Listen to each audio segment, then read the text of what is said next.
Hey yo, peace family. Welcome back to Flesh of the Gods. As promised, we are back for part two. You know what I'm talking about? Part two of the KSOO trial. Today we will be covering the butter testimony. We got a little bit of butter we saw earlier, and now we're gonna wrap it up. I did start it earlier. I know I said 7, but it's a long one, so I started a little early because it's a long one tonight. Appreciate y'all, family. We're gonna get right into it. Make sure you hit that like, hit that subscribe, tap in.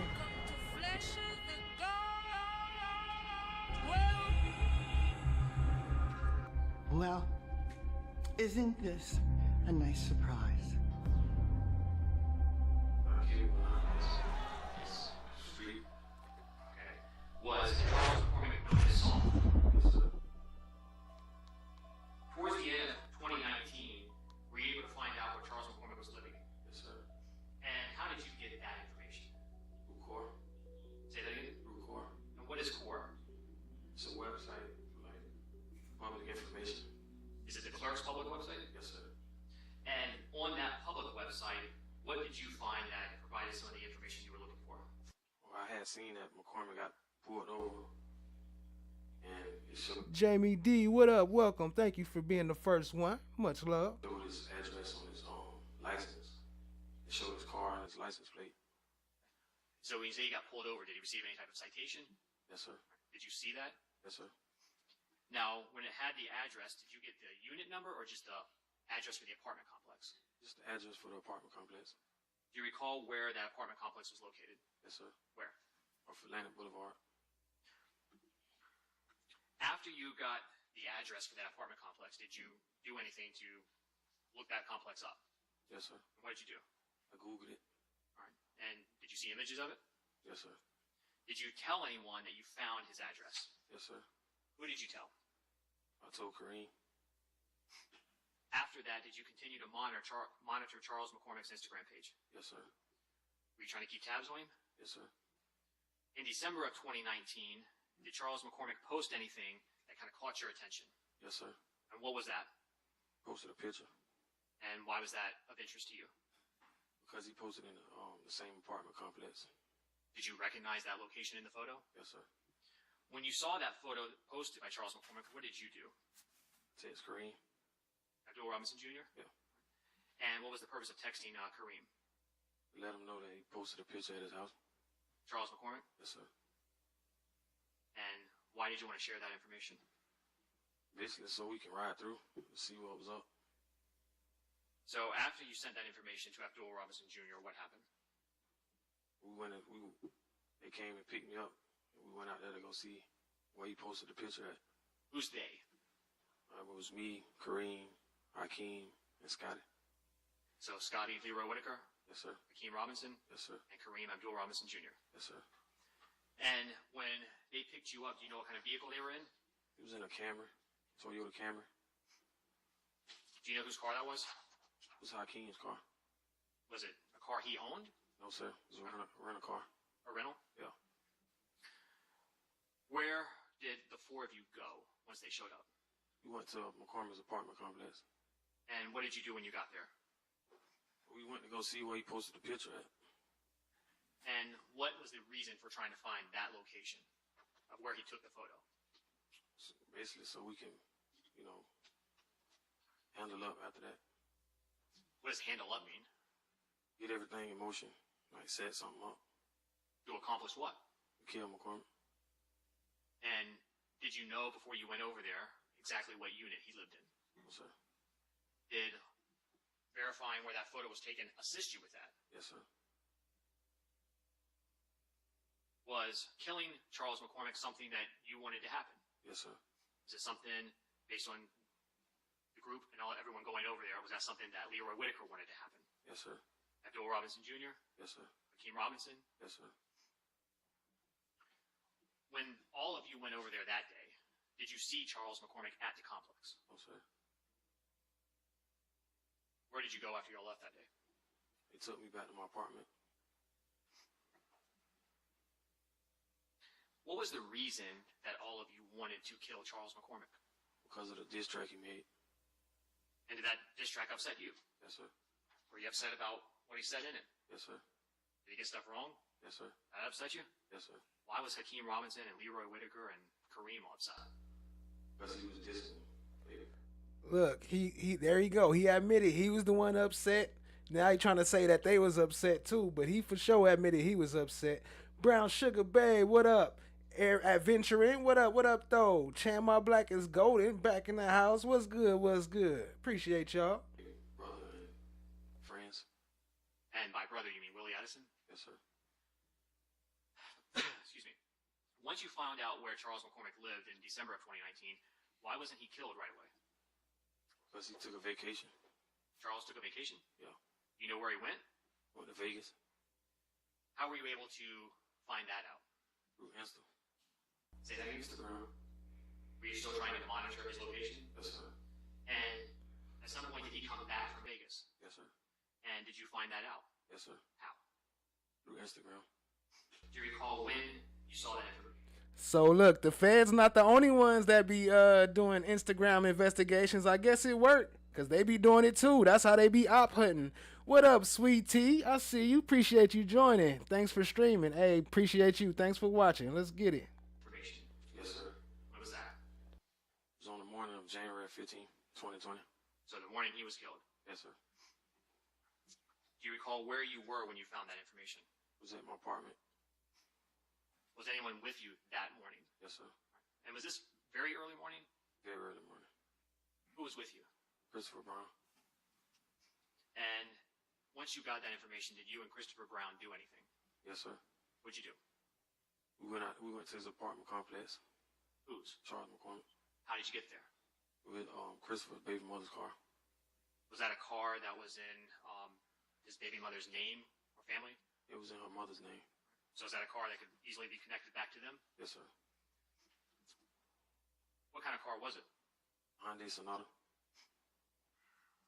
When you and Christopher Brown went to Charles McCormick's apartment on January 15, 2020, what did you observe? Well, we seen McCormick's car back then.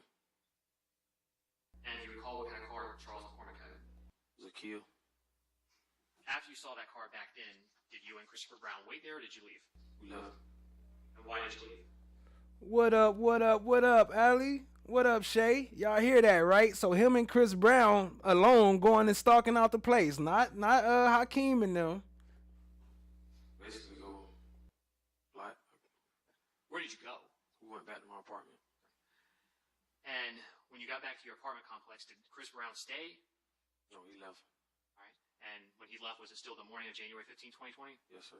And where did he go or why did he need to leave? He left because he had to take his baby mama to work. After Chris Brown left your apartment that morning, did you contact anybody? Yes, sir. Who? I contacted Kareem. Abdul Robinson Jr.? Yes, sir. And do you recall how you contacted him? Through phone. Do you remember around what time you called him? Yes, sir. What was that? 4 o'clock in the morning. What was your phone number back in January 15 of 2020? 702-918-4911. Was your account for that phone number in your name? Yes, sir. Was it in your actual name, Dominique Barner? No, sir. No, sir. Whose name was it in? It was a fake name. Do you recall what the name was? Yes, sir. What was it? Joshua Bennett. Do you recall Abdul Robinson Jr.'s cell phone number that you used to communicate with him back on January 15, 2020? Yes, sir. What was that? 904-624-3684. Do you remember what kind of cell phone Abdul Robinson Jr. had back then? He had an iPhone. After you called Abdul Robinson Jr. that morning, what did you tell him? Well, I told him that McCormick was home. And then what happened after you spoke to Abdul Robinson Jr.? Well, he told me that they was on the way to come get me. Did someone show up to your apartment? Yes, sir. Who showed up? Torrigan, Kareem, Scotty, and KSOO. So, KSOO? Hey, that's a fact. Chan Black is golden said he remind me of one of those ninjas that say, I ain't going out alone, fuck that. That's a fact. He be like, if I'm going, everybody going down. That's what he I'm taking all you motherfuckers down. Hakeem Robinson, Yes, sir. Scotty, Leroy Whitaker, Yes, sir. Torrigan, and Abdul Robinson Jr. Yes, sir. What kind of vehicle were they in? A Dodge Journey. Do you know anything about that vehicle? Whose it was? It was KSOO's car, rental car. Had you seen that Dodge Journey before? Yes, sir. Did you get into the car with them? Yes, sir. And do you remember where you went from your apartment? Yes, sir. Where was that? We went back to McCormick's complex. What happened when you got to Charles McCormick's complex that morning? Well, we rolled back through where he stayed at. And what were you looking for? His car. Was his car still there? Yes, sir. Once you observed the vehicle, did y'all... So for this guy, for those who don't know, he already facing life in prison.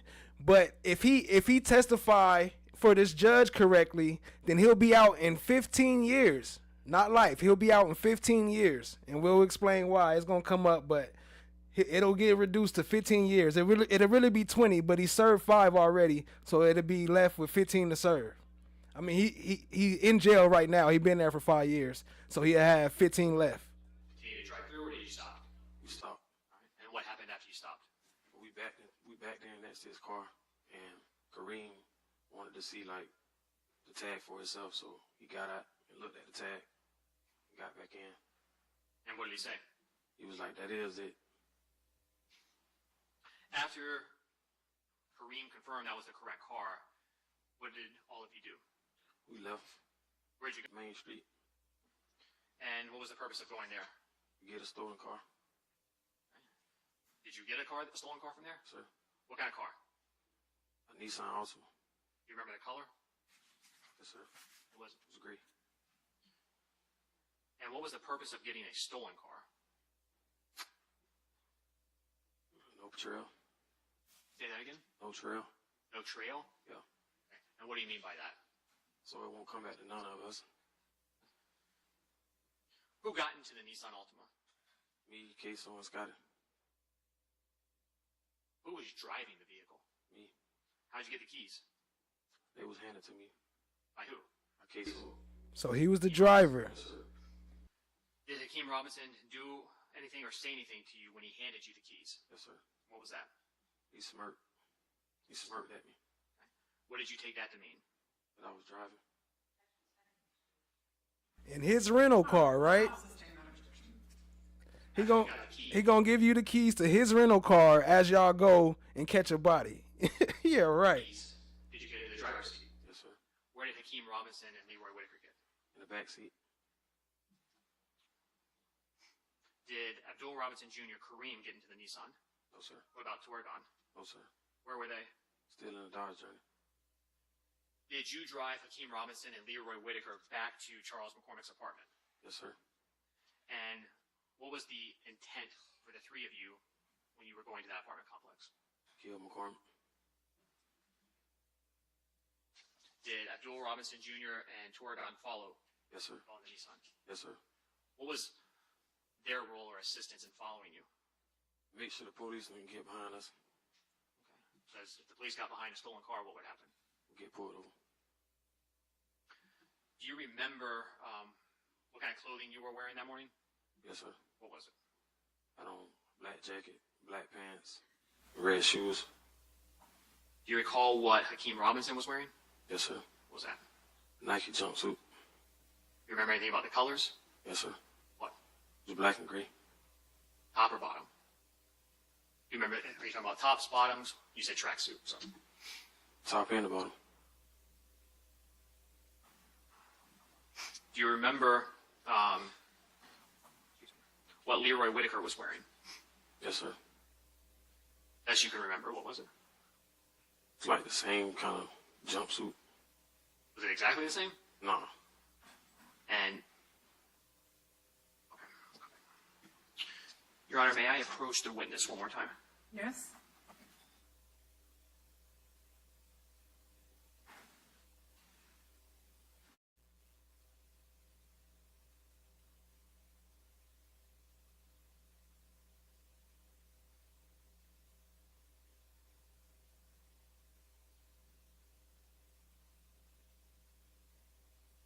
We're gonna go and get to the sauce.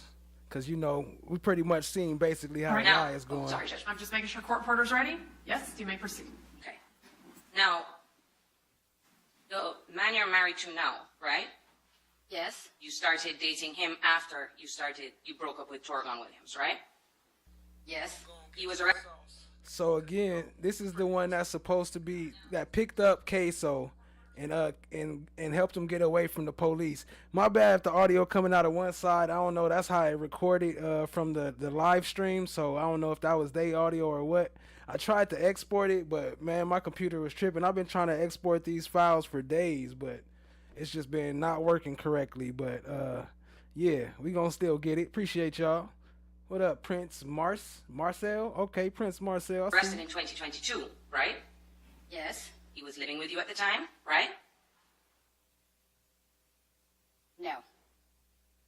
He wasn't living with you in 2022? Are you talking about, which arrest are you talking about? I'm going to talk about the arrest that he has for selling fentanyl and cocaine. In December, we were separated. Okay. We're not together. We're not, but you were living before with him? Yes. And then in the interim, when you weren't together, he was arrested for selling fentanyl and cocaine. Yes. Okay. And you're still married to him now, right? Yes. His case is, well, actually, his case is still pending, right? Yes. It's being prosecuted by the state attorney's office. Yes. And that case isn't going to be resolved. Its next court date is after this trial. So his next court date is after this trial. Depending on how this trial goes will determine how long his sentencing will be. And she right here testifying for him, her husband. Right? I don't know. His lawyer handles all that. I don't go to the court dates. As you sit here, you don't know when your husband's next court date is. He's incarcerated, right? I don't know when his next court. His lawyer handles that, and then he reiterates to me. Okay, and you don't go to his court dates? No. But he's in jail. Yes. And now you are testifying on behalf of the same office that is prosecuting your husband, right? Yes. Now, speaking of Hakeem, you just testified that you knew Hakeem as far back as, I think your testimony was, you said was 2019? Yes. That's what you said on the witness stand, right? Yes.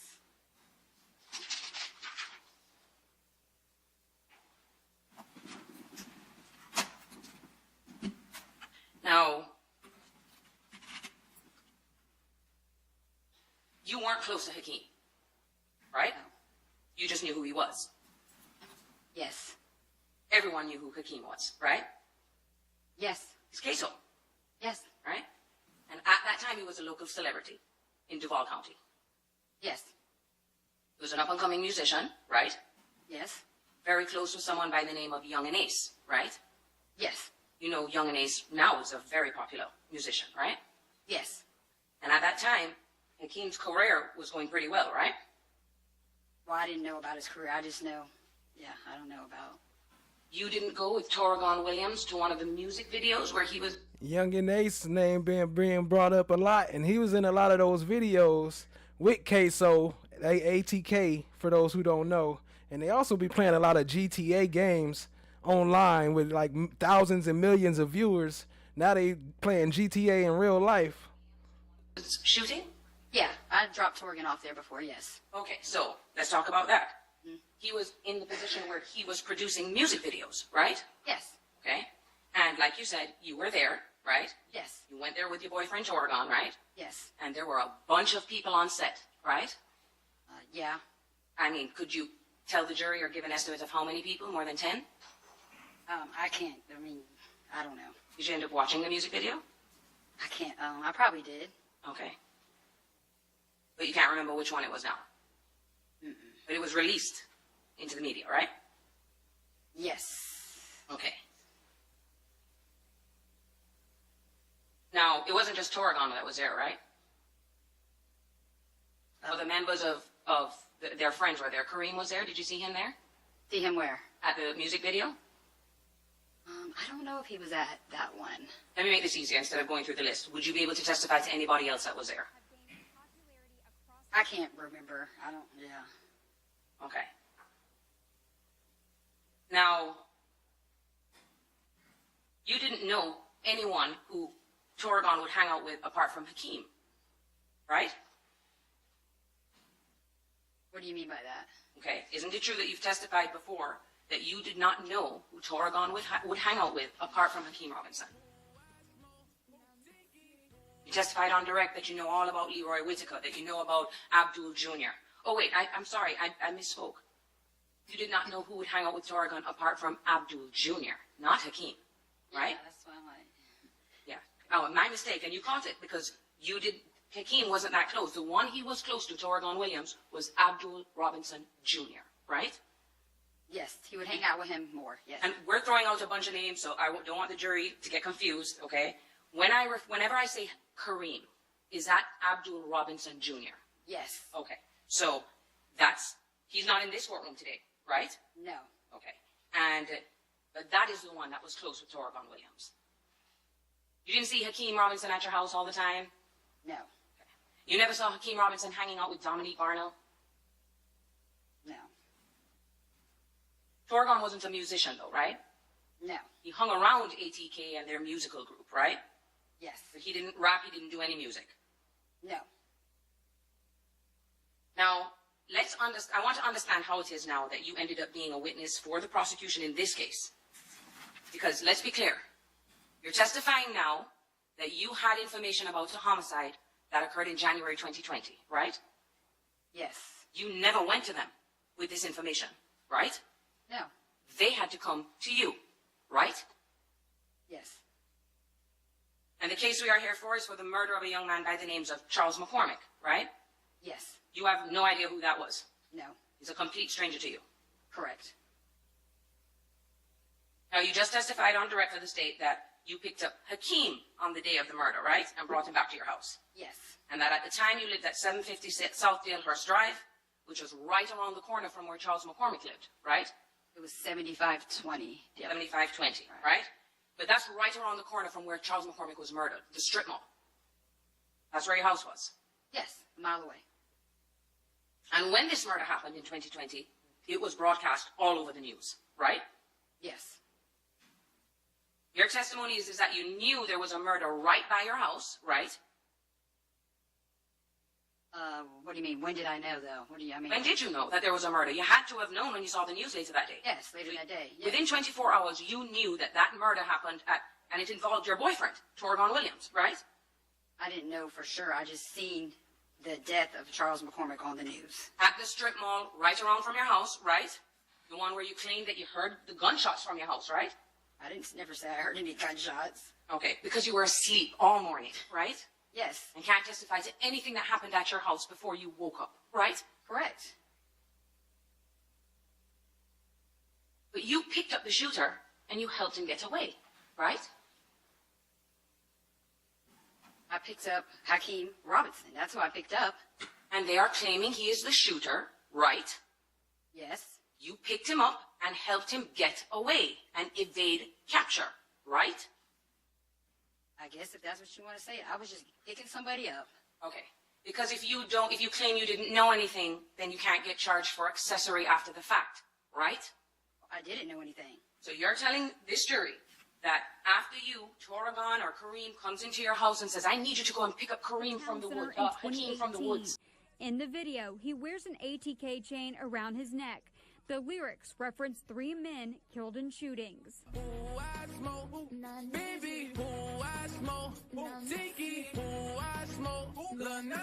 One of the victims, known as Bibby, is 16-year-old Adrian Gaynor. He was joy. All he did was laugh and dance. He was You go and pick him up. You see later the day. From the woods. That's not what was said. Okay. So we're going to break it down. But this is what you want the jury to believe. You had no clue. You continued living with Torrigon Williams, right? Yes. You had no discussions with him about what went on that day? No. Even though you had just seen on the news all this information about the case and know that they asked you to go and pick up somebody from that apartment complex. Correct. And you just didn't talk about it. No. Okay. So that you can come here and claim, I didn't know, right? No. I didn't talk about it. You're asking me. I didn't talk about it. But regardless, you didn't go at all on your own free will to the state attorneys at any time to let them know that you had information about this case, right? No. So you've never been arrested for this case, right? Your involvement. No. You won't be prosecuted, right? No. Did you appear here under a state subpoena? Yes. So anything you say today, they can't use against you in the future for any future criminal prosecution. I guess. I don't know how that works. Okay. Now, Torgon Williams, right, you've come to know, Yes. was directly involved in this murder, right? No. You don't know that as you sit here today? No. So your testimony is Torgon Williams was not involved in the murder of Charles McCormick? No, I don't know that. If he was, I don't know. You don't know? No. All right. But he's been free for the past 5 years, right? I don't know where he's been. I haven't talked to him. As far as you're aware, he hasn't been arrested. I don't know. Now let's talk about something that happened to you in later in the year, 6 months later, after this homicide. You know someone by the name of Raekwon Howard? Yes. Isn't that person tried to kill you and Torgon Williams, right? Yes, he was charged. He was charged. Now, this happened in the summer after the murder of Charles McCormick, so you were still with Torgon Williams 6 months later, right? No, we broke up, and then he came back for like a minute, and then we broke up again. Okay, so We weren't as straight. Yeah, we had stopped talking for a while. you stop talking, and when he comes back into your life, there's a night when you and him are coming home in your car, right? It was during the day. Well, it was during the day, and Raekwon Howard came out with a rifle and started shooting at the both of you, right? Yeah, that's what he's charged with. Okay. It's him. You told that to the police, right? No, I couldn't ID. The person had a mask on. Okay, but as far as you know, as he sits here, Raekwon Howard has been charged with trying to execute Yes. both you and Torgon Williams. Yeah, he's been charged. And that's what he tried to do. He tried to kill you both, right? Yeah. Did you shoot back? Yeah. You had your own firearm at the time. Yes. She shot back at him. She buzzed back at his ass. Now, per the internet, you know these two groups, right? The musical group ATK, you know about them, right? Yes. You know about the musical group Six Block. Yes. Okay. You know about their musical rivalry, right? Yeah. Yeah, they basically get traction with their music because one will sing something bad about the other, and then the other will sing something bad about the other, right? Correct. Almost like Kendrick Lamar and Drake do right now, right? If you want to put it that way, Gets them at the top of the charts, right? I guess. Perform at the Super Bowl. I guess. Now, even though you spoke to the detectives about Raekwon Howard and what he did to you, right? You didn't mention anything about Hakeem Robinson, right? No. You didn't mention anything about the incident about picking up this person from that incident, even though you know the murder took place, right? No. All right. And when KSOO was arrested, he wasn't arrested until September of 2020, right? I don't know when he was arrested. Okay. But at the time he was The arrested, absence of evidence is not the evidence of absence. Hey, yo, shout out to Allie. Y'all show her some love. What up, what up, what up, Allie? Appreciate you joining. She says, show some love to Flesh of the Gods for all the work he puts into bringing us the most interactive content out here. Hey, I appreciate that, family. Big shout outs to Allie. Much love. Appreciate the support. Y'all drop some coins in the chat. Show her some love. Appreciate that. arrested, you would agree with me that the case was all over the news, that he had been arrested for that murder that took place in the strip mall, right? Yeah, it was on the news. So everybody knew that the state thought that Hakeem Robinson was the person that killed Charles McCormick, right? It was no secret. It was on the news. Accessible to everybody, right? Yeah. Including you. Yeah. Now,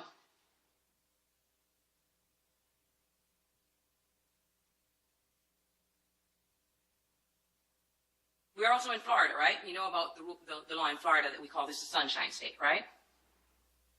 No, where are you? No, I don't. Everyone has public access to anything that's filed in a criminal case that's pending, right? It's open to the public. Okay, yeah. That you can go online and pull up anything you need to know about a case, right? Correct. Including this case, right? Yeah. If you want to see interviews of witnesses, it's all over the internet, right?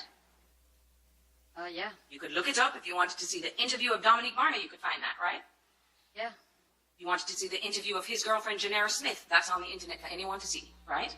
I guess. And it's not until April of 2022, over 2 years after the murder, after all of this has been on the news, that you claim that you know something about the case, right? Yes. You didn't go into their office of your own free will, right? No. You all of a sudden received a subpoena from the state attorney's office to go into their office, right? Yes. If you don't comply with that subpoena, you can be held in contempt of court, right? I guess. I don't know what happens if you don't. And you didn't just show up on your own, did you? No. You showed up with your lawyer. Yes. You go to the state attorney's office because they've ordered you to do so, right? And you have a meeting with law enforcement, right? And your lawyer. Yes. That initial meeting that you had with them is not recorded. So for those who don't know, this is his dad right here on the side that they say will be testifying against him. This is his interrogation. I might play some in a minute. It's not. I don't know. So we have no idea what it is that those detectives showed you, right? Right? I have no idea what you said, word for word, to those officers, right? Right? Or what they said to you. But I think when I first went in there, they did a yeah, I was recorded. I did a Are you testifying right now that the first meeting that you had was recorded? Because I'd have Yes, to. yes. Okay, so Yeah. I'd make a motion at this time to compel. Okay, well, sidebar. Thank you. All right, so your testimony is that the first thing was recorded. Yeah, the first time I ever went in. All right, I skipped past the break, but you see that? She shut that down as soon as she was about to say something. She shut that down immediately. Sidebar. I gave my statement. Right, but you had two separate meetings, though. You first met with law enforcement, and then after you met with them. Oh, I only had one meeting with my lawyer. I went in with my lawyer. That was it. So your testimony today is that you only. Yeah, I went in one time with my lawyer. Okay. Do you recall giving a deposition in this case? Yes. And that deposition was taken on May 10th of 2023, right? I get that's the day it was. I don't know. I don't have it in front of me. Okay. Can someone please send me a copy of the deposition? Thank you. All right, Your Honor. And several lawyers were there, correct? It was probably my lawyer, and I think two lawyers. That's it. Yeah, I think it was. Yeah, it wasn't like a whole bunch of people. No. Okay, a lawyer from the state's attorney's office was there? Yeah. A lawyer for Mr. Whitaker was there? No. No lawyer for Whitaker was there? I don't think so. No. Lawyer for Hakeem Robinson was there? No. Your testimony is that Mr. DeCoste was not present for your deposition? Oh, I thought you were talking about the first meeting. I'm sorry. I'm confused. Yeah. Okay, No, we'll clear this up. We're talking about the deposition that you did on Zoom where you received the subpoena from the defense. Oh, yeah. Yeah. Okay, Yeah. everybody's lawyers were Yeah. there, Everybody. right? Yeah. And you swore to tell the truth, the whole truth, and nothing but the truth. Isn't that right? The same oath that you took before you took the stand today? Correct. Okay. Just going to get to the page, Your Honor.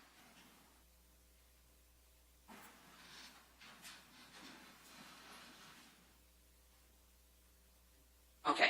Starting on page 27, Court and Counsel, questions begin at line 9. All right, so when you showed up to give your sworn statement on April 21st, how long did you talk to the prosecutors or the detective that was there before going on record to give your sworn statement and then answer their questions? I mean, I don't know the exact time, that's your answer, Okay. but it wasn't long. Okay, so you were able to run through the story, answer their questions before you went on record with a court reporter. Okay. That could be the same date, right? I mean, I don't know. I don't understand. Okay, no, and I want to make it sure the jury understands. What I want them to understand is that you had a meeting. It's the same day. You first go and talk to the detectives and the prosecutors, and that's not recorded by a court reporter, right? I don't know if it was. I can't tell you if it was or not. Okay, so now you're saying you're not sure if it was recorded. I'm not sure because you got me all confused now. Okay, so is it that you don't remember what took place on the day that you went to the state's attorney's office? I do remember what took place. Okay, So you're talking about a recording. You're saying, did I talk to this? Okay, I don't remember that. So your answer is you don't remember if the first statement was recorded. I don't remember. Okay, but at some point they do. You remember them swearing you in, Yeah, and that was after you had already spoken to them. Yeah, my lawyer was there. Yeah. Okay? Because then after that, they go on record and Joel Cooper starts asking you questions. Okay. Right? Okay. That's what we have a copy of. Okay. Okay? But what I want the jury to understand is that's not the first, it's not on the fly. You know what I mean? You already kind of run through everything before you go on record, right? I don't know. I'm talking to my lawyer, I guess, maybe. I don't You want me to talk to your lawyer about that? No, I'm saying, I guess, yeah. Okay. Now, the sworn statement that you gave to Joel Cooper, that was only 12 pages long, right? I don't know how many pages it was. You didn't review it before you took the stand today? Yeah, but I don't remember the exact pages. Okay, it wasn't that long, was it? No, it wasn't. How many times did you meet with the state's attorney's office before you took the stand today? Probably like as in a whole, or like that's what I need to know. Like, what's the exact time frame here? We took a deposition from you in 2023. Okay. Right? Mm-hmm. That was 2 years ago. Okay. How many times between then and you walking in here today have you met with that? Maybe 3 times. Okay. How many times within the past month? Maybe twice. Okay. And you go over, they give you your statements, right? Yes. Did they give you one document with a sworn statement? Yeah, they give you my, yeah. So that you can review what you said back in 2022 before you testify here? Correct. Okay. The absence of evidence is not the evidence of absence. Yo, shout out to Prince Marcel. Appreciate the fire drops. Appreciate the $4.99. Y'all show him some love. Oh, I ain't even got my mouth moving, huh? I look crazy. Y'all show him some love and drop some coins in the chat. Drop some fires in the chat. Appreciate you. Appreciate the support. Top sponsors. Appreciate y'all. Ali, Prince Marcel, and Chan My Black is Golden. Y'all show them some love. Appreciate y'all, family. For sure, for sure.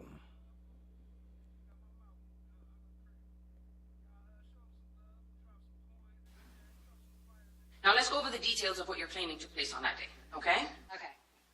Now you are the only person that would hang out at your house when you were dating Torgon was Kareem Abdul Robinson Jr., right? Yes. Okay. No one else. Not Hakeem, right? No. Not Young and Ace, right? No. Just Torgon and Kareem, right? Yes. They were super close, right? They were. They were in that car together in 2019 that was shot up, right? Torgon Williams was shot in 2019 when he was in a car, wasn't he? Okay, okay, yes, yeah. The other person that was in that car that you're aware of was Kareem, right? Correct. Another person that was in that car was Abdul Robinson Sr., also known as Blue, right? Correct. Okay, and in that car, someone by the name of Willie Addison was killed, right? Yes. Willie Addison isn't Hakeem Robinson's biological brother. Oh, I don't know. Okay. Kareem was shot in the head in that car, wasn't he? Yes. And Torgon was shot multiple times. Yeah. As far as you knew, Hakeem Robinson wasn't in that car. No, as far as I know, I don't know. Okay. Now, 2 years after the murder, that's when you say, because this is the first time you're giving information about this case, it's 2 years later, right? You remember that one of them, either Kareem or Torgon, asked you to go pick someone up, right? Yes. Can't remember which one it was, though. I'm pretty sure it was Torgan because Kareem wouldn't come back to my room to wake me up. You know what I mean? But I can't really remember, but he came and woke me up, and then that's when I went out there. But Kareem did hand me his phone. Okay. So now your testimony is you know for sure that it's Kareem's phone as opposed to Torgon's phone?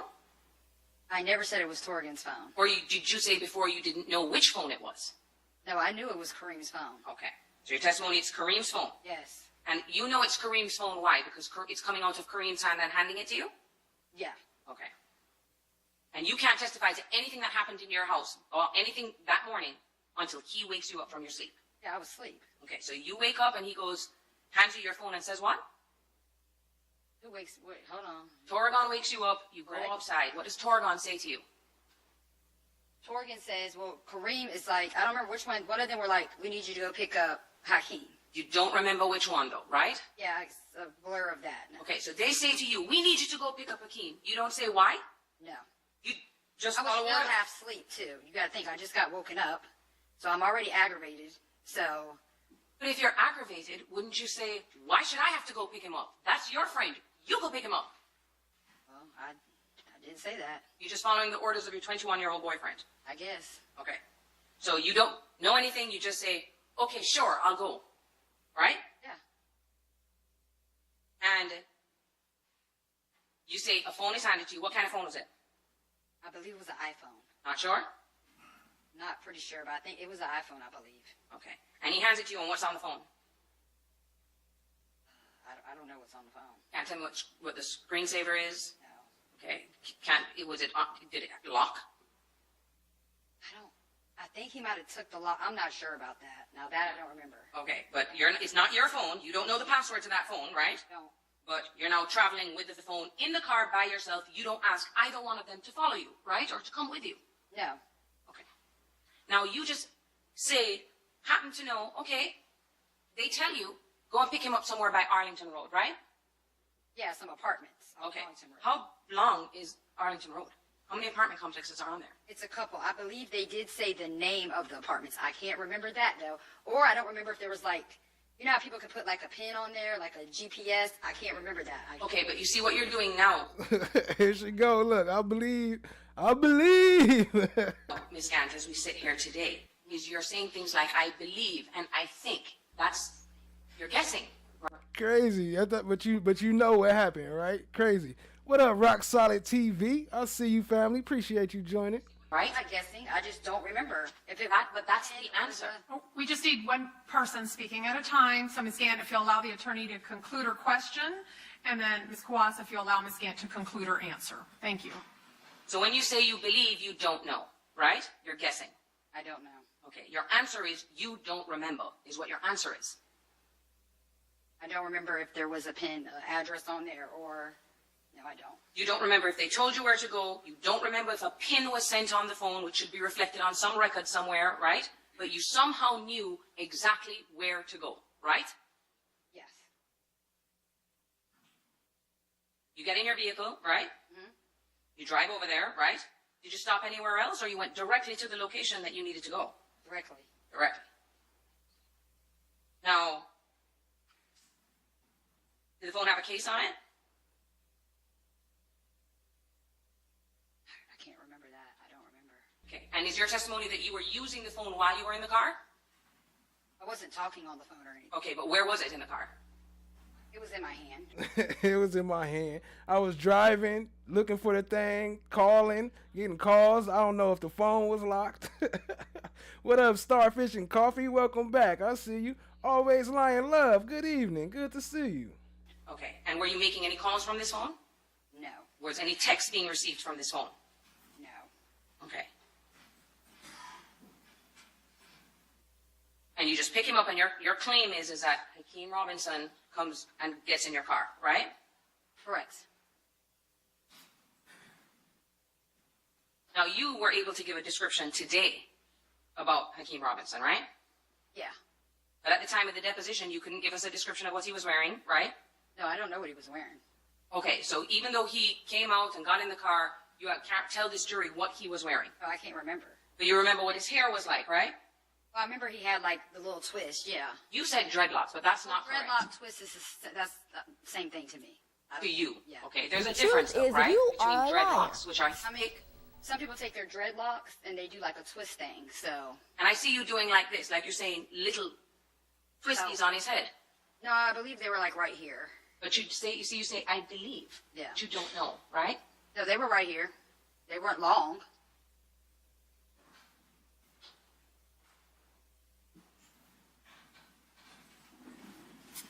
As counsel for the defense and the state, I know we're going to address some matters of evidence at the moment. I do have to advise you that the bailiff has advised me that juror number 10 from Mr. Hakeem Robinson's jury has approached him to indicate that his wife advised him that he was shown on the news media, which I am aware that juror number 10 and the woman next to him yesterday were inadvertently shown. We made efforts to get that removed off YouTube from the news media. As you can see now, the cameras have blinders on, so they can't catch anyone, but he did indicate he had some concerns for his safety. So we can bring him out and inquire of him individually to see if he can continue serving. I can let him know of the efforts that we made. I just wanted to show that real quick because you see how they talking about one person, like one single person was shown, but as you see, there was like 5 or 6 of them. All look like brother and sister, if you ask me, but that's neither here or there. But why didn't they tell the other people that their faces was shown? Like, obviously, you know all their faces was shown. You know this could cause a problem down the line. Why would you not tell all the jurors that was shown that their faces was shown and ask them if they want to continue? Why only one? And then talk about his wife not supposed to talk to him about the case. Well, how they know? How she do it? She watching it. They talking about it. You know they is. To make sure that that does not happen again, and that whatever video image of his face had previously been aired has all been taken down, with the agreement of every news agency and news network that is part of the court camera pool. But that was just reported to me by the bailiff about juror number 10 on Mr. Hakeem Robinson. Would you all like to bring him out and inquire? Before we do, Your Honor, and the answer to that is yes. Where was he sitting, juror number 10? He is on the front, not in the first seat, but the second seat. The young gentleman? Yes. Okay. Listen what he say right here. Listen what he say. He was juror 116 when he was on the panel. Listen what he say. He was juror number 116 when he was part of the whole panel. He's right there. I remember him. He kind of looks like one of the Jonas Brothers. No, like on as a comment. Jonas Brothers? TSA example. I believe he was. Do you want me to bring him out so we can inquire? Yeah, so if the court could also inquire, too, whether he's had any conversations with other fellow jurors. Okay, will do. Let's bring out juror number 10 for Mr. Hakeem Robinson.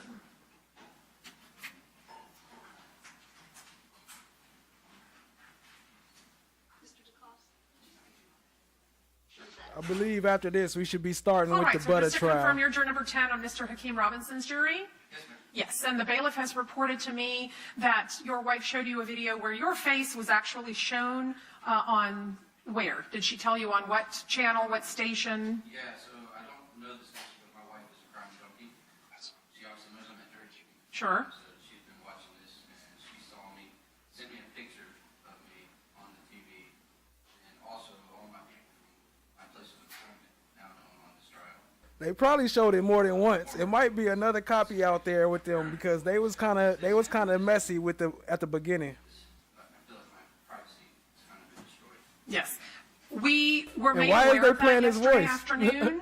We had your image removed from all of the recordings that are out there. We do have one camera in court, but several news agencies share that. And when it came to our attention, we did remove it. So your image should no longer be on YouTube or First Coast News or News4Jax or any of the other state.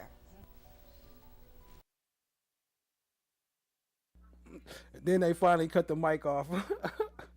You know, and dang well that mess all over the internet. Ain't no way you could just get rid of that easy.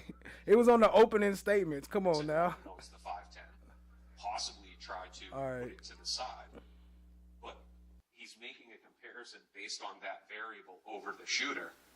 And we now know that to be incorrect. Now, what Mr. Latham says is he has no independent... This testimony that the government hopes to now present to the jury is only going to greatly confuse them. All right. The motion is... Oh, there's one other argument, too. Okay. So one of the things that the government is going to try to bring out is that he went onto Nike's website and that he saw the size comparison. So this size shoe, that... Okay, I still want to make the record just in case. So... That what? Oh.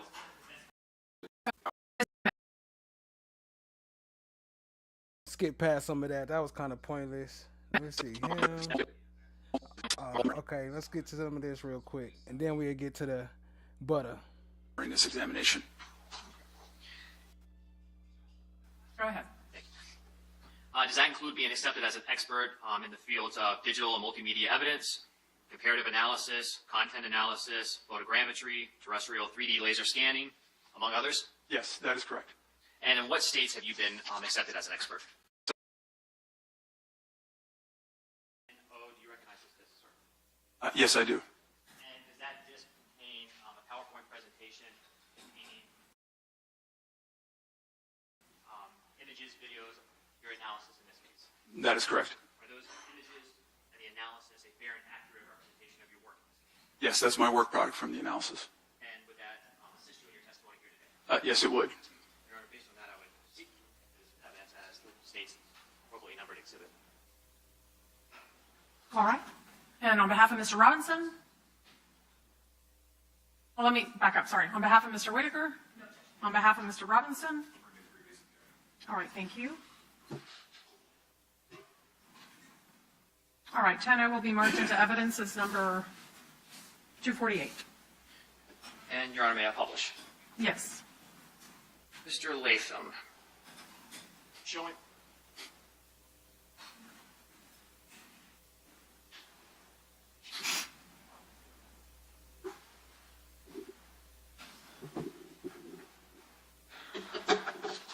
I'm showing you the current slide that's on the screen. Do you recognize that, sir? Yes, I do. And can you briefly explain to the jury what we are looking at? On the left hand of the screen, the K1 and Q1 individuals were from the video of the event of interest, the shooting. On the right-hand side, we have K2, K3, and K4, which were the known individuals that were analyzed, and the scans of them were processed during this examination. And at the beginning of this process, when you received the dash cam video, what was the first thing you did upon getting that actual video? Yeah, one of the first things we do in our shop is when we receive evidence, we make a forensic working copy of that evidence. That is an exact copy of the original evidence, and we conduct all our work on the working copies of the evidence. Now, as part of your analysis in this case, did you send two colleagues, Mark Johnson and Kip Stavru, down to Jacksonville to conduct some of the data collection that you needed for your analysis? Yes, I did. And did that examination in Jacksonville take place on November 10th of 2021? Yes, it did. And specifically, what type of data were you seeking to have collected? We were seeking to have a 3D terrestrial laser scan of the crime scene, forensic photographs of the crime scene, and we also took drone footage of the crime scene, as well as we scanned 3 individuals in a correctional facility. Can you explain what we're looking at in this photograph? This is the crime scene that my team scanned, and we applied a grid to the scene as well for our references. In this slide? In this slide, on the left-hand side, you can see these orange dots. Those are the positions that the laser scanner was positioned to actually scan the scene. And on the right is a photograph of the scene. And this slide? This is a summary of all the scan positions of the scene from the 3D terrestrial laser scanner. And why was this data important to collect? This data was important to collect because we needed an accurate dimensional analysis of the scene, and that way we could stitch the 2D video to the 3D data that we collected of the scene. Can you explain what we were looking at in this slide, sir? This is the setup that we use to scan the 3 individuals at the correctional facility. And this slide? As a positive control in this process, the team set up several identifiers on the wall, including those little square boxes with the weird-looking circles and dots in them. Those are targets for the laser scanners. And then we also included a calibrated line on the wall for various heights, and this was confirmed with a calibrated laser measuring device. And that line that device appears to be connected to, what line is that, the measurement? The bottom of that black line is 6 foot. And what are we looking at in this slide? We then had each of the individuals assume several poses, and they were photographed, and this is the photographs of those poses. Right, and so this is for K2? This is for K2, yes, sir. And for K3, who is Leroy Whitaker? Yes, sir. And finally, K4, Dominique Varner? That's correct. Now, the equipment that was used to collect 3D laser scans of these individuals, is it extremely accurate? It's very accurate. And is it capable of collecting an accurate height measurement for those individuals? Yes, it is possible. And though that wasn't required for your analysis, did Mark Johnson, while That's butter right there, Dominique. That's butter. he was conducting these scans, get a laser scanned report of the barefoot height for those known individuals? Yes, it's my understanding he did. And are the laser height measurements for those individuals consistent with your overall analysis in this case? Yes, they are. And this slide, does that represent the laser measured height for the 3 known individuals? Yes, those are the laser scans of the 3 individuals. And on the left, that is K2, Hakeem Robinson? That is correct. And what is the height marked in that slide? Based on this slide, it's approximately 6.03 feet. All right, and to the Real quick now, look how they trying to adjust the height and make it look like everybody look taller, look, or around the same height. Look at the lines. You can see 1, 2, 3, 4 lines, and then 1, 2, 3. Trying to make it like they closer to the height. The right is that K3 and 4, both Leroy Whitaker and Dominic Warner. That is correct. All right, and what are their reported heights on the slide? Mr. Whitaker is 5.62 feet, and Mr. Barner is 5.59 feet. Now, because that's in a decimal form, is that a little bit different than, say, for example, for Mr. Whitaker? It says 5.6233 feet. Is that 5 feet 6 inches, or what does that equate to? It's about, for K2, it's approximately 6 foot with a little bit extra. Okay. It's a fraction of a foot.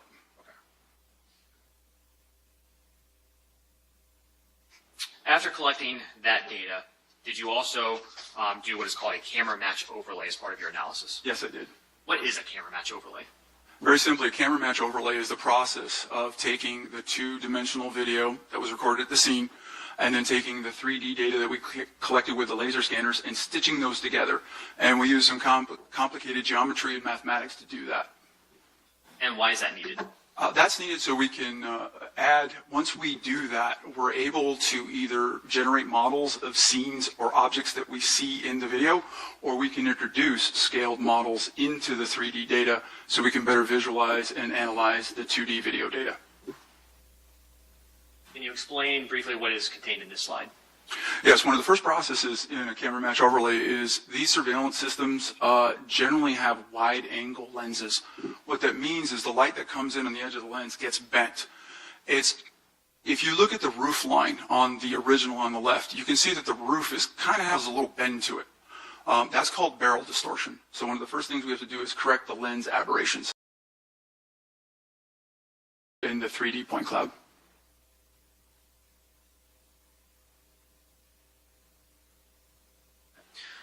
Once that kinematic model was created, were you able to compare that model? Under the screen, we have the 3D scan data of the scene, and on the right side, we have the corrected lens, corrected image of the video. And in this slide.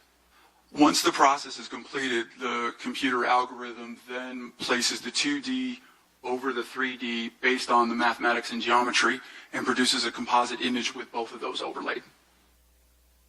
And the next slide, which I believe is 18.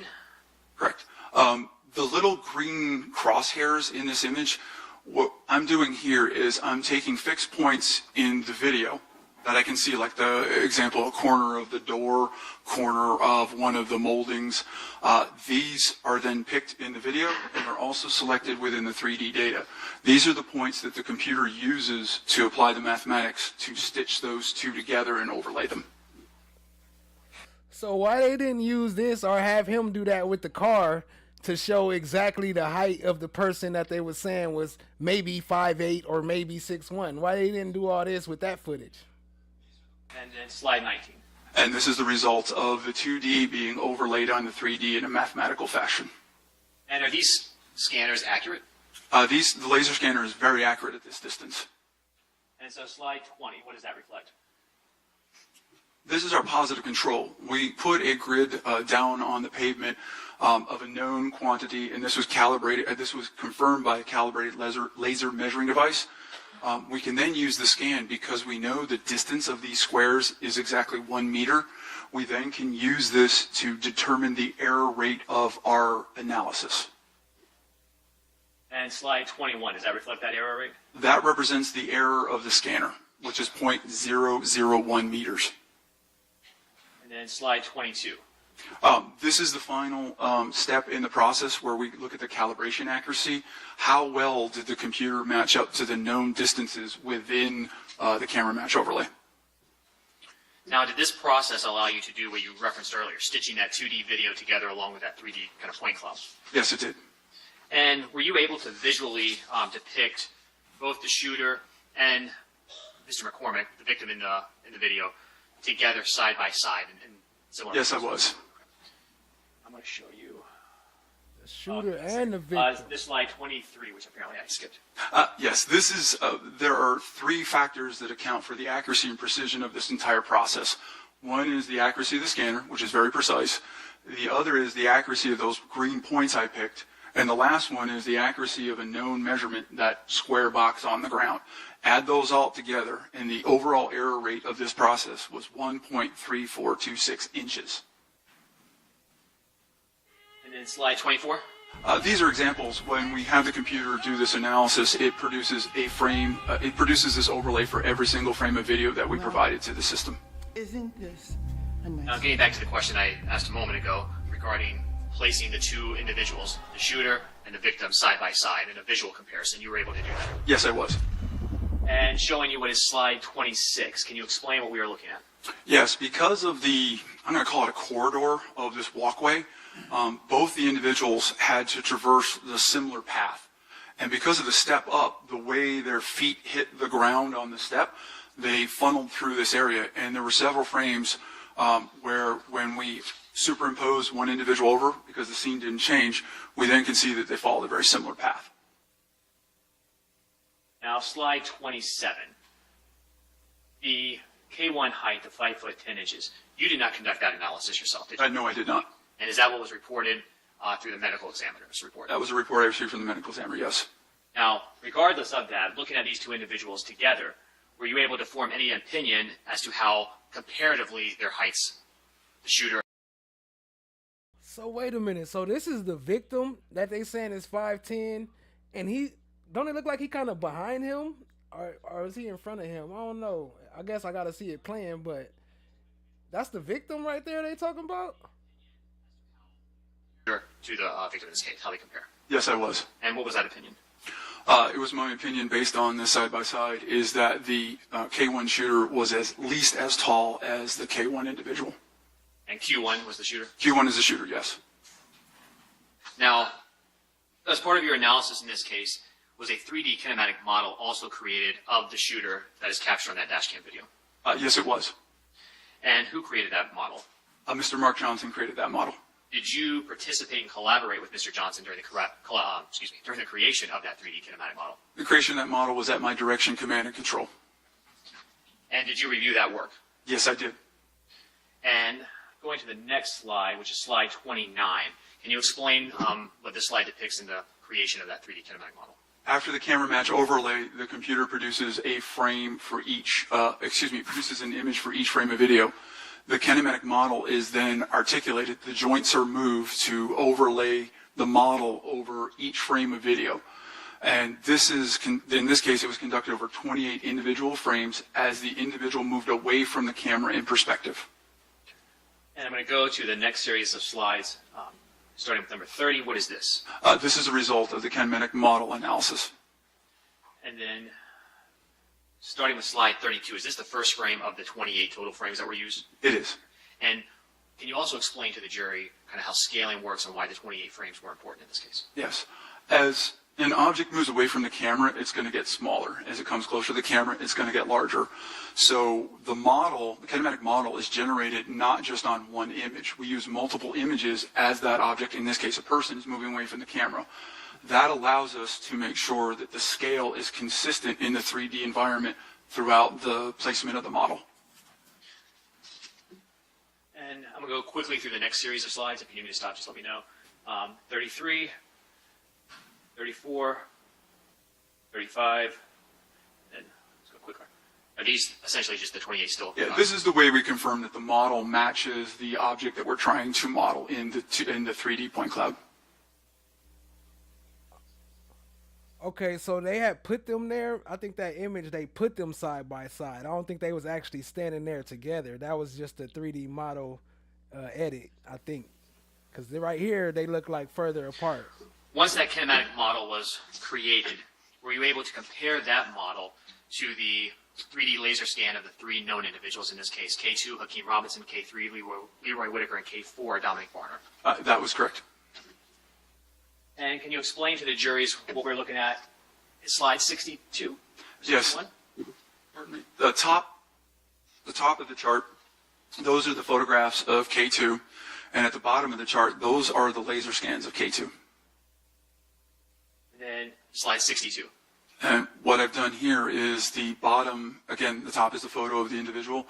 On the bottom, I have overlaid the kinematic model over the scan of the K2 individual in several articulated positions. Simply, we had them hold several poses so we could clearly see the joints of that individual. And then look though, look how they got the arms. Look, they matched it to the arms and everything. Like, heck no, they line this up. That's crazy. Look at the arms though. Hey, but his music is very compelling. If you hear his music, then you might think twice of maybe he did it or not, because damn. But based on the evidence, why would they do the arms like that? You could tell they matched this together. And overlay the kinematic model into those same poses and positions at the joint locations. And 63. Same process was applied to K3 and K4. At the top is the photograph, the bottom is the laser scan. And then we overlay the kinematic model onto the laser scan in the various poses. And then we're on slide 65. Is that K4, Dominic Warner? Same process for K4, photo, laser scan, and then overlay of the kinematic model. 66. All right. What are we looking at in slide 67? These are the scans of the three individuals, side by side, on scale. Slide 68. This is taking the scan of K2 and placing that individual at scale into the 3D point cloud data. Slide 69. This is the same with K3, placed into the scene at scale. And then slide 70. Same for K4. Slide 71, is that just a composite showing K2, 3, and 4 to scale? This is a summary showing all the individuals. And slide 72. Slide 72 is a single frame of video where the questioned individual is seen stepping up onto the platform. Slide 73. This is the relationship of Q1 in the video to K2. I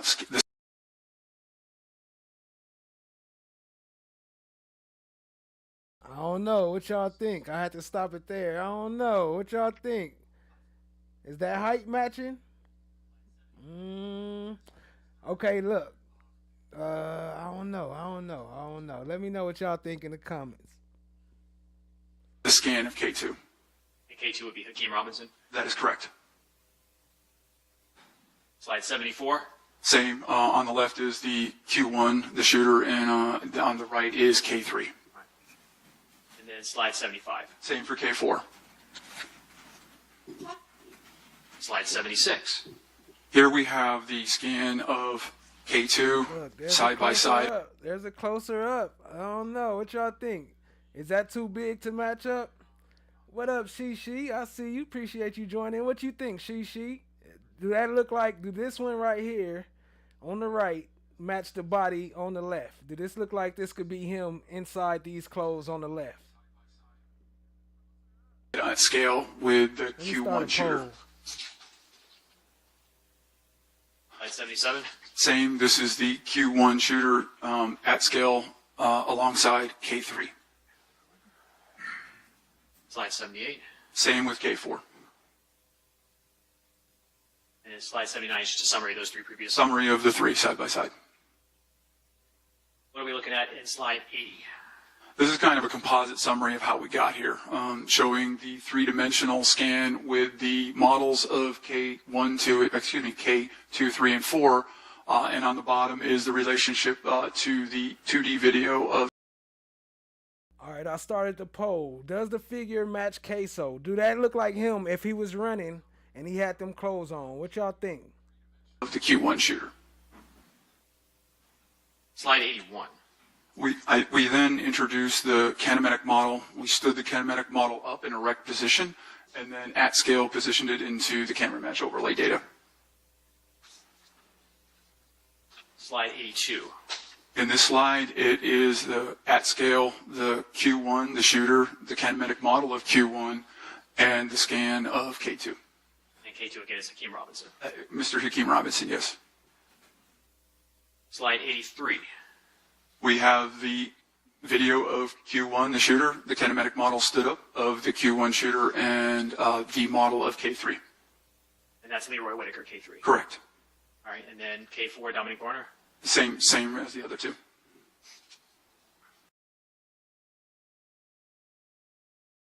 So considering that they have this model and they have the actual pictures of him, they could have used the 3D figure to put it exactly in these leg frames to see if it matched right here. I don't know if they will or not, but why wouldn't they do that? Why do they got him standing up straight and then have this like in this form? You know, you can see from the pictures exactly where their legs bend at. That's the only thing that makes the difference is the bend, and you can see right here is the bend. So you just put the bend in the correct spot, and that will let you know where their legs is bending at. And why not put it on top of this one instead of on side of it?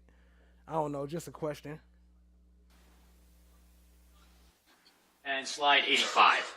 Again, at the top, we have the model, we have the video of Q1, and we have the model of Q1, and then we have a composite summary of all the previous analysis on one slide.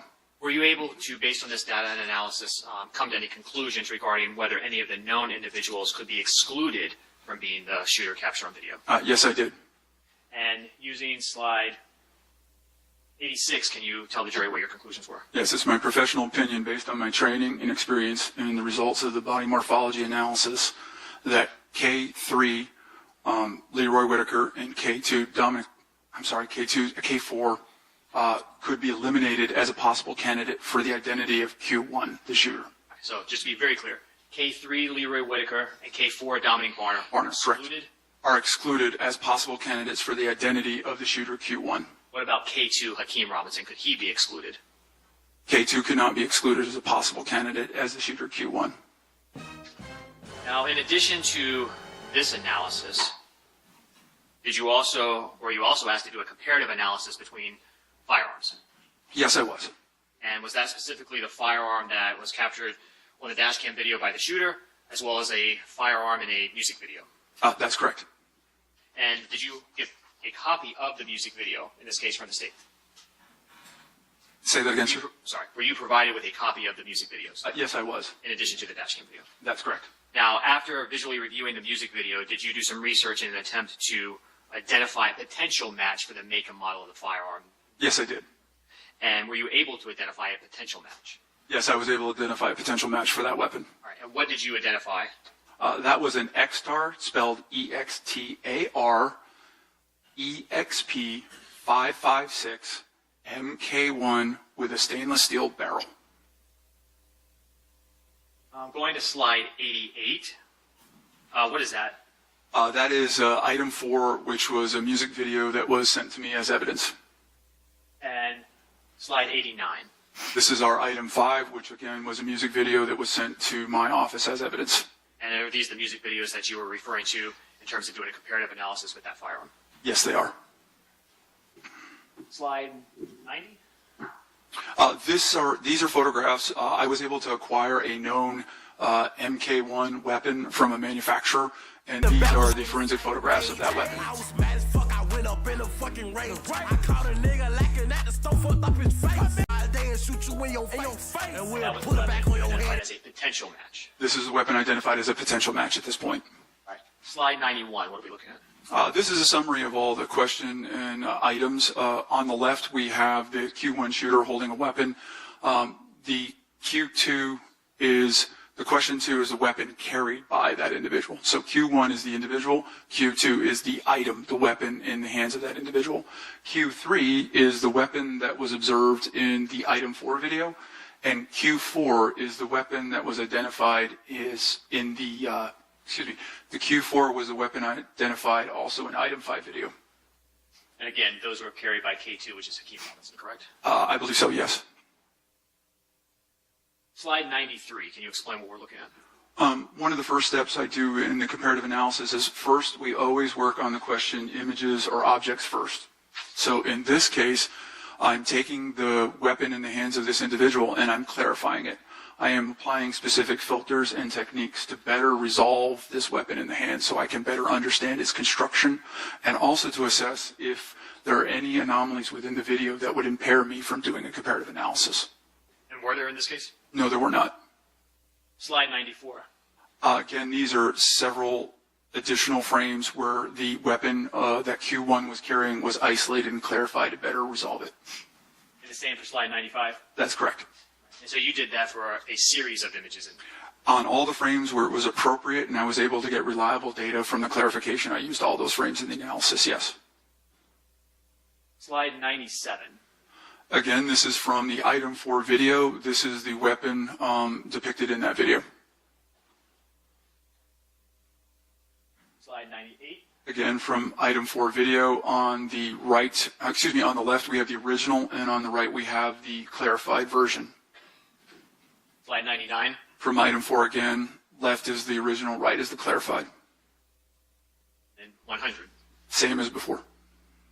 But on the beginning of the video, it has a warning that says these are prop guns. Same as before. And same as before. And slide 104. On the left, we have the original frame of the frame of video from item 5, and on the right, we have the clarified version.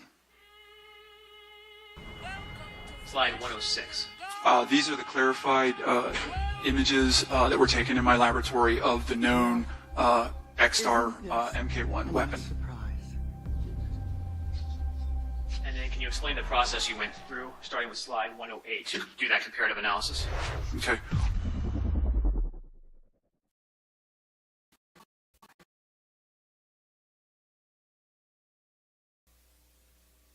And does Mr. Barner understand that? Because that's my concern, is I don't want him to inadvertently say something that would then potentially cause a mistrial for Mr. Whitaker if he were to say something that was not admissible in your case, or vice versa with Mr. Robinson. Your Honor, if you recall, the issues initially with the severance that were cured by the state agreeing not to bring in certain statements that Arno was going to say had said, KSOO ran the other way. They agreed that they're not going to, because that would be inadmissible hearsay. So her volume kind of low. I'm going to skip past it. But basically, she wanted to make sure before Butter came out, she wanted to make sure there was no conflicts within the two trials. Because, you know, they having two separate but together trials, which is kind of hard to explain, I guess. But I guess they do that out there. But finally, we getting into the Butter. Appreciate y'all being here. Let's get into it. Take your seats, thank you. And State, you may call your next witness. Dominique Warner.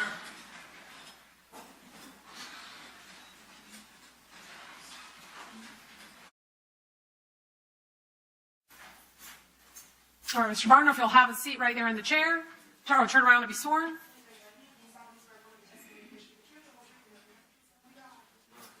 All right, sir. Please sit closely to that microphone and speak loudly and clearly.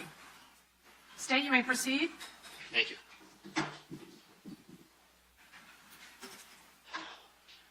Yeah, please, court. Yes. Would you, sir, would you please state and spell your name? Dominique Barner, D-O-M-I-N-I-Q-E-B-A-R-N-E-R. And how old are you today? Say what? How old are you today? 31. When's your birthday? October 31st, 93. And did you graduate from high school? No, When did you stop going to school? in the 10th grade. Approximately how tall are you? 5'7". You have Everybody's saying this like the new Woody, but he worse than Woody, boy. I believe he was a big part of it. And yeah, and set it up and then snitched and lion snitching. tattooed. My birth year, Okay, what is that? 1993. And what about on your right arm, forearm? My daddy name. Do you have a nickname? Yes, sir. What is your nickname? Butter. And is that B-U-T-T-A? Yes, sir. And how did you get that nickname? It's a family name. Did your dad have the same nickname? Yes, sir. Is your dad still alive? No, sir. How old were you when your dad passed? 11. When were you taken into custody on the charges you currently have pending? January 15, 2020. And how old were you at that time? 26. And have you remained in custody since that day? Yes, sir. Have you been charged with burglary with an assault or battery, home invasion, robbery for the offense that took place at 1033 Townsend Boulevard on January 15, 2020? Yes, sir. And today, are you aware of the name of the victim in that charge? Oh, he said 5'7", but the analyst said 5'5". Okay, adventuring, good catch, good catch. I'm gonna have to link them two together. Yes, sir. And what's that person's name? Barbara Buckley. Prior to that day, did you know who she was? No. Since the burglary with assault or battery and home invasion, they're for the same offense? Yes, sir. Is it your understanding that you can only be sentenced on one of those offenses? Yes, sir. And do you have a co-defendant in that burglary charge? Yes, sir. Right. And what's the name of your co-defendant in the burglary charge? Leroy Whitaker. Do you see Leroy Whitaker in the courtroom here today? Yes, sir. Can you please tell us where he is seated and what he is wearing? He got on blue and white. All right. Can you describe the table or who he is sitting next to as well? Sitting next to his lawyer. Which table? The front table, the first table. Okay. Your Honor, with the record reflect, he's identified Mr. Whitaker. Okay, the record shall so reflect. Have you also been charged with second-degree murder for your involvement in the murder of Charles McCormick on January 15, 2020? Yes, sir. And who are the other individuals that have been charged with the murder of Charles McCormick along with you? Leroy Whitaker, Hakeem Robinson, and Abdul Robinson. Bill Robinson Jr. Okay. And do you see Hakeem Robinson in the courtroom here today? Yes, sir. If you see him, can you tell us where he is seated and what he is wearing? He's in the back row. Got on blue and white. And you said back, I missed the first part. Got on blue and white. And where is he seated in the courtroom? At the second table. Your Honor, with the record reflect, witnesses identified Hakeem Robinson. All right, the record shall so reflect. Have you also been charged with aggravated fleeing and attempting to elude a law enforcement officer? Yes, sir. And while you were in custody for the murder of Charles McCormick, did you also get charged by the state with a second murder involving Damon Rothermel? Yes, sir. And when did Damon Rothermel's murder take place? January 31st, 2019.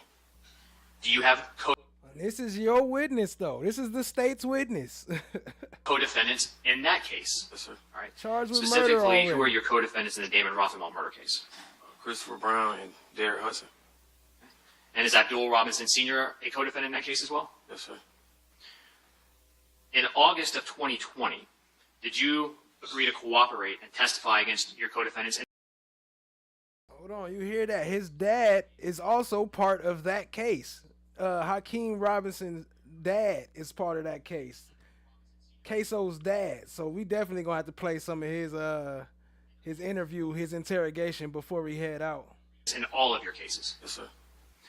And then on September 10th of 2020, did you enter pleas of guilty to the court on those charges? Yes, sir. So you pled guilty to second-degree murder for the Damon Rothermel case? Yes, sir. As well as the Charles McCormick murder? Yes, sir. The burglary with assault or battery? Yes, sir. And the aggravated fleeing and attempting to elude? Yes, sir. And for each and every one of those charges, who did you plead guilty to? Judge Salvador. And today, have you been sentenced? No, sir. Who ultimately is going to decide what sentence you receive? Judge Salvador. Have you been promised by the state that you would receive any specific sentence based on your cooperation? The same judge right now is the one who gonna decide his sentencing. No, sir.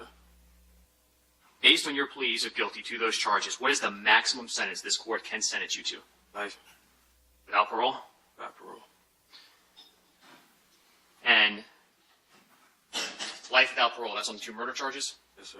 Is that also the potential sentence on the burglary with an assault or battery? Yes, sir. Now, do you know what your guideline score is for your charges that you pled to? Yes, sir. And what is your guideline score? 41.8 years. And so that 41.8 years, does that reflect the lowest sentence the judge should sentence you to without a legal reason to go below? Yes, sir. Now, is your cooperation, does that provide a legal basis that allows the court to go below 41.8 years if the court thinks that's appropriate? Yes, sir. But does the court have to? No. What is the absolute minimum sentence you can get? With At sentencing, what's the minimum sentence the court can sentence you to? 20 years. And then again, even with your cooperation, 20 years up to? The minimum is 20, and that's what he's fighting for right now. Life. Now, do you hope that this court will consider your cooperation? Yes, sir. Are you hopeful to get the best possible sentence you can get? Yes, sir. And that would be 20 years in prison. Yes, sir. But are you prepared for the possibility you may spend the rest of your life in prison? Yes, sir. If this judge thinks you are lying, do you think that is good for you or bad for you? Bad.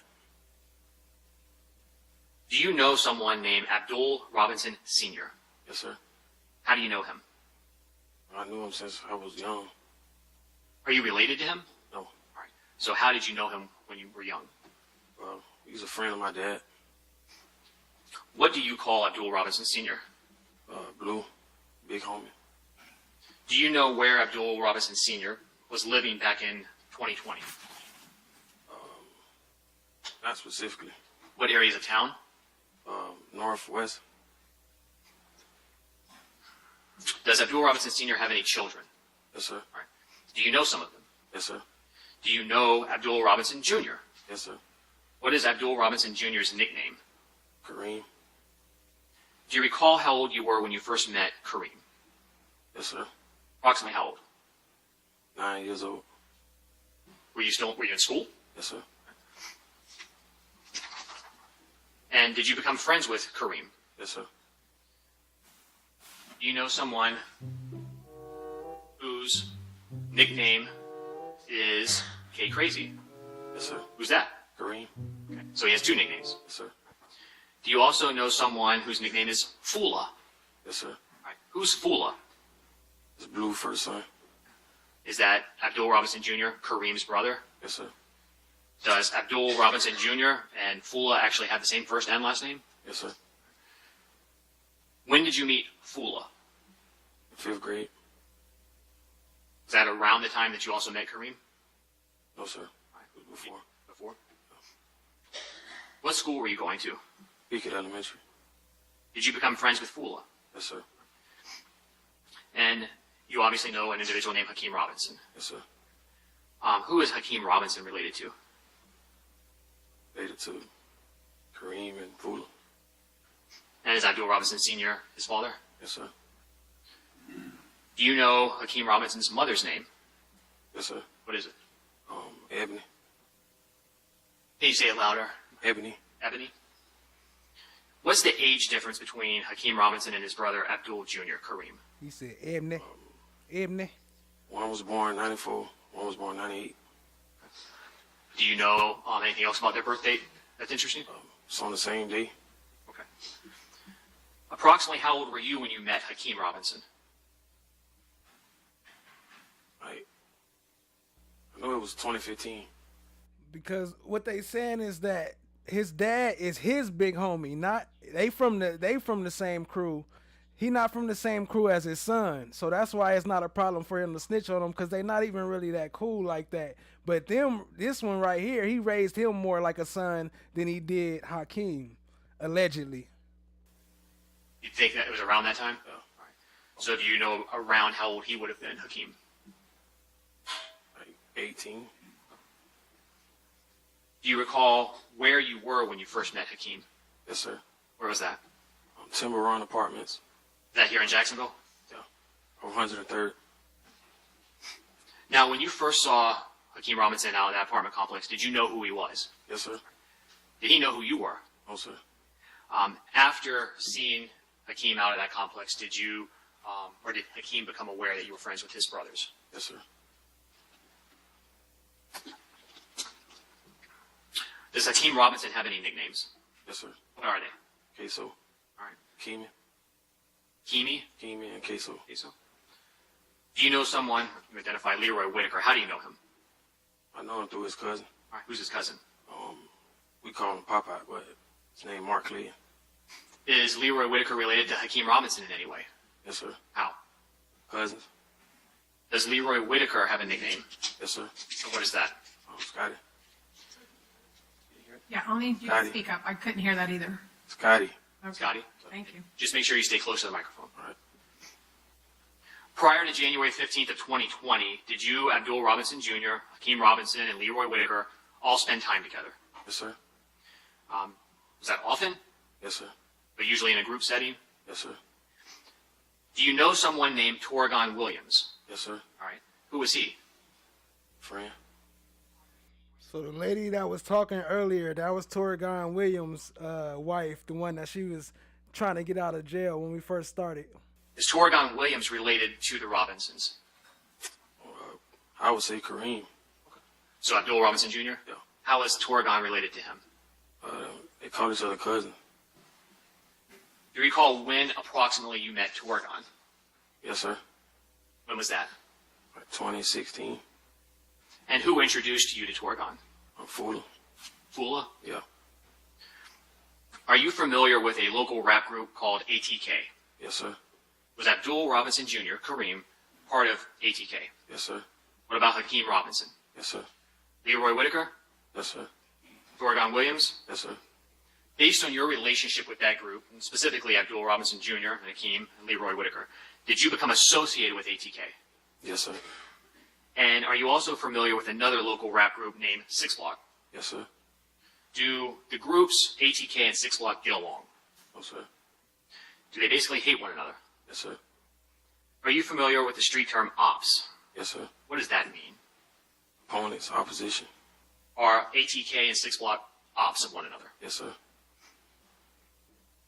Do members of both rap groups put out songs that are disrespectful about other individuals in the other group when they've been hurt or killed? Yes, sir.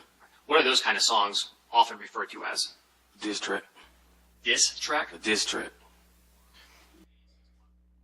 All right, let's go ahead and get in some of his pop's testimony, because I know a lot of y'all been hearing about his dad snitching on him, and a lot of y'all don't like that part, so we're going to get into some of that. Appreciate y'all being here. Hit the like, hit the subscribe, tap in, share with a friend. We're going to get into it. Let's go. And that's his middle name? Yes, sir. Does he also have other nicknames? Yeah.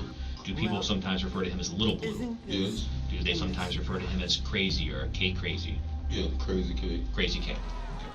Okay. Hakeem Robinson is also your son? Yes, sir. And a co-defendant in your case? Correct? Yes, sir. And does he have a nickname? Oh. What do you call Hakeem Robinson? Oh, Keeman. Do all other people also call him KSOO? Yes, sir. Yes, sir. Leroy Whitaker is another co-defendant. Yes, sir. What is his nickname? Scotty. Okay. And finally, we have Dominique Barner, who is another co-defendant. What is his nickname? Butter. How long have you known Dominique Barner? I've been knowing him like, I knew his father. I've been kind of knowing him like all his life. Most of his life? Yes. Did your family also know Butter? And what I mean by that, does Hakeem Robinson know Dominique? Yes, sir. Yes, sir. He knows Dominique Barner? Yes, sir. Does Little Blue Abdul Robinson Jr. know Barner? Yes, sir. And does Scotty Leroy Whitaker know Barner? Yes, sir. And do Hakeem Robinson, Scotty, and Dominique Barner? Now, prior to Hakeem Robinson's arrest, did he also use multiple cell phones? Yes, sir. And what was your understanding of what that song was about? It was a diss song about. So you said a diss song? Yes. Yeah. So it was talking bad about it. Talking bad. I'm sorry, I didn't mean to talk over you. Talking bad. So they be cutting out a lot of parts. It's redacted. A lot of it is redacted, so we can't hear the full thing. But we can hear most of what they saying though. Song to your attention. But when they blank out, it's not me. It's because it's redacted. Oh, really? Social media. Okay. Did Hakeem Robinson know about the song? Yes, sir. Did he ever talk to you about the song? Yeah. Okay. And how did he feel about the song? He didn't like it. Okay. What about Abdul Robinson Jr.? Did he ever mention the song to you? Yes, sir. How did he feel about it? He didn't like it either. Now, going again back to January 15th of 2020, that day, were you called by Abdul Robinson Jr., your son? Yes, sir. And was that from a number that you recognized as belonging to him? Yes, sir. What did he want? He wanted me to go pick up Scotty. Okay. And I know it's hard to just if you can keep your voice up for me. But you said Abdul Robinson Jr. wanted you to go pick up Scotty. Yes. Leroy Whitaker. Yes. All right. Did you also get... Why would he say go pick up Scotty and not him if he was on the run too? phone calls from Leroy Whitaker? Yes, sir. And what did he want? Telling me where he was at to come pick him up. Did he tell you if he was alone or did he have anybody with him? No, he said him and Butter was together. So Leroy Whitaker and Dominique Barner.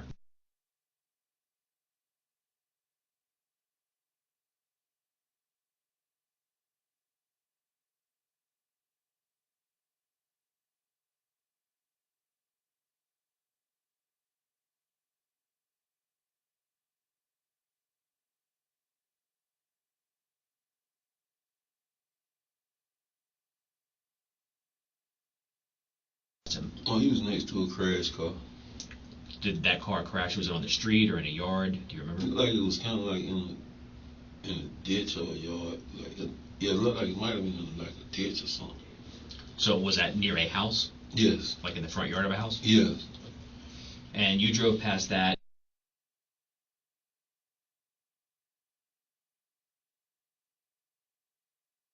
And both of them had on pajamas. Yeah. Yeah. Do you remember anything specific about either one of them? Yes, with some Mountain Dew pajamas. Okay. Today, do you remember which one had that on?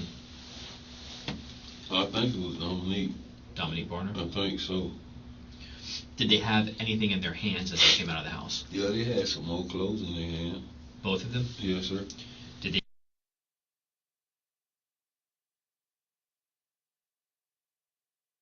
immediately concerned for anybody else? Yes, sir. And who was that? Hakeem. And that's Hakeem Robinson? Yes, sir. And why were you concerned for Hakeem Robinson? So I know that's their little friends circles, and he wasn't there. It was just them. And so is it common for Hakeem Robinson, Leroy Whitaker, and Dominique Barner to hang out together? Yes, sir. And so when he wasn't there, you were concerned for what might be going on with Hakeem Robinson? Yes, sir. Did you express your concern to Leroy Whitaker and Dominique Barner?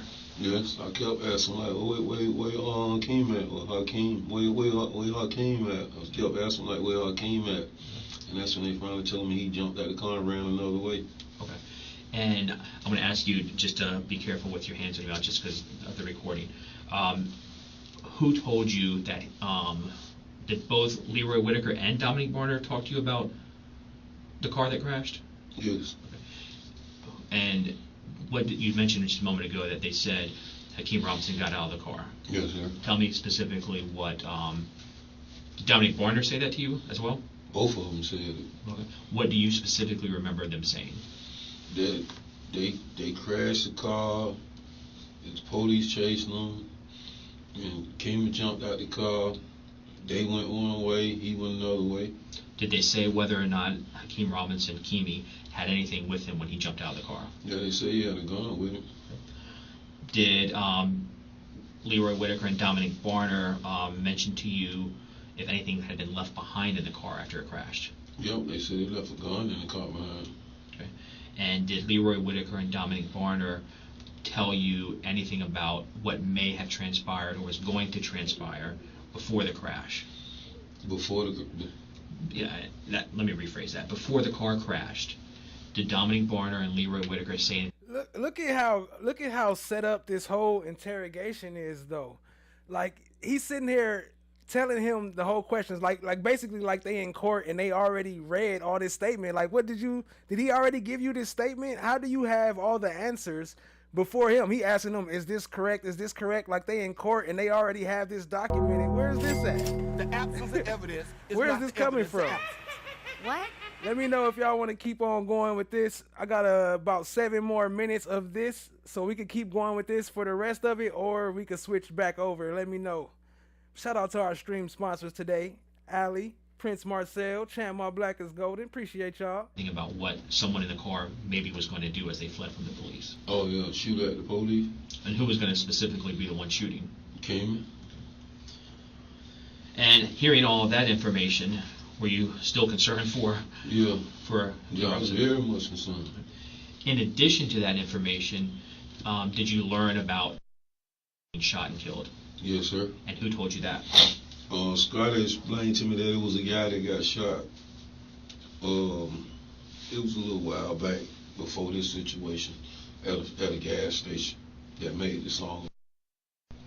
So Leroy Whitaker was explaining to you it was a person that had been shot once before? Yes, sir. And who shot him the time before? He did. Scotty? Scotty. And the reason was because of a song that he put out? Yes, sir. Right. And so when he told you that information, were you aware of who this person was? Yes, sir.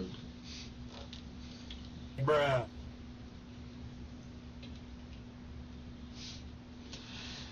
Having gathered all of that information. Oops. And so his dad's supposed to get out early, like super early. If his testimony is believed, I think he'd be out in less than like 2 years. They're gonna talk about it a little later though. This is part of them blanking out. It's not pause. That's them blanking out again. Y'all hit that like button. Hit that subscribe. Tap in. Let me see. I can skip past. And what questions or statements, communication, I guess, did you have with Leroy Whitaker and Dominique Barner about where Hakeem Robinson was located? Where he was located Yeah. at? Oh, I asked him where he was at. I kept, pressing where he was at, and that's when they told me that the young lady had picked him up. Who told you that? Scott with Leroy Whitaker. Okay. And what lady are you referring to?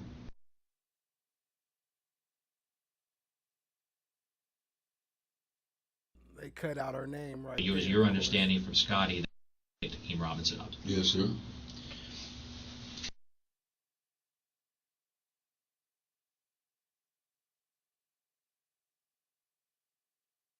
Days of the murder. Did you see anything on social media posted by your son Hakeem Robinson that concerned you? Yes, sir. And what was that specifically? Oh, it was they call it the story. It's on the story saying that kill a nigga and get his toes done. And was that depicting Hakeem Robinson? Say what? Did that, you said it was on the story, was that like Instagram story? Yeah, Instagram story. And was that something that was posted by Hakeem Robinson? Yes, sir. When you saw that, were you upset? Yes, sir. Did you try and reach out and speak to Hakeem Robinson? Yes, sir. And when you spoke to him, what did you tell him? I told him he need to take that shit down. Did he deny being... All right, that's enough of that. He didn't deny it. Kill a nigga, get my toes done. They crazy. What's going on with these kids these days, huh? Let's get back to it. If someone puts out a diss track, can that make them a target of the other group? Yes, sir. Turning your attention back to January of 2020, do you recall where you were living? Yes, sir. And where was that? On 3830 University Boulevard, the Esperanza Apartments. So an apartment complex on University? Yes, sir. Were you living with anyone at that apartment complex? Yes, sir. Who? My girlfriend. What was her name? Janera Smith. Say that a little louder, sir. Janera Smith. Smith. Okay. When did you and Janera start living at that apartment complex? July of 2019. Does Janera Smith know Hakeem Robinson? Yes, sir. Abdul Robinson Jr.? Yes, sir. Leroy Whitaker? Yes, sir. Even Torgon Williams? Yes, sir. Now, prior to you getting arrested, had all of those individuals been to your apartment on University? Yes, sir. Today, are you in a relationship with Janera Smith? No, sir. Has that been over for a while? Yeah. Now, prior to January of 2020, were you familiar with someone named Charles McCormick? Yes, sir. Was Charles McCormick affiliated with the group 6 Block? Yes, sir. Are you familiar with someone by the name of Raekwon Howard? Yes, sir. Is Raekwon Howard affiliated with 6 Block? Yes, sir. Did Charles McCormick have a rap name? Yes, sir. And what was it? Buck. Can you say that again? Buck. In 2019, did Charles McCormick put out a diss track? Yes, sir. And what was that diss track or song? What did it reference? Dead people. And do you recall some of the people that were referenced in that song? Yes, sir. Who? Willie, 2-3, Snoop. Who's Willie? Willie Addison. That's Kareem's brother. I'm sorry? That's Kareem's brother. Can I interrupt you all for a second? And I apologize for that. Ma'am, do you need a cough drop or water or anything? Do you have to, are you sure? I want to be sure you're okay. There's another cough drop we're handing you. And you can have water up here if you need to. I didn't mean to call you out, but I saw you coughing a lot. So, do you need a glass of water? We can get that for you. No? Okay. All right. You may go ahead, Mr. Paper. Thank you. You said Willie Addison was who?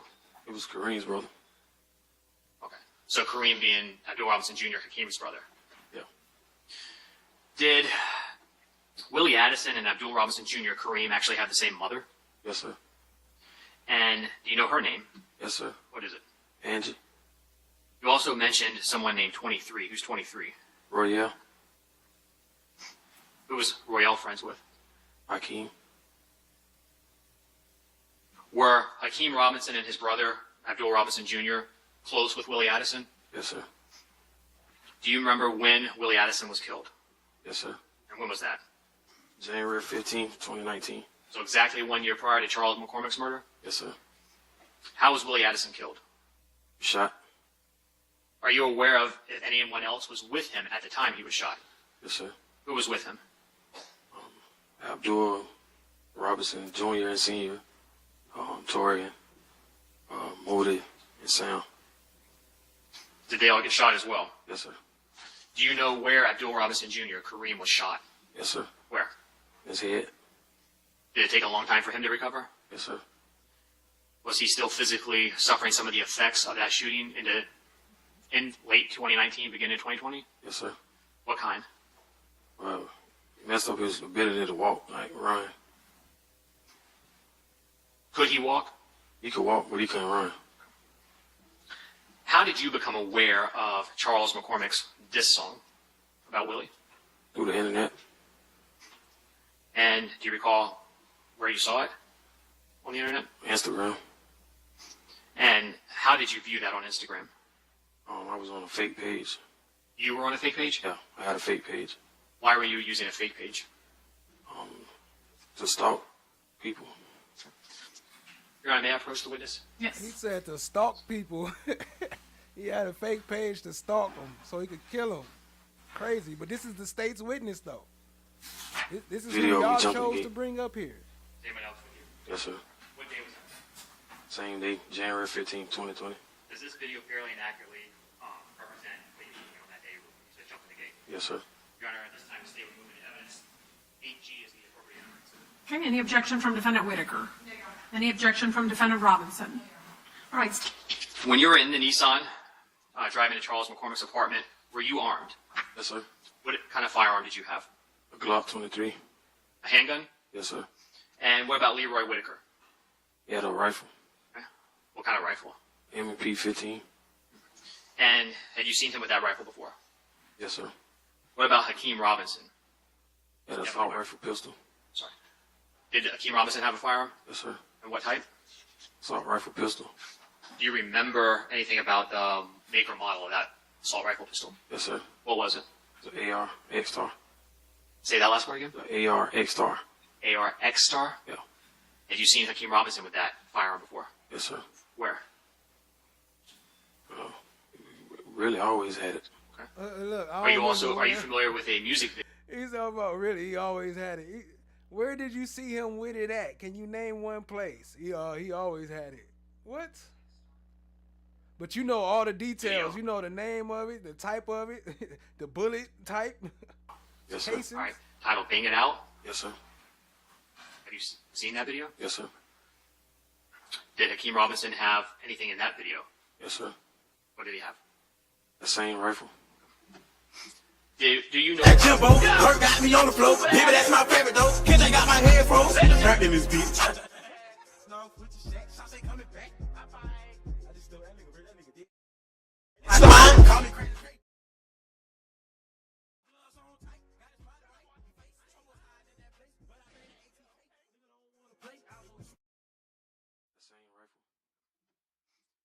Do you know if on January 15, 2020, Abdul Robinson Jr. had a firearm?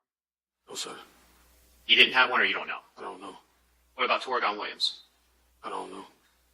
Do you recall around what time you, Hakeem Robinson, and Leroy Whitaker all got back to Charles McCormick's apartment on January 15th? I know it was like the sun was just not coming up. So still morning. It was still morning time. When you got back to the apartment complex, was Charles McCormick's car still parked there? Yes, sir. Where did you park the Nissan? Across from his building. And why were you doing that? Well, so when he came out, he couldn't see the car. The car you were in with Hakeem Robinson and Leroy Whitaker? Yeah. Did Abdul Robinson Jr. and Torgon park near you? No, sir. Do you know where they went? No, sir. Could you see where they went? No, sir. Now, after you parked, where in the Nissan were Hakeem Robinson and Leroy Whitaker sitting? Still in the back seat. Both with their rifles? Yes, sir. And was there a plan at that point in time for what was going to happen next? Yes, sir. And what was that plan? Well, they were going to ambush him as soon as he got in the vehicle. All right. So, ambush who? Charles McCormick. And when you say ambush, what does that mean? Like, We call it run down. What does run down mean? It's ambush. Okay. If Charles McCormick walked out of his apartment while y'all were sitting right there, No, sir. when he walked out, if the plan was to run him down, what would that have involved? What would have happened? I'll allow him to answer if he knows, otherwise it will be sustained. Do you know what the plan was for when Charles McCormick walked out? Yeah. What was supposed to happen? Well, when he got into the vehicle, they was going to jump out the car, and as soon as he got in his car, they was going to run him down and shoot him. Who was? Scotty and KSOO. So both Leroy Whitaker and Hakeem Robinson? Yes, sir. And they both were going to shoot him? Yeah. What was your role? Just to come get him after it was done. And get him out of there? Yeah. He was the getaway driver, huh? Did you all have to wait a long time for Charles McCormick to come out of his apartment that morning? Yes, sir. Keep in mind, he keep on talking about KSOO. He ain't said nothing about Chris Brown yet, huh? But the defense gonna bring up Chris Brown. Remember about how long y'all were waiting? Was it hours? It was hours. While waiting for Charles McCormick to come out of his apartment, did you see Abdul Robinson Jr. and Torgon again while y'all were waiting? Yes, sir. How did that happen? They pulled up on the side of us to let us know that he had just made an Instagram post. That Charles had We just looking at, yeah. And then to be on the lookout, is that what you said? Yeah. Did they then drive back off? Yeah. While you were waiting for Charles McCormick to come out, did anything happen that messed up this initial plan of the rundown? Yes, sir. And what was that? Christopher Brown pulled up. And what did Christopher Brown pull up in? Oh, okay. There go His Chris baby Brown. mother's car. Now they Did talking that about upset Chris everybody? Brown. Yes, sir. And why is that? Because he was messing everything up. Were you concerned about the vehicle he was in? Yeah. All right. And why? It's a trail. You get back to us. It could get you caught? Yeah. So, what did you tell Christopher Brown? Told him to pull off. Did he? Yeah, he pulled off. Did you stay where you were at? No. What did you do? Shay, yeah, that's a fact. He's snitching on Chris Brown in another case. Or I don't know if it's the same case, but yeah, he's snitching on Chris Brown too. I tried to go physically tell him, like, get from around. Okay. And what happened when yeah, y'all it were is doing that? another case. Another case. McCormick came out. So, did you, Hakeem Robinson, and Leroy Whitaker miss McCormick when he initially came out? Yes, sir. And so, what happened next? Well, I kind of like U-turned behind him just to get a good view of him. Did Charles McCormick make it to his vehicle? Yes, sir. Did he try to leave the apartment complex? Yes, sir.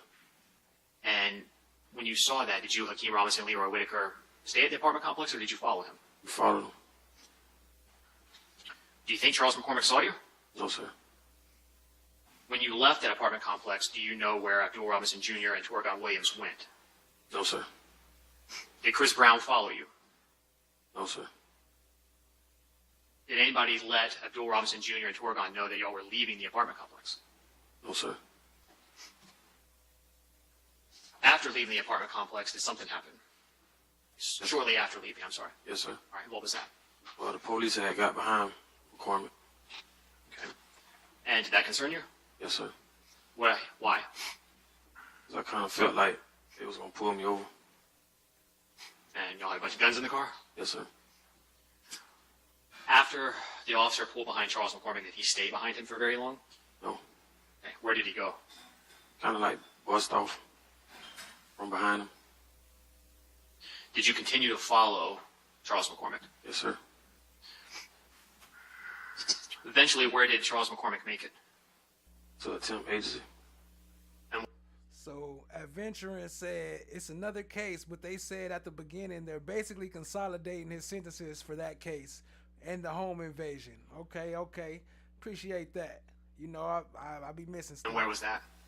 On Mare Road. Was it like a shopping plaza? Yes, sir. And that's in Duval County, Florida? Yes, sir. Did you pull into that same shopping plaza? Yes, sir. Do you know or remember where in that plaza you parked? On the side of the building. Was it close to Express Employment or a little distance away? It was close. Did you stay there the entire time? No, sir. When you initially got into the plaza, what was the plan? Still going to be the same thing. And what does that mean? An ambush, run. It was going to still do the same thing it was going to do in an apartment complex. All right. So when Charles McCormick came out, Hakeem Robinson and Leroy Whitaker both were going to ambush him? Yes, sir. And then what was your role going to be? Same thing, just to pick him up when it was done. Now, when you got to that complex, the shopping plaza, were you concerned about anything? Yes, sir. What was that? Police. Why? They always at Publix. There are Publix in the shopping plaza? Yes, sir. While y'all were waiting for Charles McCormick to come out, do you know if Hakeem Robinson made contact with anybody? Yes, sir. Who? He made contact with Kareem. And what was the purpose of that? To ask him to do a surveillance check. And could you hear that conversation? Yes, sir. And do you know what kind of call that was? If it was a cell call, FaceTime, Instagram, any of those things? No. Did Kareem Abdul Robinson Jr. agree to come up there and do surveillance check? No. After that conversation, did Hakeem Robinson contact anybody else? Yes, sir. Who? Raekwon Howard. Okay, I'm going to have to see the counsel and court reporter at sidebar. I didn't hear the name. Who they say? We're going to skip the sidebar, though. You already know. Keep it rolling. Appreciate y'all being here. Hit the like, hit the subscribe, tap in, share with a friend. You know how it goes. All right, you may proceed. Thank you. What did Hakeem Robinson tell Raekwon Howard that you heard? He was telling him that one of his homeboys was sleeping. He was finna get killed. Did he give a name? No. Before Charles McCormick came out of the temp agency, did you stay where you were at, or did you relocate that Nissan Altima? I relocated. Where? In front of the temp agency. Where was that in relation to where Charles McCormick had parked his vehicle? It was like right behind his vehicle. And what was the purpose of doing that? Get it closer. And when you relocated the Nissan Altima, did the plan change or did it stay the same? It changed up. Did you change it? Yeah, I changed it. And what did you change the plan to be? Well, I told Hakeem that it'd be better if he did it himself. And why was that? It was easier. Why? Because they ain't have to run like all lot in the shopping plaza. Was the Nissan parked close to Charles' vehicle? Yes, sir. And what side of Charles McCormick's vehicle was the Nissan's passenger side closest to? His driver's side. Did Hakeem go along with the plan? Yes, sir. Where was Leroy Whitaker seated in the Nissan when you relocated? The back seat. What about Hakeem Robinson? Front seat. How did he get to the front seat? Jumped through the middle console.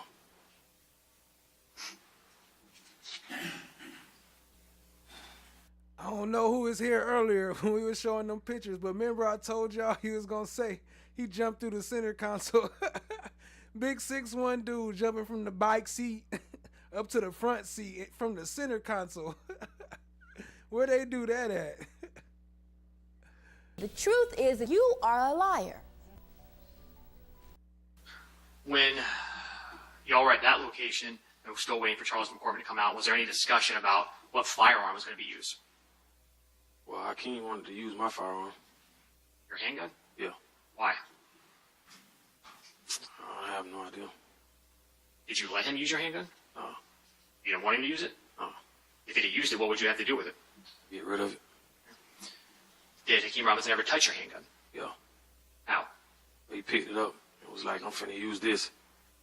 I said, no, you're not. So what happened when Charles McCormick came out? Well, Hakeem jumped out. Jumped out of what? Jumped out of the car. Was that the plan? Oh, sir. All right. How was that different from what the plan was? Well, I came up with a plan of getting closer to his car so when he get in the car, he could jump out of the passenger seat and shoot him as soon as he got in his vehicle. I could pull off faster. And did he wait for Charles McCormick to get closer to his vehicle or get into the vehicle? No. What happened after Hakeem jumped out of the Nissan? Shot at him. Shot at who? McCormick. Did McCormick stay there? No. What did he do? Ran. What did Hakeem Robinson do? Chased him. And then did what? Killed him. Did you see that? No. Where did they go? On the side of the building. But did you see Hakeem chasing him with the rifle? Yeah. Did you hear shots? Yes, sir. And after those shots, what did you do? I went and picked him up. Picked who up? Picked Hakeem up. Where did Hakeem go when you pulled up to pick him up? Say that again? What's crazy is, though, this is how they get in a lot of people. A lot of people are in jail behind these same types of situations. Like, this ain't new. It's just new to us because they finally putting it on TV, on YouTube. But this ain't new. They been doing this. When you went to pick Hakeem up, where in the vehicle did he go? Oh, we got back into the passenger seat. Then what happened? I pulled off. Where'd you go? Went to, like, towards the front entrance of the shopping plaza. Did anything happen on your way out of the shopping plaza? Yeah. What was that? The police got behind us. What did you think when the police got behind you? What did I think? Yeah. It's time to go. Okay. Did you start speeding? Yes, sir. Did you drive kind of recklessly? Yes, sir. Do you know where you were going? No, sir. Do you know what streets you made it to? Yes, sir. What was that? Townsend. What kind of area is Townsend? It's a residential neighborhood. Did the officers continue to follow you? Yes, sir. At some point, did your car crash? Yes, sir. Where? On Townsend Boulevard. What was that next to? Where you crashed? Was there anything around it? Houses. What's that? Houses. Houses. Okay. And what did you crash into? Small tree. Small tree? Yeah. That disabled the vehicle? Yes, sir. What happened after you crashed? We all jumped out the car. Do you recall who got out first? Yes, sir. Who? Hakeem. And then who? Scotty. When Hakeem got out, what did he do? He ran a different way from us. All right. What direction was that? Well, we ran in front of the car. He ran to the right of us. So across the street in the opposite direction? Did Hakeem take anything with him? Yes, sir. What was that? Murder weapon. Where did you go? I ran behind Scotty. Did you take your Glock with you? No, sir. Did Scotty, Leroy Whitaker, take his rifle with him? No, sir. Where were they? Still in the car. Were you able to catch up to Leroy Whitaker? Yes, sir. And what did the two of you do? Jumped a lot of fences. In addition to the Glock and the rifle that you said Scotty Leroy Whitaker left behind and yourself, was there any other evidence in that vehicle that you were aware of? Yes, sir. And what was that? T-shirts. Show you what's in evidence.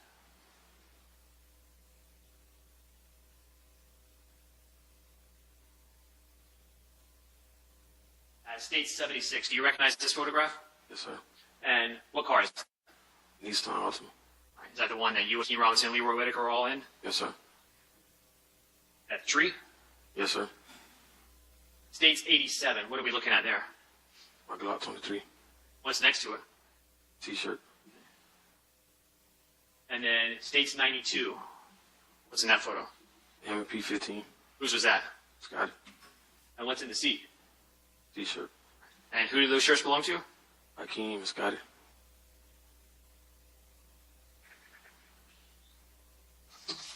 You said that you and Scotty were jumping fences? Yes, sir. Show you what's now in evidence as State's 189.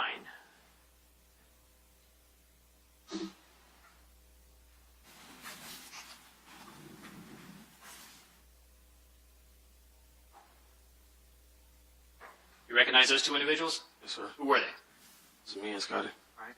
Who got to the fence first? Scotty. All right. And then right behind him? It's me.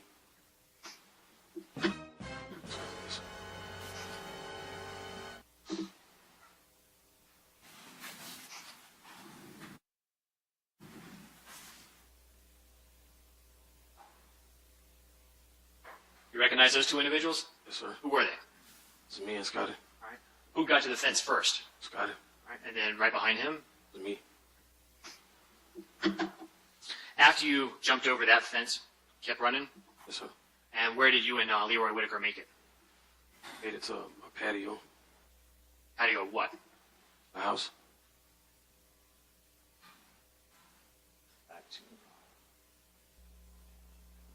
Uh-oh. About to get into the, Showing what's her you name? what's in that we was evidence, I talking believe about it states earlier? 110, I believe. Do you recognize that photograph? Yes, sir. What is that? Patio.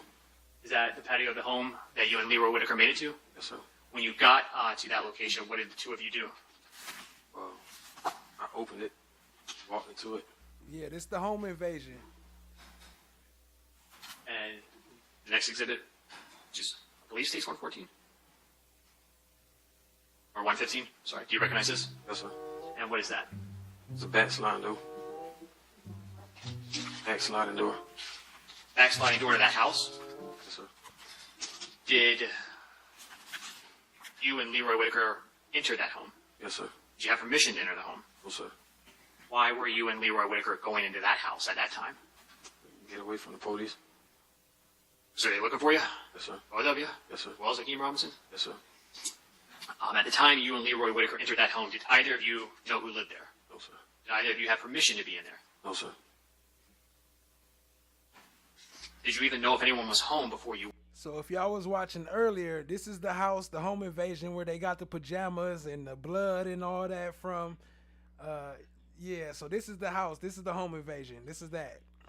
Went into that house. No, sir. Once you made it into that house, where did the two of you go? We went to the first room we seen. And where in the house was that? If you remember. I can't remember. What kind of room was it? Looked like a guest room. So some sort of bedroom? Yeah. Now, what was the purpose of you and Leroy Whitaker going into that room? To hide. So what did you do when you made it into the room? I got into the closet. What did Leroy Whitaker do? He kind of like stood. I was telling him to get under the bed. Did he? No. What did he do? He tried to get in the closet with me. What happened while the two of you were in that bedroom? The lady came. And how did you see the lady? Well, she opened the door. What happened after she opened the door? She seen us. Well, she seen me in the closet, and she seen Scotty standing outside the closet. Did she say anything to the two of you? Yeah. What'd she tell you? She was like, y'all got to get out of my house. Were you or Leroy Whitaker going to leave the house at that point in time? No. Could you go outside safely? No. Why? Police. What did this lady do next after she saw y'all and told you to get out? Escorting us to the door, to the front door. She opened the front door? Yeah. Then what happened? She screamed. She screamed for help. And after she screamed for help, what happened? Pulled her back into the house. Who did? Me. All right. And did Leroy Whitaker help you pull her in? Yes, sir. And then once she was pulled back inside her house, what happened? Well, I kind of like took her to the ground. Okay. Did you do something to her when she was on the ground? Yes, sir. What'd you do? Choked her. Say that again? Choked her. Put your hands on her throat? Yes, sir. And what were you trying to do? Really just trying to scare her. Did you? Yes, sir. After you were choking her, did Leroy Whitaker say anything to you? Yes, sir. What was that? He asked me, did I want to kill her? What'd you say? Said, yeah. Did you want to kill her? No. And why'd you say that? Just so she can cooperate. Did she cooperate with both of you? Yes, sir. Adventuring said leading. Yo, same thing with the interrogation. That's what I was saying earlier with the interrogation. The whole thing is leading. It's like they already got in their mind figured out what they wanted to say, and they just need them to say yes or no. They made up their own story pretty much. What'd you make her do? Made her get on the couch. Did you take anything from her? Yes, sir. What was that? Took her phone. And why'd you do that? She couldn't call the police. Did you have a cell phone with you? Yes, sir. Was it working? Yes, sir. Was it on? No, it was dead. What about Leroy Whitaker? Yes, he had a phone. How were you and Leroy Whitaker planning on trying to get away? Well, call and ask for help. I couldn't hear you. Call and ask for help. So who would have been calling? Say that again. Who was calling for help? Scotty. Do you know who he called? Well, the first person he called was Kareem. You call anybody else? Yes, sir. Who? Called Blue. Did someone eventually show up? Yes, sir. Who was that? Blue. You know how he knew where to find you? Yes, sir. How? Scotty dropped the pin. What's a pin? Location. Prior to Abdul Robinson Sr., Blue, showing up, did you and Leroy Whitaker take anything else from the house? Yes, sir. What was that? Clothes. Did you have permission to take the clothes? Yes, sir. Did you and Leroy Whitaker both change your clothes? Yes, sir. And why were you doing that? You changed the description. Were you still worried about the police? Yes, sir.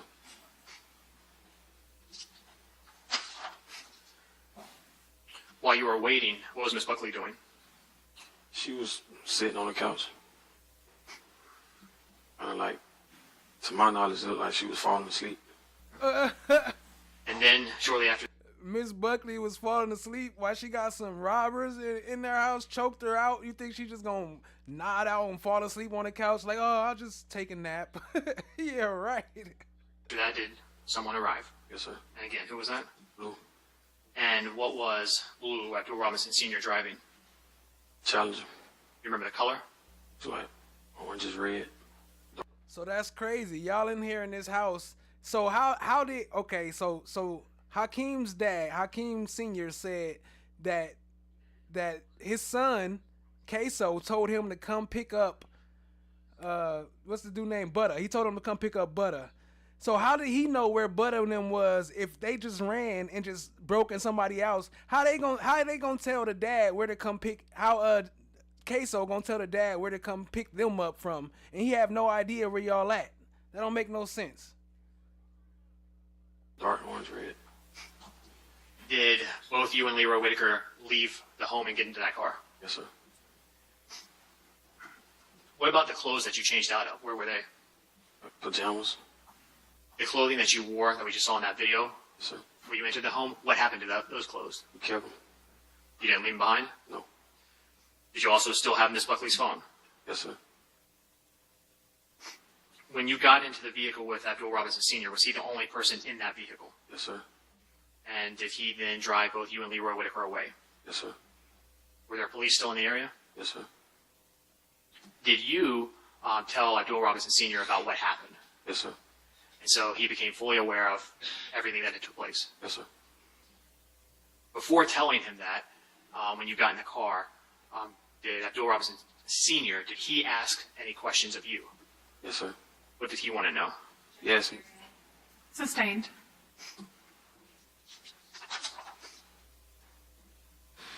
Where did you go? Where did Abdul Robinson Sr. take take you? A hearsay objection right there, because you can't ask him what somebody else said. So I didn't hear what was the objection, but I'm sure it was hearsay. Thank you. He took me to Grand Park.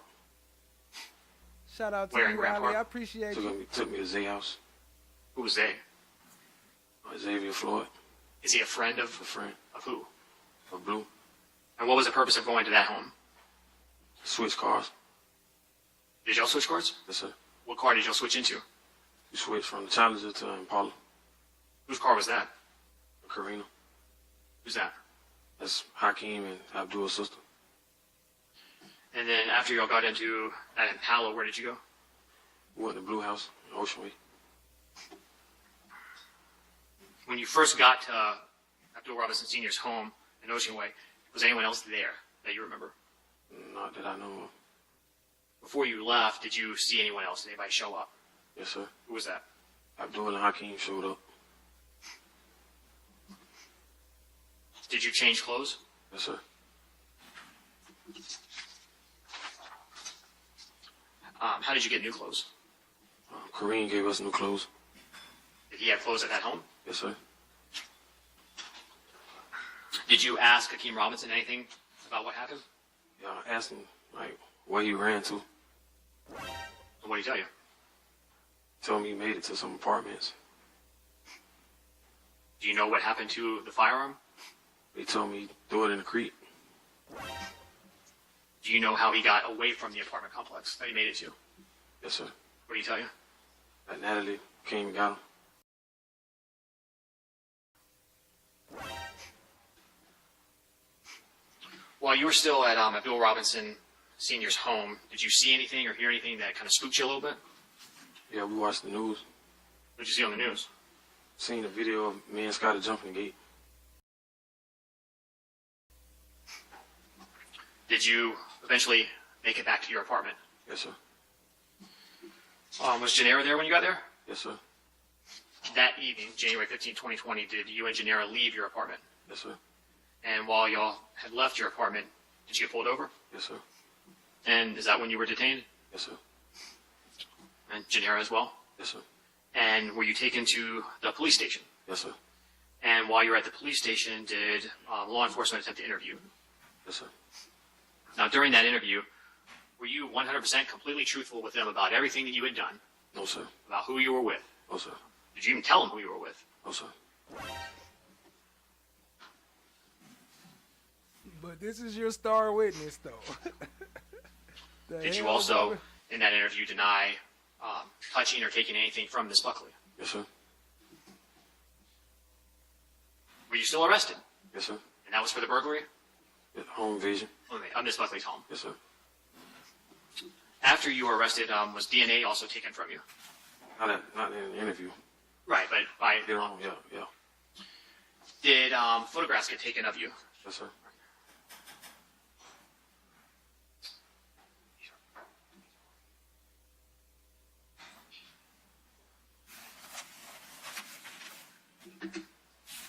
And were those photographs of the tattoos of your arms? Yes, sir. Thank you, Judge. I have no further questions. All right, just a moment. The first reason I would say it's relevant towards the facts is that Abdul Robinson Sr. is also charged in that homicide. He is also pled and is part of his cooperation agreement as well. Factually, Abdul Robinson... All right. It's getting time for the cross exam now. You know, now it's about to get real. Y'all hit that like button. Share with a friend. It's about to go down. Sr. has pled guilty and was charged with accessory after the fact. However, according to Mr. Barner's claim is that Abdul Robinson Sr. is the one that told him to get involved in the homicide, that he was going to pay him as much as at least $10,000, maybe up to $50,000. Hence my comment and opening statement that Mr. Barner is a paid-for assassin. And so I'm happy to proffer those. I do think it's fair game based on his cooperation. All right, is there an objection by the state to that testimony? Okay, and what's the objection? We filed a motion to prohibit that testimony and questioning, specifically trying to get out the facts, specific facts and details of the other murder, and essentially trying to impeach either Barner or Blue on Black. She said Barner a paid shooter. She said that boy a paid shooter. Do you expect the testimony to be any more than what you've just advised me? Because here's the thing, if it is evidence, and of course when I took it under advisement on the motion in limine, about any favorable treatment that Senior is receiving, that is fair game. That is charges that he could have been charged with but wasn't, or other favorable treatment in that charge for which he is facing accessory after the fact instead of some higher offense. You would agree that goes to bias and that is admissible. Yes. All right. And is that the purpose of you wanting to get that information out from Dominique Barner? Yes, along with the fact that what I think is different than any other witness who might be facing federal criminal charges, like say for narcotics, this particular crime is part of the plea agreement that both of these witnesses, Abdul Robinson Sr. as well as Barner, are going to be testifying pursuant to. And so therefore, I think everything encompassed within that plea agreement, along with basic facts of the case, is relevant towards understanding what kind of agreement they got, what his particular involvement was. So that's what I'm trying to understand. And yes, I agree. Anything involving their plea agreement, yes, fair game, goes to bias, goes to favorable treatment, admissible. Details and facts on, you picked me up that day, I picked you up, we went, we got a gun, we got in a car to commit this other murder. I don't see how that is relevant or admissible. If you just want to lay a very basic, that's what I'm trying to get you to tell me, is what are the limits of the facts that you're going to get into that other case? I literally can read the court the questions I anticipate. Okay, then do that, please. And I'm going to make every effort in this cross-examination to actually keep to my questions. Okay. And this is only on behalf of Mr. Whitaker. Ms. Kawas may have additional details that she'd like to argue. But I was going to ask him, you've also been charged with the death of Damon Rothermel, right?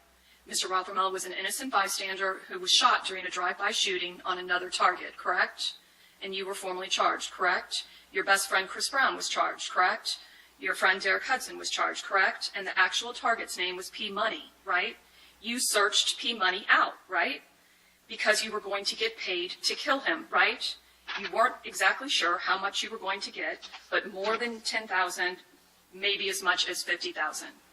And Abdul Robinson Sr. was going to put up money for that, right?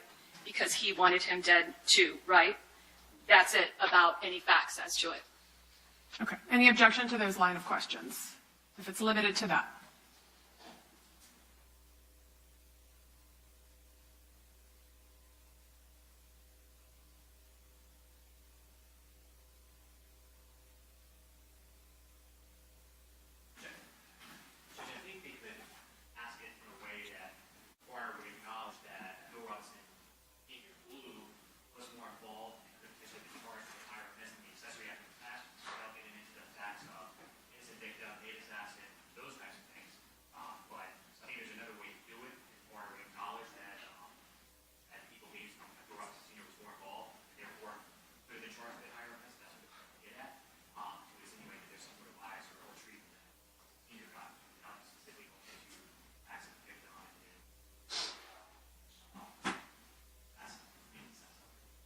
Well, certainly that's for argument, I suspect. You're not calling him a paid assassin now. You're just laying out the facts that Senior paid him to commit this crime, therefore he could have been charged with something more than what he was charged with. Correct, Your Honor. I'm going to allow it, if you limit it to those questions. Those are the exact questions on my sheet. Okay. Anything else as between the state and Mr. Whitaker's cross? Okay.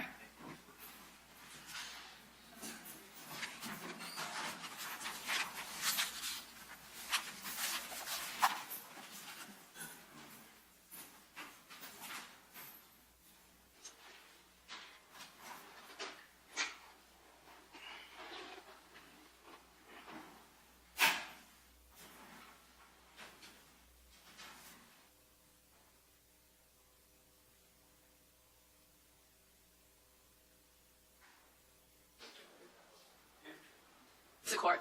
You may. Mr. Barner, big day for you, sir. Correct? Yes, ma'am. Okay. And sir, I'm going to beg you to put that microphone right in your face. I don't want to make you have to repeat anything. So we understand you are currently 31 years old, correct, sir? Yes, ma'am. And you have a child that's 15 or 16 now? 16. Back on January 15th of 2020, you would have been 26 years old, correct? Yes, ma'am. Okay. On that same day, Leroy Whitaker was barely 19 years old, right? Right. Okay. And Hakeem Robinson was 21 years old, right? Right. And the closest one to your age would have been Abdul Jr., who was 23 years old, correct? No. Abdul Jr. isn't 23 born in years old? 94, so you wouldn't have been 23. How old do you think he was? Yeah, you're younger than me, so You think he was 25? I don't think I know. Okay. Back in 2020? Yes, ma'am. Okay, fair enough. And the first time you ever even met Leroy Whitaker, you were 23, correct? Yes, ma'am. Okay. And Leroy was still in high school, right? Right, correct. And you met Leroy through a very good friend of yours at the time, Mark Clayton, right? Right. Okay. And he's somebody that you ended up testifying against, right? No, You never testified against Mark Clayton? no, not. You were just willing to, Yeah, and the case worked out right, before you ever had to come into court and testify. right, But you were more than willing to testify against your friend, Mark Clayton, right? correct, And that provided a benefit for you, did it not? correct, You got out of jail faster, didn't you? correct. Okay.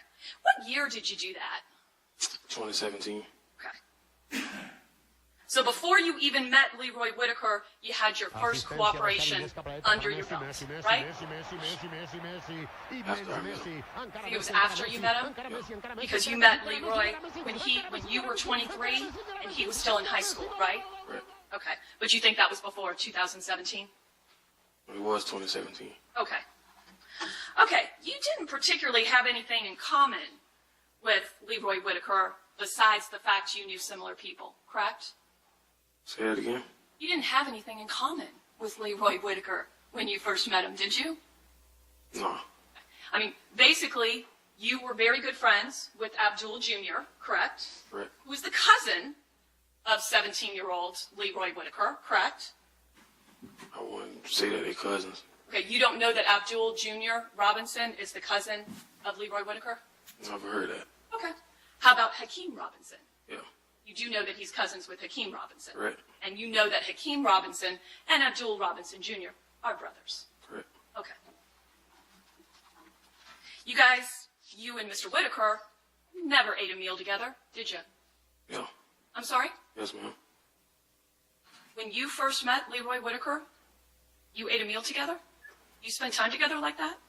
I wouldn't say we ate a meal together, but Well, the fact is, frequently. you have testified before, you've never eaten a meal with him, right? I'm sorry? I don't understand what you're saying. The truth Have is you you eaten are a a liar. meal with Leroy Whitaker? Yes or no? Yes. Okay. When? I don't know when. Okay. I don't count. Okay. Is it your testimony you ate multiple meals with him? Yes. Okay. Do you remember giving a deposition, sir? I took a lot of depositions. You sure did. Your first deposition was on November 15th of 2023. Do you remember that? That deposition? Referring to which case? This case. We'll get to the other cases you've testified in. Okay. Just talking about this case right now. Yes, ma'am. Okay? On November 15th of 2023, do you remember giving a deposition in this case? Yes, ma'am. Okay. Your second deposition on April 10th, 2024. Do you remember giving a deposition on that day? Yes, ma'am. And then your final deposition on May 17th of 2024. Do you remember that? Yes, ma'am. And for the court and counsel, I'm going to be in the second deposition of April 10th of 2024 on page 162.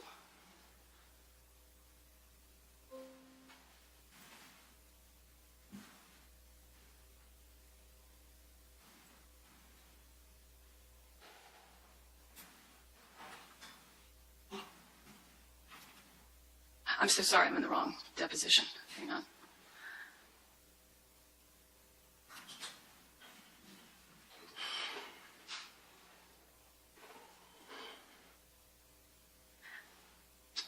And I apologize, it's actually further down. It's 163 going into 164. Well, isn't this a nice surprise? Okay, question. I'm sorry, counsel. I'm on page 165, and it's line 16. Question. Do you remember this, sir? Did you ever sit down and watch a movie with him? Can you think of a meal you ever sat down and ate with him? Answer, no. If I have, I don't remember. So is your testimony today, oh, you guys had lots of meals together? You said what meal? You didn't say, have I had a meal with him? So the question is kind of different to me. Okay, the question you were asked back in, and again, I'm on the second deposition of April 10th of 2024. Question, did you ever sit down and watch a movie with him? And again, we were talking about Leroy Whitaker. Can you think of a meal you ever sat down and ate with him? Answer, no. If I have, I don't remember. Do you remember making that statement, sir? I don't recall. Okay. And so, what's your official testimony today here? You don't recall? Have you eaten a meal with Leroy Whitaker? Yes, ma'am. But you don't remember any details of it? Yeah, I wouldn't say what meal it was. Okay. You did have a strong bond with Mr. Mark Clayton, though, correct? Correct. Okay. And from January to May of 2018, you actually left Jacksonville and lived in the Las Vegas area, correct? Correct. And during that entire time period, you did not have any conversations with Leroy Whitaker, correct? No. Okay. Now, you've been in jail since January 15th of 2020. I think you were technically booked on the 16th, but they picked you up in the very late hours of January 15th, correct? Correct. And they brought you in to be interviewed, and that was your opportunity to talk to him or not talk to him, right? Right. And you decided to talk to him, correct? Right. And when they were questioning you specifically about Miss Buckley. And they told you that she identified you, right? They didn't tell me it was her. I don't remember them saying her name. But they told you that you had been identified. Yeah. Okay. And that's because you have a pretty distinctive tattoo, don't you? Yeah. Okay. Do you mind? Roll up your right arm. It's the 1993 is on your right arm, right? Right. No, it's on my left arm. Oh, and your left arm. Will you please show us? It's still there, right? Yeah.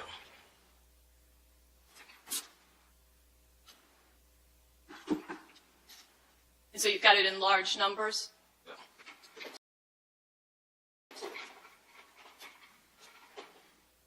And you weren't forthcoming with the Jacksonville Sheriff's Office that night, were you? Not completely, no. Okay. Well, yeah, you actually lied to him, didn't you? Correct. I mean, it was an intentional lie, right? Correct. Told him specifically you never touched Ms. Buckley, correct? Correct. Told him specifically you never took anything, correct? Correct. Told him specifically you didn't know how you got picked up. You gotta be Pacific. Them Pacifically. You didn't know who picked you up, right? Right. So on January 15th, you were willing to lie because it was convenient, correct? Right. I mean, you didn't want to tell him all the details of supposedly what you'd done, right? Oh, no. Because you certainly weren't ready to cooperate yet, right? Oh, no. Fast forward to August of 2020. You had remained in jail, right? Correct. Now, by this time, you've been formally charged with not one, but two full homicides, correct? Correct. And this second homicide dealt with the death of Damon Rothermel, right? Correct. Now, Mr. Rothermel was not known to you, correct? Oh, no. He ended up being an innocent bystander whom was shot during a drive-by shooting on another target, right? Right. And you were formally charged with that homicide, correct? Yes, ma'am. As was your very best friend in the world, Chris Brown, Yes, right? ma'am. Yes, ma'am. Chris Brown, who you've known since you were 9 years old, right? Yes, ma'am. And your friend Derek Hudson, also charged, right? Correct. And the actual target's name was P Money, right? That's his nickname? Yes, ma'am. Okay. And you searched P Money out, didn't you? Yes, ma'am. Because you were going to get paid to kill him, right? Correct. You didn't know exactly how much, but you knew it was going to be at least 10,000, maybe as much as 50, right? Correct. And that was exciting, was it not? I want to say exciting, but Well, you and Abdul Robinson Sr. was going to put up money for that, right? say that again. Abdul Robinson Sr., who's also charged in that homicide, right? Yeah. He was the one that was going to give you the money, right? Correct. He's the one that put you up to it, right?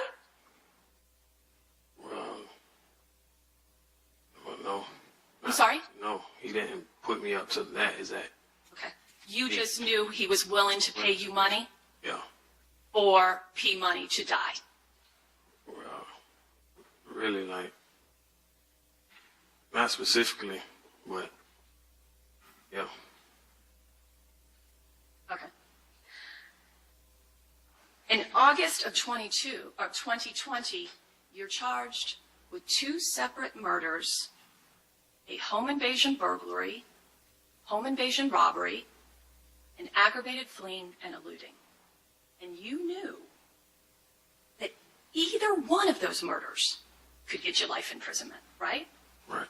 And more than that, you were charged with second-degree murder, right? And that's what you've entered pleas to, correct? Right.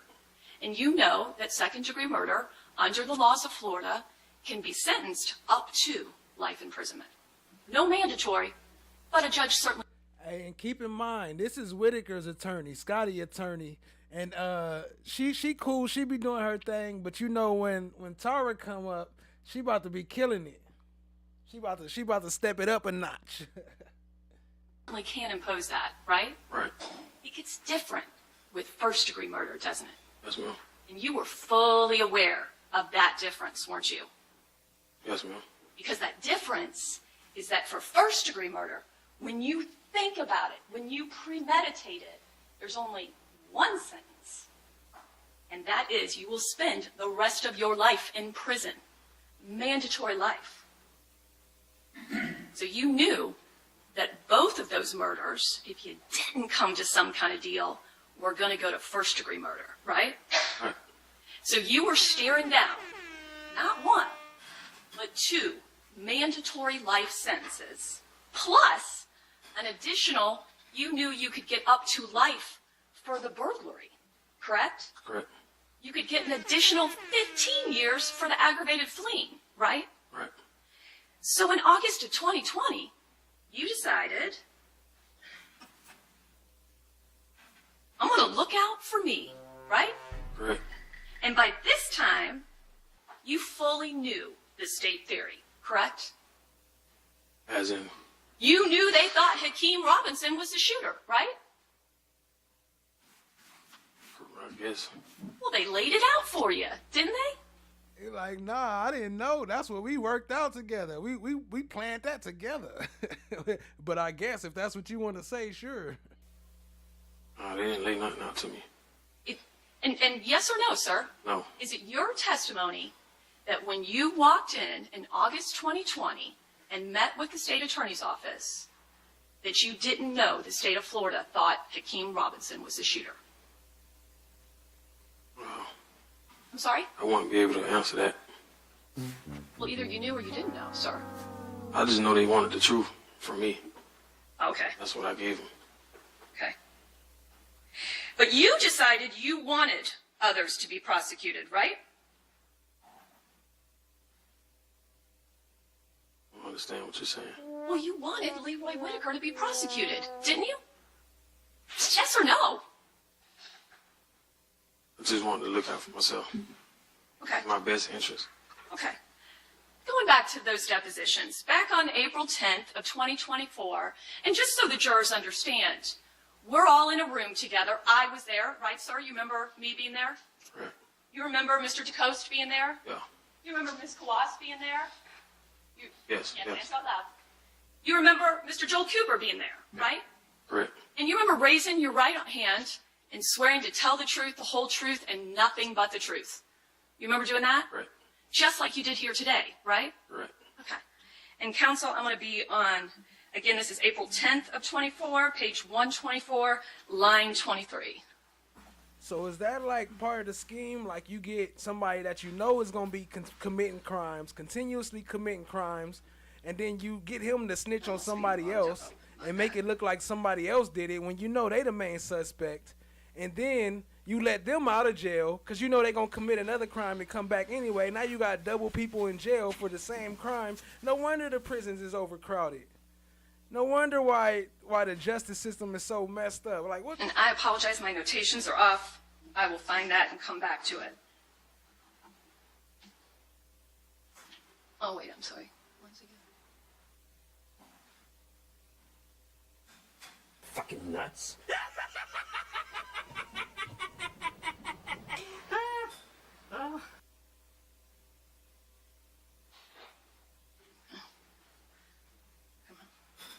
That's insane. You are testifying against them to get out of jail, right? Just want to make that clear. Yeah. Okay. And so your plea agreement, when you realized the state wanted your testimony, right? Right. And it worked out well for you, correct? I mean, you went from staring down 2 mandatory lives, having minimum guidelines of 41.8 years. And you understood the significance of that, right? Yeah. You understood that absent some statutory mitigating factor, of which cooperation is one, the court literally can't go below 41.8 under the laws of the state of Florida, right? But they agreed to lower it for you, right? You got it lowered all the way that you can hope to walk amongst us in 20 years, right? Correct. And actually much less than that, because you have 5 years credit, right, sir? Correct. So in 15 short years, you can be out and walking amongst us, right? Hopefully. And you do have a lot of hope for that, right? Yes, ma'am. I mean, you feel in your mind it's justified that you should get 20, right? Right. Because in your words, you've provided justice. That, right? Right. And that's why you, in your mind, should get 20 years for the death of 2 fellow human beings. Right? Okay. What? Lil John on that? What? And he said, yeah. Look at the judge face in the back like, oh, he really just said that. It's done. You're done. You're done, buddy. It's over. Yes, you're doing this for a deal. You just said it. You just openly admitted that in front of everybody.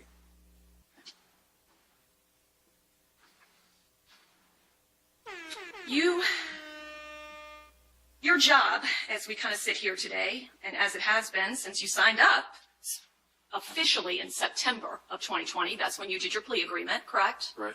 Okay. It's been to make the state happy, right?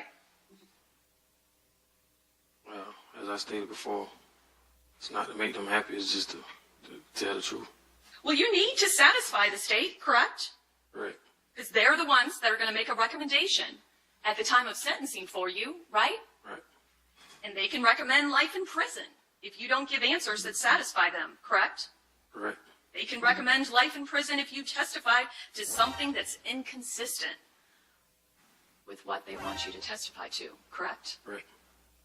And you have every incentive to give the answers in conformity with what you need to, correct? Right. And it's helpful because, as we've established, this isn't your first cooperation, correct? Correct. But she got And the interestingly option enough- to give him 20, though. She could give him 20 if he testified like they want him to. They got the option to recommend 20 years, which means he would be out in 15 years instead of them double life sentences. Enough, after you agreed to testify against your friend, Mark Clayton, you actually told him, hey, listen, I'll recant. But you knew you wouldn't, right? Like, that was kind of the funny part about it. You told him, oh, don't worry, buddy, I'll recant. But you actually knew you weren't. So you lied to your best friend, too, right? I wouldn't say I lied. Well, you knew you weren't going, you told I him, wouldn't say I lied. Mark Clayton, I just didn't tell him the truth. Clayton, hey, buddy, I'll recant, right? Right.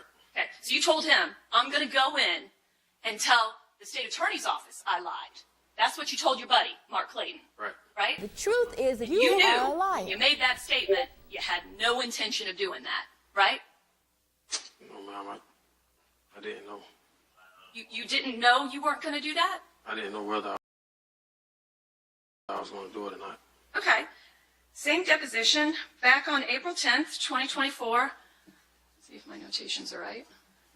22. I didn't know if I was going to do it. I told him I was going to do it, but I didn't know if I was going to do it. But I didn't do it. Okay, so we were, and counsel, I'm on page 22, line 11. So we were discussing your testimony against your good friend at the time, Mark Clayton. So the question was, you were answering, so he was trying to get me to tell his lawyer that none of what I said was true. Question, to recant what you told the prosecution. Answer, right. Question, what did you tell him when he asked you to do that? Answer, I agreed, but I never did. Question, okay, so you told him you would do it. Answer, yeah. Question, but did the lawyer ever reach out to you? Answer, no. Question, did you ever reach out to the lawyer? Answer, no. So you did. You knew you were lying to Mark Clayton, right? No. What, you were still thinking about it? His lawyer never reached out to me. And you never reached out to the lawyer? Because we had an agreement that his lawyer was going to reach out to me. Okay, and I'm so sorry. So your testimony today is that back whenever this was, you made a statement against your good friend that allowed you to get out of jail, right? Isn't that what you told me previously? Right. Okay.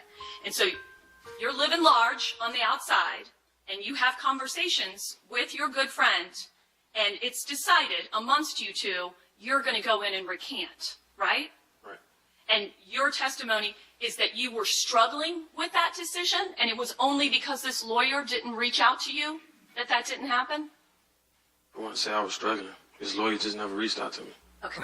The reality is you like being out of jail, right? Yeah. I mean, is it your testimony you like being in jail? I like being out of jail. Okay.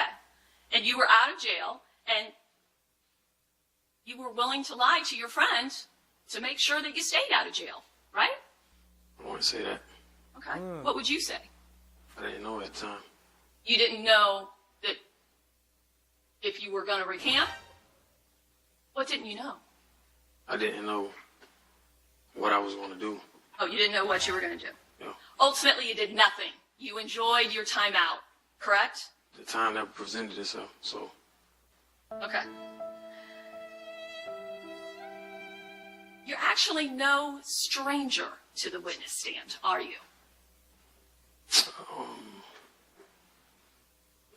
As far as you like, right now, testified? yeah. As far as right now, yeah. Meaning you've testified a lot, right? I mean, we just established you had 3 depositions in this case, correct? Right. And you've also testified in the Jermaine DuBose case, correct? Correct.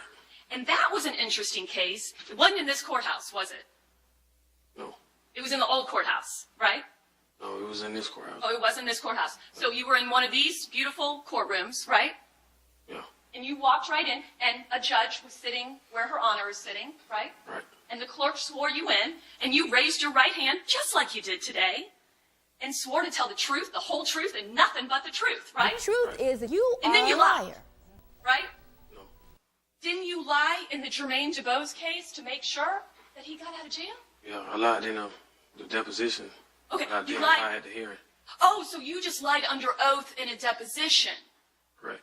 And you lied under oath after swearing to tell the truth, the whole truth, and nothing but the truth. You're explaining to us you knowingly and intentionally lied.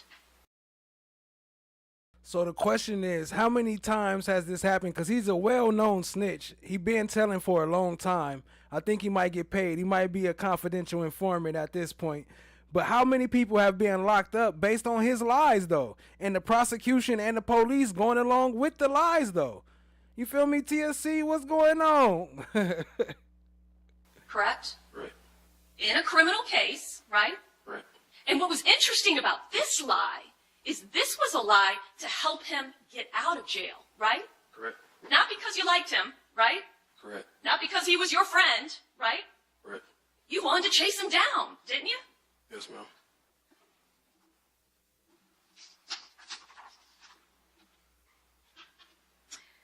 Sir, you fully admit that you have lied to police officers, right? Correct. You have lied to assistant state attorneys, right? Right. You have lied to defense attorneys, right? Right. You have lied under oath, right? Right.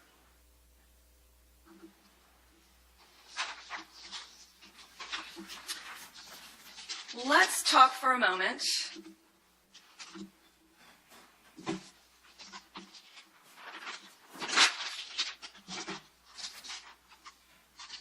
Master about your Splinter. participation Master in Splinter. the death of Charles McCormick. You are the one who initiated this lookup of McCormick, right? Correct. You evidently were watching his Instagram quite often, right? Well, I followed him on my fake page, so he'll be in my news feed. Every time you looked at Instagram, He threw in the fake if he page, had though. posted something, it's just going to come up. He didn't even have to say the fake page. He letting you know that he was on some shady stuff. I followed him on my fake page. Up in your feed, right? Because you first made the active intention, just in case there are some folks who don't use Instagram, to specifically follow Charles McCormick, right? Correct. You have to look up his name and then actually follow him. It's an intentional movement, right? Correct. And after you did that, you even went so far as to contact him, These correct? damn attorneys. Did you ever explain that to Detective Smith? How you contacted Charles McCormick? No. You never told Detective Smith? No. Okay. Did you ever pull up in your phone or through your own Instagram to share with law enforcement of how you communicated with Mr. McCormick? Well, not Detective Smith, but I'm sorry? to attorneys. I'm sorry? State attorney. To the state attorney you did? Yeah. And once you started doing this research, you also used something called CORE, correct? Right. And because I imagine our jurors don't know what CORE is run by the Duval clerk system here in the courthouse, right? Right. And any person who is accused of a crime, you can literally input their name, and it will come up any pending charges or past charges, right? Right. And then you can literally click on the case number and look at potentially police reports and pleadings, dispositions, that kind of thing, right? Right. It So also you includes was the stalking him. biographical information of whoever's accused, right? Right. Because I imagine our jurors don't know what CORE is. CORE is run by the Duval clerk system here in the courthouse, right? Right. And any person who is accused of a crime, you can literally input their name, and it will come up any pending charges or past charges, right? Right. And then you can literally click on the case number and look at potentially police reports and pleadings, dispositions, that kind of thing, right? Right. It also includes the biographical information of whoever's accused, right? Right. And it can be as basic as a traffic ticket or as intense as a major felony allegation, right? Right. But it will list the address, right? Or the last known address, right? Yes, ma'am. And so that's what you were looking for, right? Right. Because that's how intent you were that Charles McCormick should die, right? Right. And success. You did find such an address, right? Yes, ma'am. And then you took the next step. You actually, tried to go through Google and try to figure out these apartments where Charles McCormick lived, right? Correct.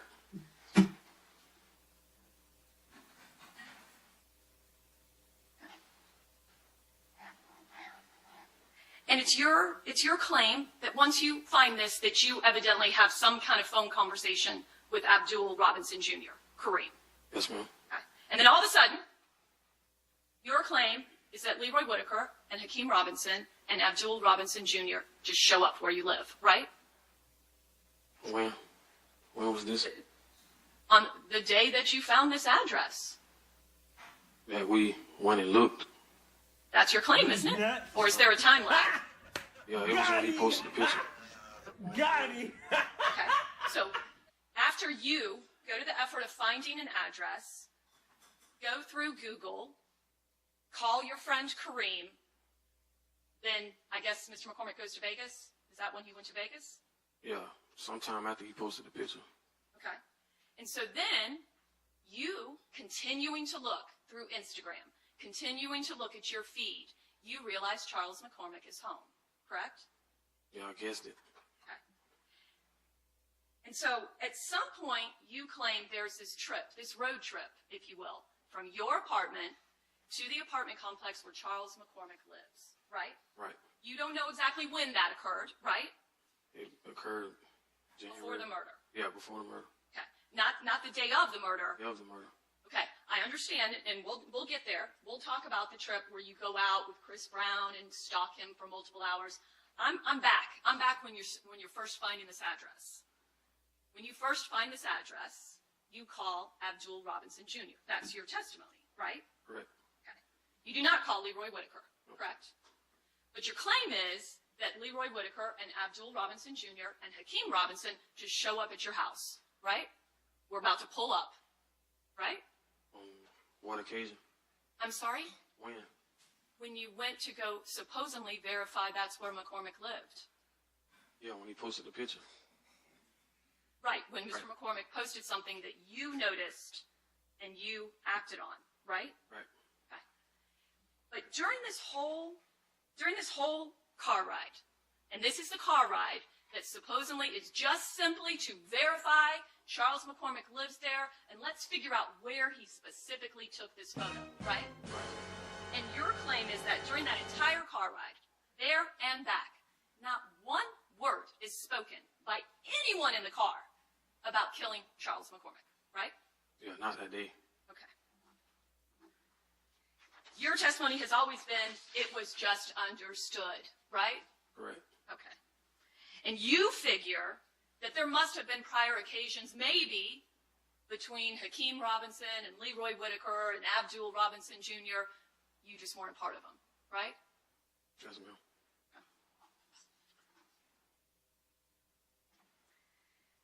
Now, you do remember having a full conversation with Chris Brown about Charles McCormick dying, right?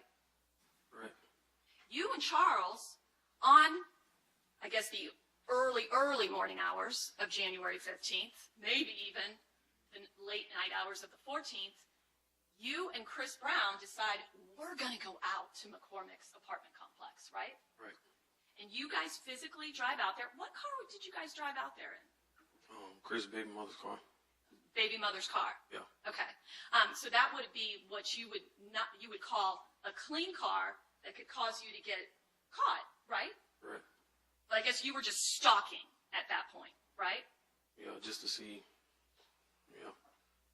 You and Chris Brown stayed out there for quite a while, though, right? No. Okay. You just went out there to verify? Yeah, we went out there and we seen that his car was back then across from where he took the picture at.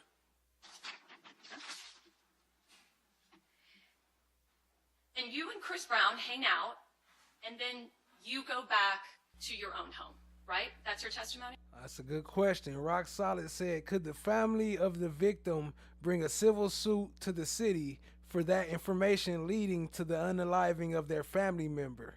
For this person lying on the stand and the state fighting for it, and the prosecution knowing they lying, cops knowing they lying, but still coming forth with this, could the family member bring a civil suit for that? Do anybody know? I don't know. I'm not a lawyer. No, we immediately left, and then we went back to my apartment. Okay. And then for whatever reason, although you and Chris Brown have had a full conversation about how important it is that Charles McCormick would die, Chris Brown leaves, right? Yes, ma'am. He's got to take his baby mama to work? Correct. Okay. And then interestingly enough, according to you, Chris Brown comes back, right? In baby mama's car. Correct. And he's back out at that complex, right? Right. He evidently wants in, right? Right. Because he's the one you had the big conversation with. Let's get this guy, Charles McCormick, right? Correct. And so, going back to Willie Addison. Willie Addison was the brother of Hakeem Robinson and Abdul Robinson Jr., correct? Correct. And the son of Abdul Robinson Sr. And I guess, if memory serves me, not a biological son, but somebody he personally raised. Is that your understanding as well? I wouldn't say he raised him, but Well, what's your understanding, sir? it's just his stepson. Okay, just his stepson. Okay. But there was a close bond. Of some sort, yeah. Because on January 15th of 2019, 1 year before Charles McCormick is killed, Willie Addison is killed, correct? Right. And Willie Addison, he was older than you, correct? I don't know. Okay. Willie Addison had been in prison and had just recently gotten out before his death, correct? Right. Okay.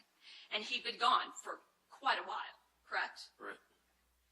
And in that car that's shot up, Willie Addison is killed. Abdul Robinson.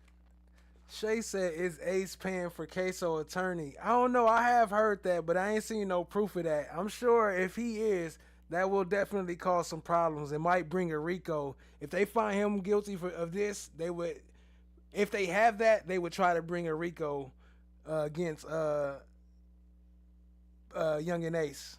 Jr. is shot. For those who in the don't head, know who correct? Young and Ace is, I'll show you. Torgan Williams is also in the car. He's shot multiple times. Abdul Robinson Sr. is also shot, correct? Right. Leroy Whitaker was not in that car, was he? No, ma'am. Leroy Whitaker doesn't even know Willie Addison, does he? I don't know. Okay. Well, there would be a large age difference between them, correct? Or you don't know? You don't know? I don't know. Yes, Willie's music age. videos from rival rap groups in Jacksonville have gained. But Torgan Williams also got shot, correct? Correct. And Torgan Williams is also somebody you're friends with? Yes, ma'am. And Torgan Williams was out there that morning, correct? Yes, ma'am.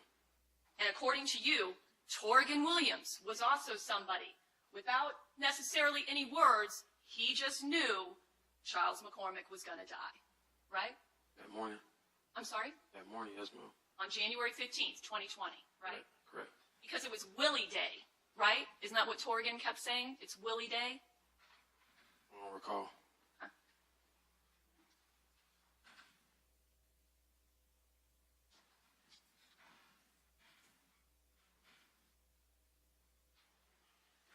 Catchy. According to you,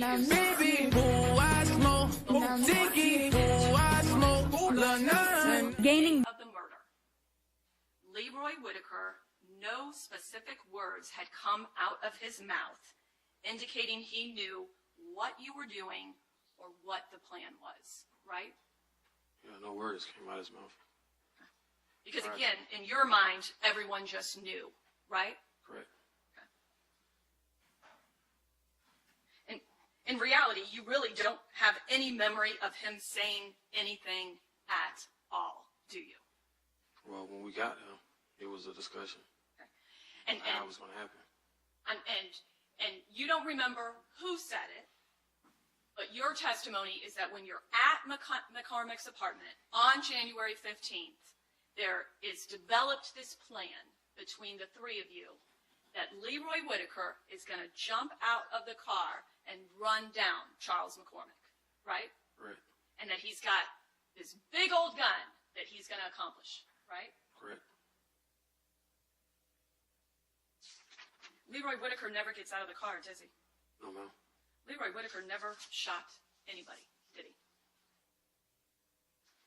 Now I wonder what I said, got a low, I told the Lord that FNSP went in the head and got the kicker back. The man in the green shirt is Kenyatta Bullard. He's known as rapper Young and Ace. He was a sole survivor in a deadly quadruple shooting at the town center in 2018.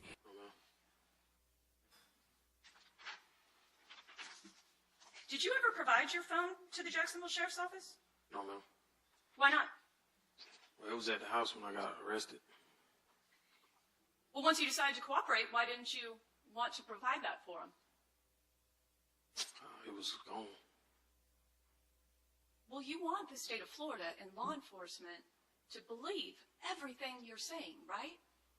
Yes, ma'am. I mean, that's pretty critical for your future, right? Known as Bibby is 16-year-old Adrian Gaynor. He was joy. All he did was laugh and dance. He was shot and killed in the Hilltop Village apartments in 2019. Nobody can do anything worse to me than killing my child. It took 2 years for an arrest to be made. The man accused of killing One would think you'd want to do everything you could, right? Right. But you didn't, right? With what? Your phone. It was already gone. Oh, it was gone. Correct.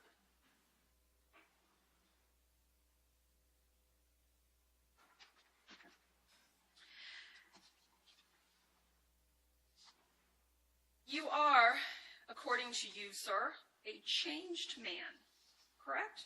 Right. You are now Muslim? Yes, ma'am. You see things differently? Yes, ma'am. Previously, in your mind, you didn't understand why there was all this gun violence, right? Just didn't understand it, right? Well, I understood it. You understood it because you were doing it, right? Right. But now, you have empathy. You have mercy, right? Yes, ma'am. According to you? Yes, ma'am. I don't have anything further, Your Honor. All right, thank you. May it please the court? Yes. Mr. Barner, I want to start by talking about how it is that you have ended up in this courtroom testifying for the state of Florida, okay? I'm going to go over some stuff that Ms. Schlacks went over already, but I may go into some further detail about it, okay? Yes, ma'am.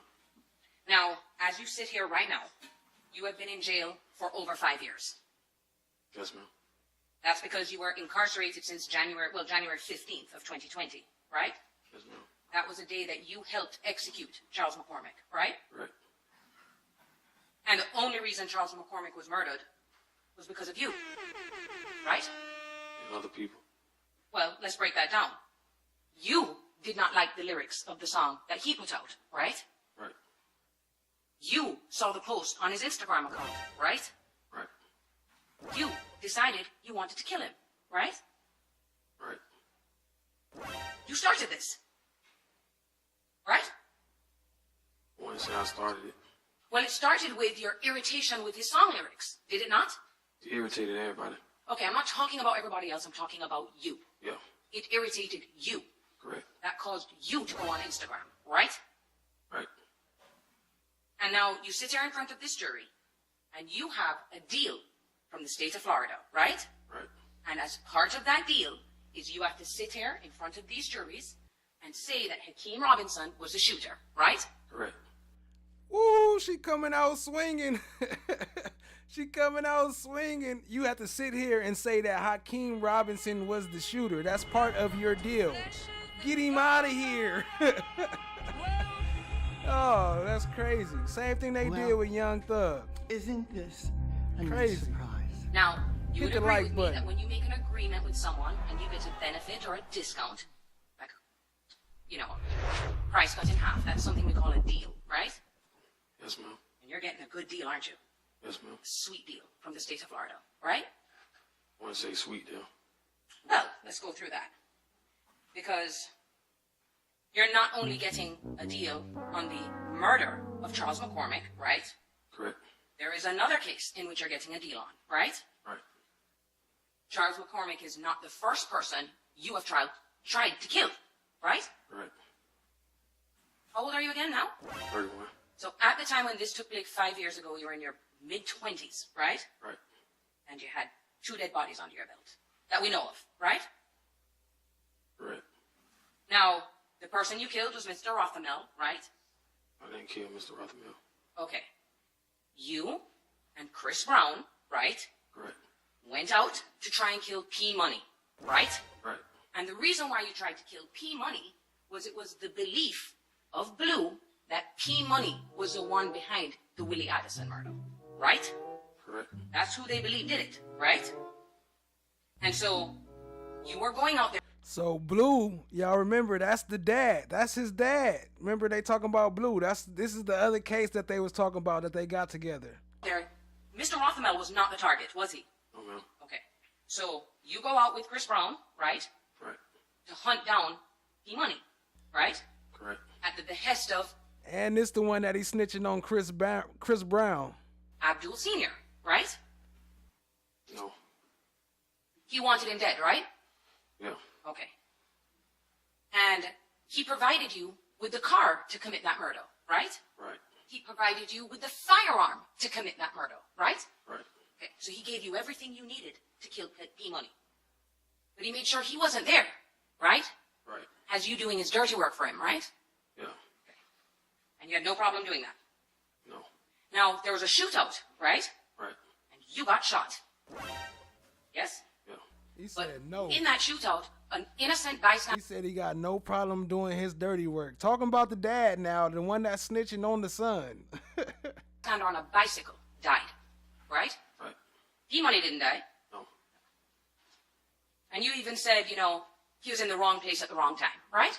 Yes, ma'am. You blaming the victim because of what you did, right? I didn't blame him.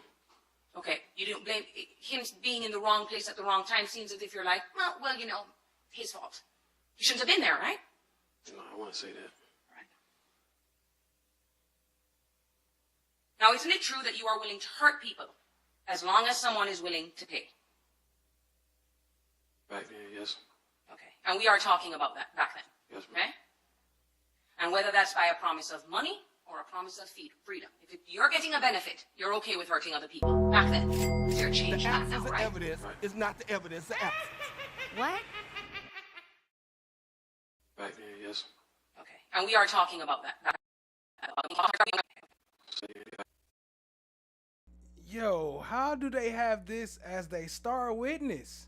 How can you bring somebody like this and put him on a stand knowing that he lying, that he trying to get a deal? How can they be able to use this and then the judge and the jury be like, yeah, well, I don't know. I'm just gonna lock him up. Everybody needs to be locked up here. Everybody needs to be locked up. Crazy. Shout out to our stream sponsors. Appreciate you, family. To pay. Back then, yes. Okay. And we are talking about that back then. Yes, ma'am. Okay? And whether that's by a promise of money or a promise of freedom. If you're getting a benefit, you're okay with hurting other people back then. Because you're a changed man now, right? Right. So I want to delve into the details of this deal you made. So, and Ms. Schlaps went over this, and I think she did a great job. Because in Florida, right? Right. What you did in that other case was first-degree premeditated murder, correct? Correct. We're talking about the Rothamel case, right? Right. The evidence they had against you and what you did qualified as first-degree premeditated murder, right? Right. And if Blue had given you, like you've testified on the oath today, right? Yes, ma'am. You say you're telling us the truth, right? Right. And then if he had provided you with the tools that you needed to kill P Money, he should also have been charged with first-degree murder, right? I want to say that. Well, you understand the laws of principle, right? Right. Because in the Charles McCormick case, you didn't pull the trigger, right? Right. But you were charged as a principal. Correct. So, because you drove them to the scene, right? Right. Because you knew what was going to happen, right? Right. You are just as responsible as everybody else, right? Right. So if Blue gives you the car to kill P Money, right? Yes, ma'am. Gives you the gun to kill P Money, right? Right. He's done something to assist you, right? Right. And knew what was going to happen, right? He didn't know what was going to happen. Also, your testimony today is that Blue had no idea. That day, he didn't. Oh, the day, but he did know that that is what was that's what your intentions were. Yeah, we was, yeah. Right. And intentions, but that day, he So he knew we was gonna kill him. He gave us the car. He gave us the gun, but he didn't know that day we was gonna kill him. That's your argument? He didn't know. Okay, but you don't need to know that day. As long as he knows that's what you're going to do and he gives you the tools to do it, that's enough, right? Right. Okay. So if Blue comes in here now going, I never gave him the guns and the car, he's lying, isn't he? Yes, ma'am. Okay. And of course, if he doesn't know, then he can just be arrested for accessory after the fact, right? Right. Because that's actually what he was accused in the case that you have with Rothamel, right? Right. Bruh. So, as we discussed before, first-degree premeditated murder, you take a plea to that or you are found guilty, there is no discretion. You will die in prison, right? Right. You're not going to leave that prison cell unless it's in a pine box, right? Right. Because in Florida, we don't have parole. Life is life. Now, what they did for you in that case is they allowed you not to plead to first-degree murder. They reduced the charges for you, right? They reduced it down to second-degree murder, right? Now, even though that's all they charged you with, that's not all you're guilty of, are you? Mm-hmm. Because you were in possession of a firearm, weren't you? Yes, ma'am. You're not allowed to have firearms, are you? Mm-hmm. You could have been charged with possession of a firearm by someone that was adjudicated delinquent, right? Correct. And what does that carry with it? 5 years. No, 15 years in state prison. Okay. And the possession of the firearm alone carries a 3-year minimum mandatory under that charge, right? Right. But now in Rothamel, you fired your firearm, right? No, ma'am. Oh, you didn't. You just got shot. Yes, ma'am. But you had a gun with you, right? Yes, ma'am. Well, you're saying you didn't shoot the gun. Yeah, right? I didn't shoot no gun. Because if you had been accused or they believed you shot the gun, now you have an additional 25-year minimum mandatory, right? Right. So you got a full free pass on the possession of the gun, right? In fact, you have none of that. In none of your plea or any charges, you're not in any way charged with possession of a firearm by someone adjudicated delinquent. You don't have those charges, right? What? And you possessed a firearm in Charles McCormick. What? And you had a gun in the other one. So they just gave you a free full pass on that. What? Get him out. Look at him. He got the coldest. Look, this is how they do it. The biggest criminals get the best sentences. They get up out of there. They snitch on somebody, and they get up out of there. And then the ones that ain't doing the crimes is in jail, like I said before. And then they come back because they commit more crimes, and now you got double in prison. That's why it's overcrowded. That's why the numbers ain't. That's why the math ain't mathing right there. Because y'all let the guilty ones out, convict the innocent ones, and then go back and get the guilty ones. Crazy. I didn't have a gun in the Rothamel case. You did when Blue handed you the gun. Did he put it in your hand? No. You never touched a gun. He gave it to me, but he didn't hand it directly to me. What did he do? He put it on the floor and then you picked it up. No, it was in the car. The car Okay, that he did gave you me. ever touch it or you never touched it? Yeah, I touched it. Okay, even if you touch it, that's actual possession, which means you get the 3-year minimum mandatory, right? Right. And even if you're just around it, convicted people can't be around firearms, right? Right. So, now, so we've got those 2 cases that are covered by your plea agreement, which don't encompass all the Hey, look, hey, Miss DB. Miss DB says he can't believe that he getting busted. All right, so what it is that it really don't matter if he telling the truth or not. All he got, or what he said before, he just got to prove to the judge that he being truthful. He trying to convince the judge that he being honest. It don't matter what this case do to him. He think as long as he being truthful to the judge and talking about how he lied and all that stuff, then she'll be considerate on his sentence. It's all about the judge for him right now. He already know he lying, but he got to keep up his lie though, or else it's gonna be proved he lying. Hit the like button. Let's keep it rolling. charges that they just chose not to charge you with. You also have the burglary with an assault or battery, right? Right. And you were facing life on that. Yes, ma'am. And that's because burglary with an assault or battery is a first-degree felony, what we call a PBL. You know what PBL means, right? Yes, ma'am. What does it mean? Punishable by life. And now, even though you were also charged with home invasion robbery, right? Right. But that was for the exact same thing. The burglary with assault or battery kind of is like the same thing as home invasion robbery, right? Right. So they wouldn't have been able to prove that anyway. Right? So they changed the charge to burglary with assault or battery for you to plead to. You pled guilty to burglary with assault or battery, right? Right. Okay. Now, you're charged with that because you went into Barbara Buckley's home without her permission, right? Right. You terrorized her, didn't you? Right. You put your hands around her throat, didn't you? Yes, ma'am. And you choked her in her own home. Yes, ma'am.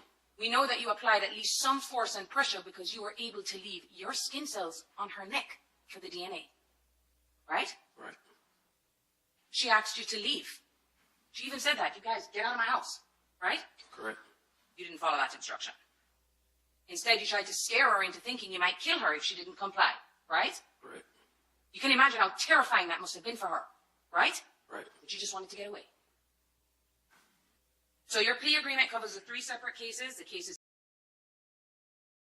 That's crazy. After all that, y'all using him as y'all star witness of this case. That's insane. That makes no sense. YP Com Chick, what up though? Glad you tapping in. We did part 1 this morning, this part 2. Appreciate you, family. They know about as you sit here today under the state subpoena. You have immunity from anything you testify to in here today, right? Can you explain that? I will. So, Florida statute says that any time that the state issues a subpoena for someone to come to court, within that subpoena is automatic immunity. Okay? So that anything you say here can't be used later to prosecute you for something, right? Right. So, if you were to commit perjury in front of these juries right now, you're getting a free pass on that, right? Okay, let me see counsel and court reporter at sidebar.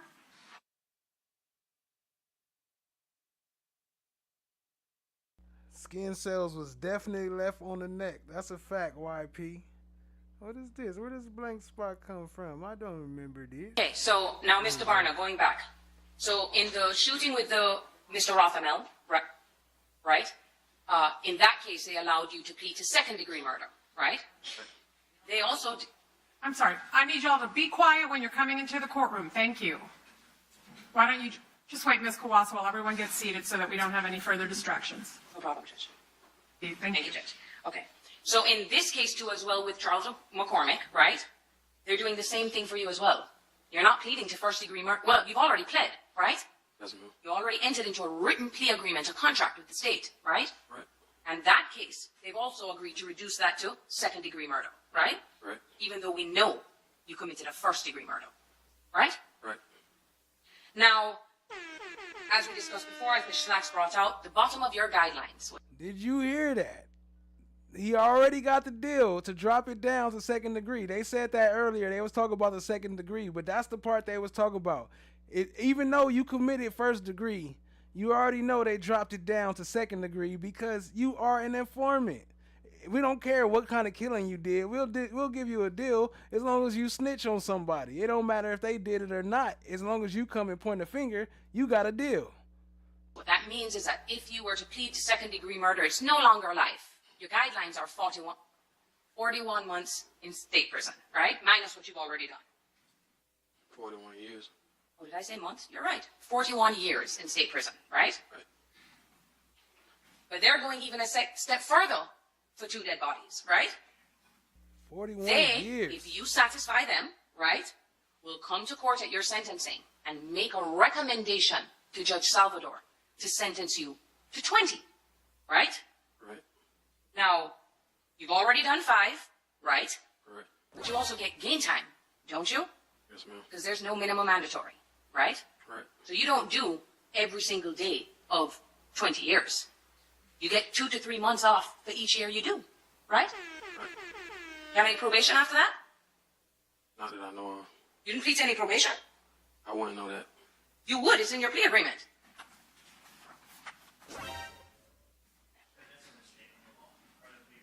Yeah, I'm going to sustain the objection.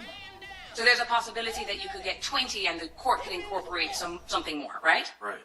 Now, without their recommendation, though, it doesn't even open the door for Judge Salvador to even think about giving you 20 years, right? Yes? Say that again. Unless they give a good recommendation and they say, Your Honor, we believe that you should go below the bottom of the guidelines. The state is satisfied that he has met the criteria of a cooperating witness. If they don't recommend that, right, you need their help to make that recommendation. Is that true? Yes, ma'am. Okay. And it's interesting because your case is... YP said, is that Whitaker? No, Whitaker on the defense this time. Whitaker on the defense behind the attorney. His lawyer just sat down, but no, that's not Judge Whitaker. It's in front of Judge Salvador, right? Right. So you gotta push Even Cat Not Williams said earlier, that's crazy. on a show today, don't you? She's the judge that's gonna sentence you. No. Okay. Now,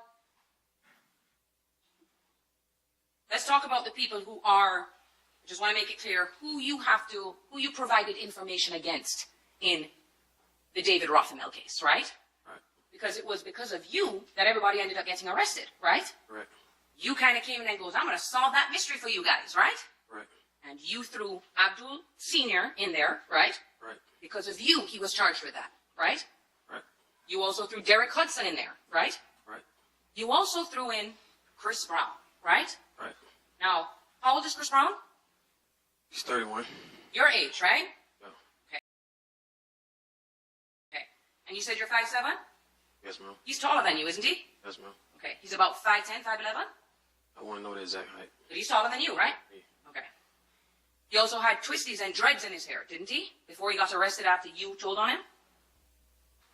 I want to know. You don't remember? You don't remember what his hair was like, even though he was there on the day of the murder of Charles McCormick? You said when he got locked up. Ooh, could that have been the one that was with them? The third person in the car that they is trying to say is KSOO? Could it have been Chris Brown? Could that create reasonable doubt? Okay, well, when he got locked up, he had dreads, right? I want to know. Okay. But at the time, he did have hair on his head. He couldn't have been bald. Yeah, he had hair on his head. He had hair on his head, right? And he's skinny, right? Slim. Yeah. He's slim. All right. Now, those aren't the only people. You also decided to throw your girlfriend under the bus, right? Yeah. Janera Smith, the girl you were living with, right? Right. You decided to say, guess what? She was involved in that case with me too, right? Right. Now, we're going to get more into the issue with Janera Smith in a moment. I want to talk about the Jermaine Dubose situation.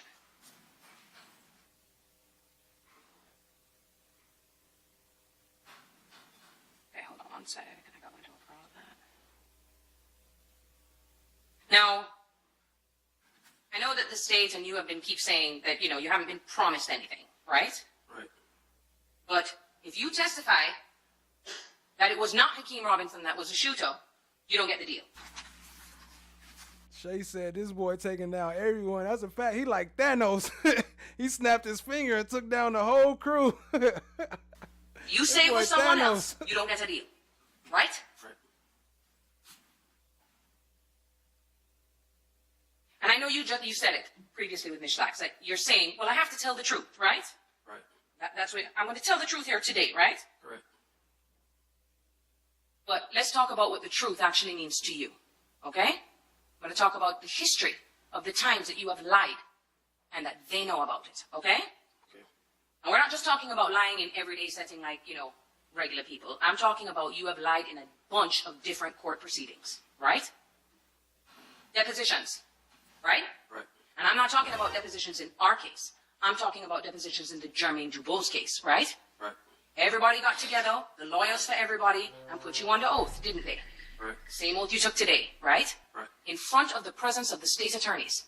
And you lied under oath, right? Right. You didn't care about the truth then, did you? No. You lied to detectives before, right? Right. You have lied to state attorneys before, right? Right. And even when they know that you lied in those depositions, right? Right. Put that aside and still let you testify against Jermaine Dubose, right? Yeah, at the hearing, yes, ma'am. It didn't matter to them that they knew that you had committed perjury, did it? No. And nothing prevents you from lying here today, does it? You just have to take your word for it, right? That's a question. What was the question? We just have to take your word for what you say today, right? Yes, ma'am. Now, I want to also go into issues of perjury, because you've gotten passes on those as well, right? Perjury is lying under oath, correct? Correct. It's not just misdemeanors. That's not a misdemeanor charge, right? Right.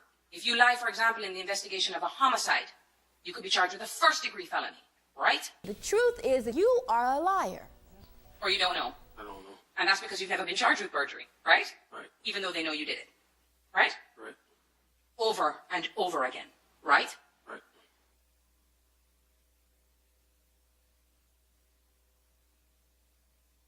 I mean, it won't look too good to this jury if you've had like 4 or 5 perjury convictions, would it?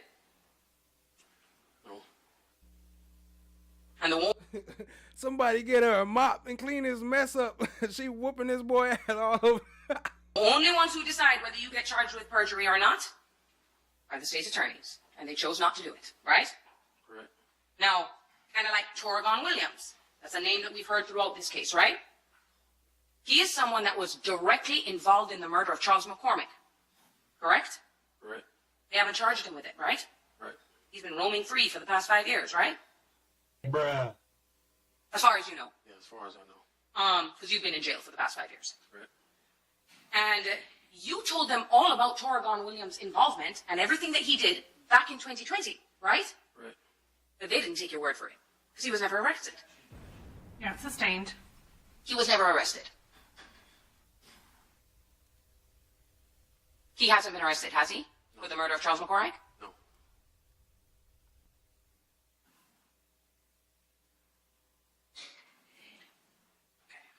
She's on So, fire. She's Going on back fire. to Jermaine Dubose. Jermaine Dubose. He is the one that killed your best friend, Christopher Bing, right? He wasn't my best friend. Christopher Bing was not your best friend? Oh, no. Okay. But Dubose tried to kill you, right? Right.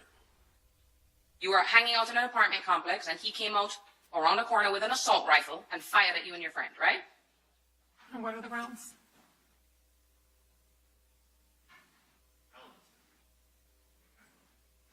Yeah, I'm going to have to hear counsel's argument on this matter, so I'm going to... Now, he is a part of a group called 300, right? Correct. You are a part of 300, right? Right. You're not a part of ATK. Oh, no. You consider that group a brotherhood, right? Yes, ma'am. That brotherhood also includes Blue, right? No. 300 is not a part of Blue? No. I'll get back to that. Now, Blue has a bunch of children, right? How many of them do you know about? I can't give you a specific number. But it's a lot, right? Yeah. And to be clear, Hakeem has nothing to do with 300, right? No. You and Hakeem Robinson aren't close. Weren't close at all, right? At a point, we got close. So, if we get your phone records, there should be a bunch of phone calls between you guys, right? Right. Okay, so if we pull your phone records, there's going to be calls between you and Hakeem Robinson on that phone. Possibly, yes, ma'am. Possibly. Okay, if the calls happened and you guys were talking all the time, they'll be there, right? Right. Oh, but wait, we don't have your phone because it happened, mysteriously disappeared after you got arrested, right? Yes, ma'am. But nothing stops them from getting your phone records, correct? Right. Now, we discussed already, P Money is part of the group called 6 Block, right? Right. As Mr. Cooper already laid out, 6 Block does not like ATK, right? Right.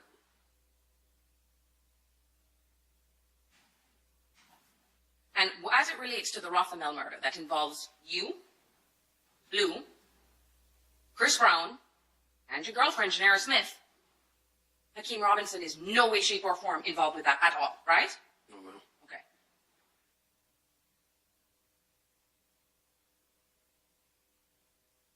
And we already spoke about the Willie Addison murder, right? That was a year before, correct? Of. Of the killing of Charles McCormick. Correct. So that's 2019, right? Right. And we've already established Willie Addison is not biologically related to Hakeem Robinson, right? Correct. It's Blue's stepson, right? Right. One of the girls that he was dating, he just happened to basically start taking care of her son. It's not his, right? Right. So they're not related, Hakeem Robinson and Willie Addison. No. And in that car, Hakeem Robinson was not in that car, right? Of the shooting of Willie Addison. No. But Blue was shot, right? Right. Torgon Williams was shot multiple times, right? Right. And Kareem was shot in the head, right? Right. And other people in the car were shot, right? Right.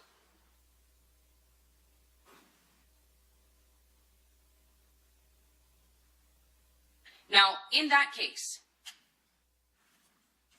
after the murder took place, right, you got shot, right? Right. And then you were able to leave the scene, right? Right. And Janera Smith came to help you, right? Right. And Blue also came to help you, right? Right. Blue actually gave you money, right? Yo, YP, nah, it's different out there. Where they at? It's automatic immunity. If the state summons you to testify, you get automatic immunity out there. So you don't. There is no acceptance. If you come and testify under that subpoena, you automatically get immunity. I think she about to talk about that too.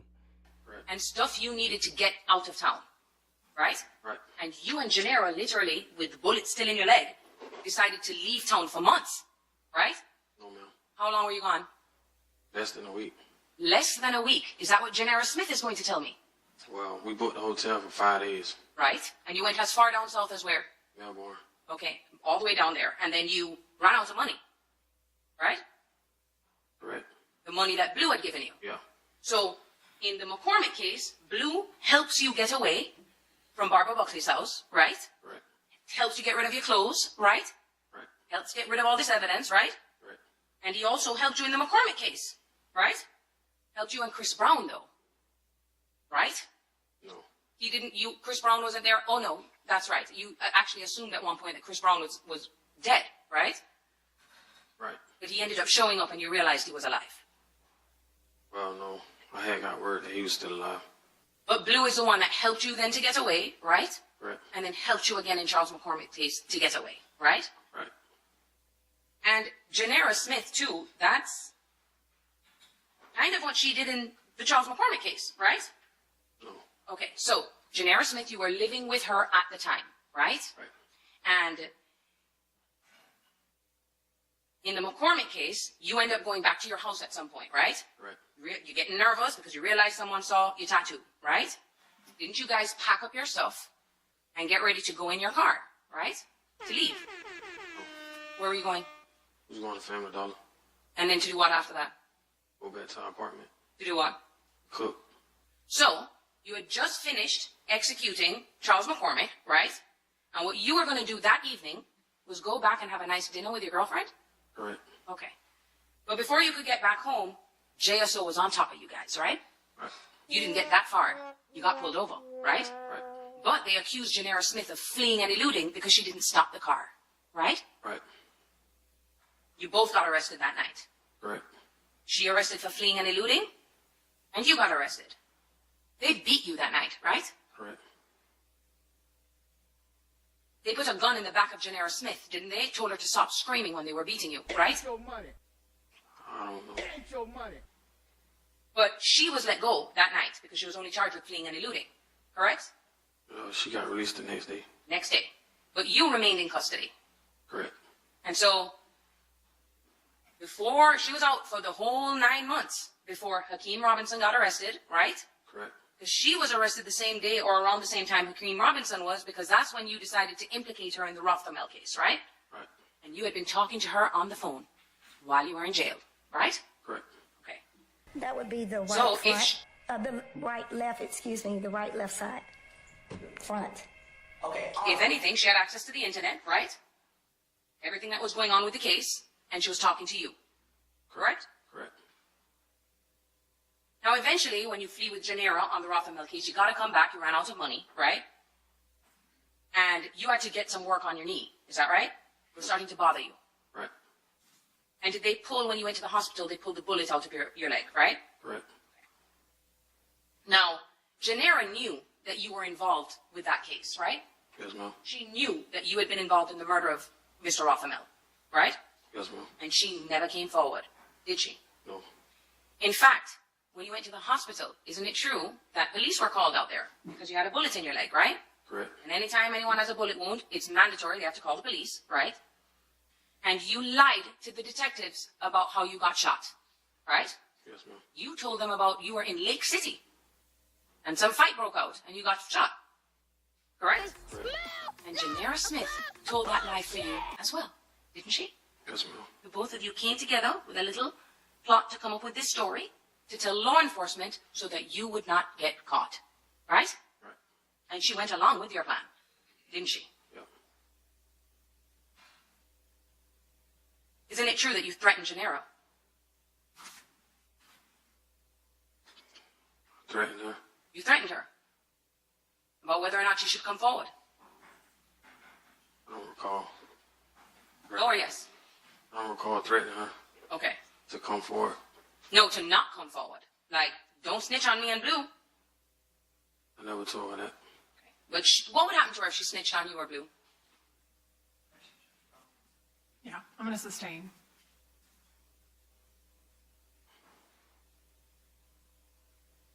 Okay, and I was high every day for a whole year, and I was at anything. I was at done anything to get out of here. I was at done anything. So let's now go into the details of the murder of Charles McCormick. You did not know Charles McCormick, right? He was a stranger to you before this song was released. He's somebody that I knew of. Pardon me? I knew of him. You knew of him, but you weren't friends. No. You didn't hang out together, right? No. And then he released that song that we just listened to, right? Right. And we discussed already that Charles McCormick is part of the same group as P Money, the one that Blue hates, right? Yeah. Now you would agree with me in this day and age, where you are a little older than everybody else, but things are a little different nowadays. You'd agree with me in the music industry, right? Yes, ma'am. Before, we wouldn't be able to just put out a song. You would have to get signed by a record label, right? Nobody had access to the internet. There was no internet. If you didn't get signed to a record label, then your music doesn't make it on the radio and no one hears it, right? Right. But nowadays, if you create a song, if you want, you could create a YouTube page and just put it out there, right? Right. And you would agree with me, like YouTube, for example. If a song goes viral and people start watching and clicking and viewing, that's how people make their money, right? Right. And so you don't really need a record label anymore. You could try to do it on your own and hope that people, start watching and listening to your music, right? Correct. And you testified on direct that there's something called diss tracks, right? Where people sing about things that may, other people may find distasteful, but disrespectful to other groups, right? Right. But you'd agree with me that when you do something so shocking like that, like sing a song about shooting someone else, you're probably going to get more clicks and views, right? Maybe. And Charles McCormick did just that, right? Right. He sang, and we heard some lyrics that he sang about discussing the murder of Willie Addison, right? Right. Nigga, I ain't never stayed. Something about blowing out Willie Addison's head? Was that what it was?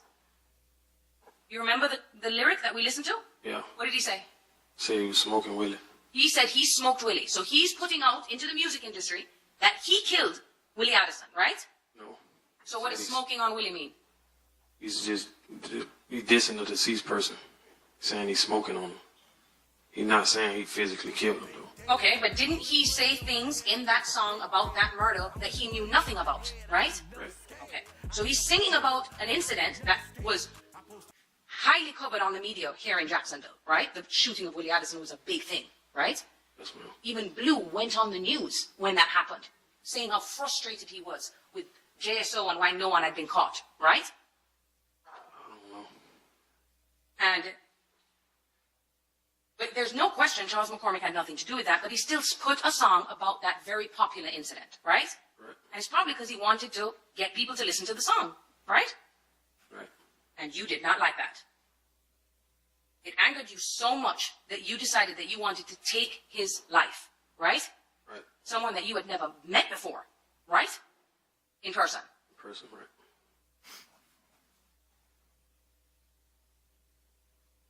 He didn't disrespect Hakeem Robinson in that song, did he? He didn't say KSOO's name in that song? No. He didn't mention anything about Hakeem, right? No. That's because Hakeem's not in the car in that shooting, right? Right. He disrespected Blue's son. That's who he disrespected, right?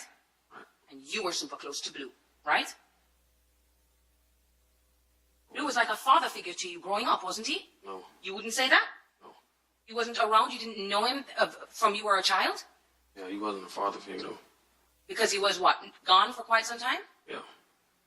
So there was a period of time in Jacksonville that he was not around. Right. So this is what she proving what I was saying earlier about saying that he was closer with him than he was with his actual son. That's in the video right there. So that was like his little homie, kind of from the same hood type of thing is what she getting to. He was your father's best friend, though, right? Before he passed away? No. He was not. No. Your father was murdered, right? Right. Now, aren't there certain times that Blue would give you a place to live? Yeah. He had a trailer, didn't he? Right. Where he'd let you live, right? Right. You, Chris Brown, right? No. Chris Brown was never there? He was there. He didn't stay there. Okay. Janera Smith has spent the night there too, right? Right. Now, weeks before the murder, we talked about you looked up Charles McCormick's address on Score, right? Correct. You're saying that, and you testified on direct, that this took place in December, right? Yes, ma'am. Now, we can't figure out you can't remember which day it was, right? Right. You're aware that Hakeem Robinson was in California for most of December, right? If he knows. If he has personal information, if not, then it would be sustained. Were you aware of that? No. Welcome back, Alex. However, if you all were together and communicating here in Duval County, there should be records of that on the phone, right? Correct.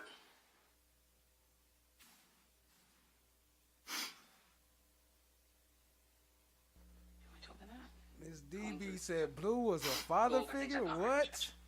Yeah, that's the one. We played his testimony Okay, now, earlier. you say that you... We might end it off with him after they done. We got a little bit more to go. But yeah, Blue was the father figure going on. That's okay. That kind of explains what's going on here.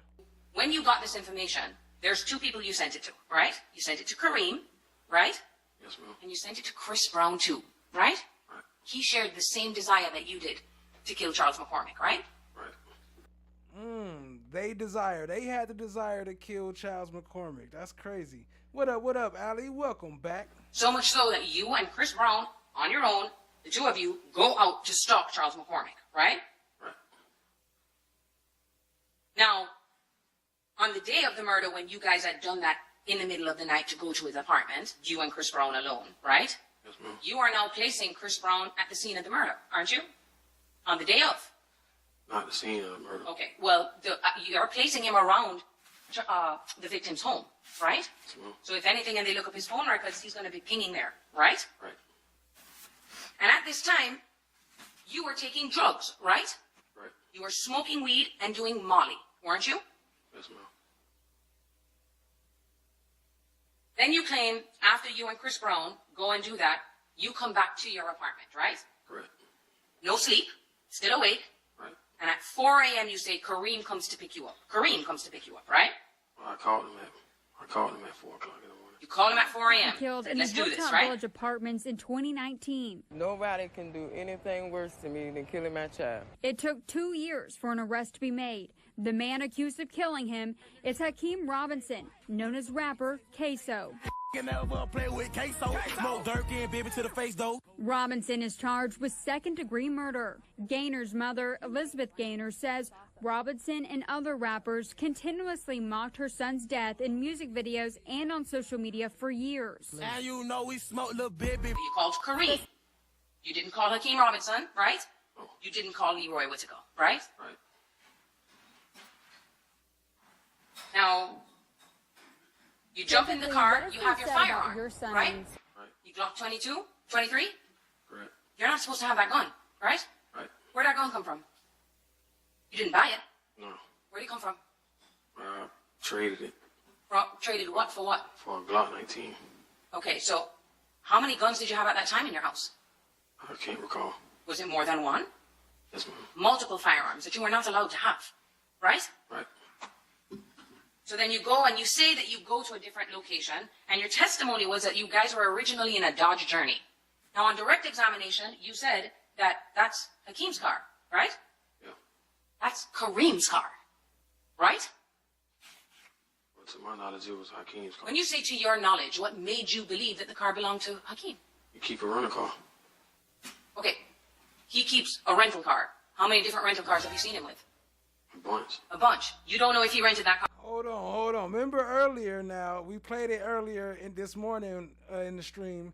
He said it was Hakeem's car, KSOO's car, but now you saying you thought it was his car because he keep a rental car? That's why you saying it's his car? You didn't have no proof it was his car?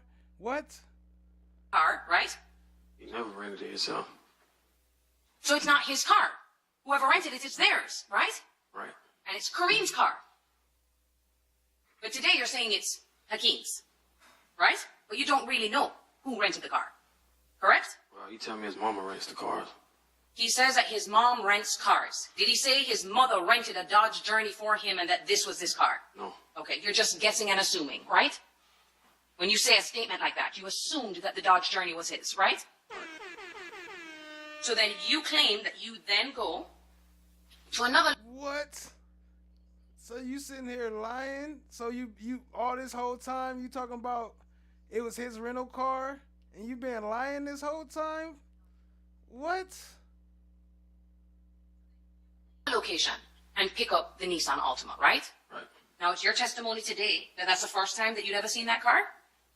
No. Oh, it's not, right? No. You've seen that car before, right? The That car you guys have been using for 2 months, right? I don't know the exact number of months. But it's been a while, and you guys have been in and out of that car, right? Right. That car has been at your apartment before, hasn't it? Yes, ma'am. And it's not even a rental car. It's a stolen car. He talk about this rental car, and the prosecution just let him just ease through that and act like he didn't know that it was a stolen car. The prosecution let him talk about it like it was a rental car.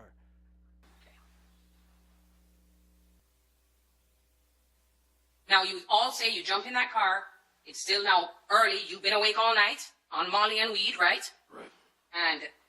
But you're able to clearly testify about all these details today, though, right? Right. So you then go, you get to the location, and you're all sitting in your cars, right? I mean, in the Nissan, correct? And once again, Chris Bound pops up, doesn't he?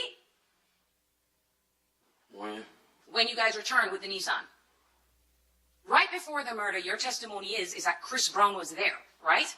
Yeah, at McCormick's residence, yeah. At McCormick's residence. So Chris Brown's phone will be pinging there, right? Sure, yeah. Okay. Someone else was there too. Torrigon Williams, right? Right. Kareem was there too, right? Right. Okay. And Kareem and Torrigon basically did the exact same thing, correct? If in terms of their involvement in this murder, right? I don't understand what you're saying. Their level of involvement is the same. So remember earlier he was saying they told Chris Brown get out of here because his phone is pinging. That's why he got to say Chris Brown was there, because otherwise why would you even say he was there? But you know who phone wasn't pinging? It's KSOO's. Torrigon Williams and Kareem. If it's not, let me know. Do you think one is more involved than the other? Are you saying them together? Yes, Kareem and Torrigon, like they're kind of on the same, they did the same thing, right? Right. But Kareem got arrested and Torrigon didn't. Correct.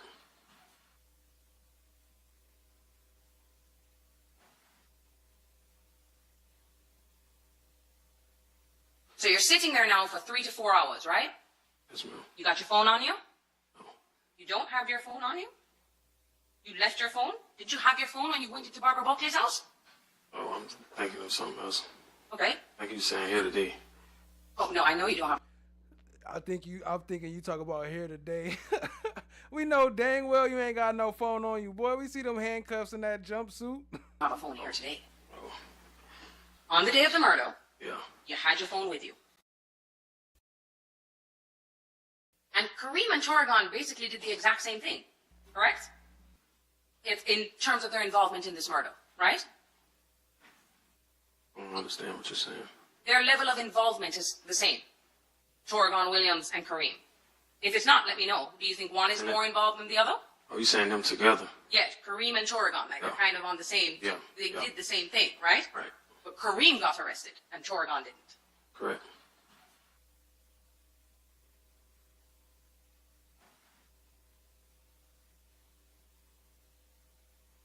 So you're sitting there now for 3 to 4 hours, right? Yes, ma'am. You got your phone on you? No. You don't have your phone on you? You left your phone? Did you have your phone when you went into Barbara Buckley's house? Oh, I'm thinking of something else. Okay. Like you saying here today. Oh, no, I know you don't have a phone here today. Oh. On the day of the murder, yeah, you had your phone with you, right? You guys are sitting in the car for 3 to 4 hours waiting, stalking Charles McCormick, waiting for him to come out, right? Correct. You've got your phone, right? Right. You're all up on your phone doing things? Yeah. Leroy Whitaker in the back all up on his phone doing things? I can't recall. You can't recall if he was on his phone. He was doing things on his phone, right? Was he on his phone? I can't recall. Okay. Hakeem Robinson on his phone? I don't remember. What his phone look like? Hakeem? Yeah, the iPhone. He left his phone in his cell. iPhone. What color? I don't remember. What color? Did it have a case? Yeah. Okay, what color was the case? Oh, it was clear. It was a clear case. Clear case, so you could see through the back to the, what was the color of the iPhone then? Because you can get white, silver, black, what was it? Can't remember. Can't remember. Don't know what was on the screen of that, right? Can't remember. Did he have more than one phone? Don't remember. You only saw, you don't remember? Okay.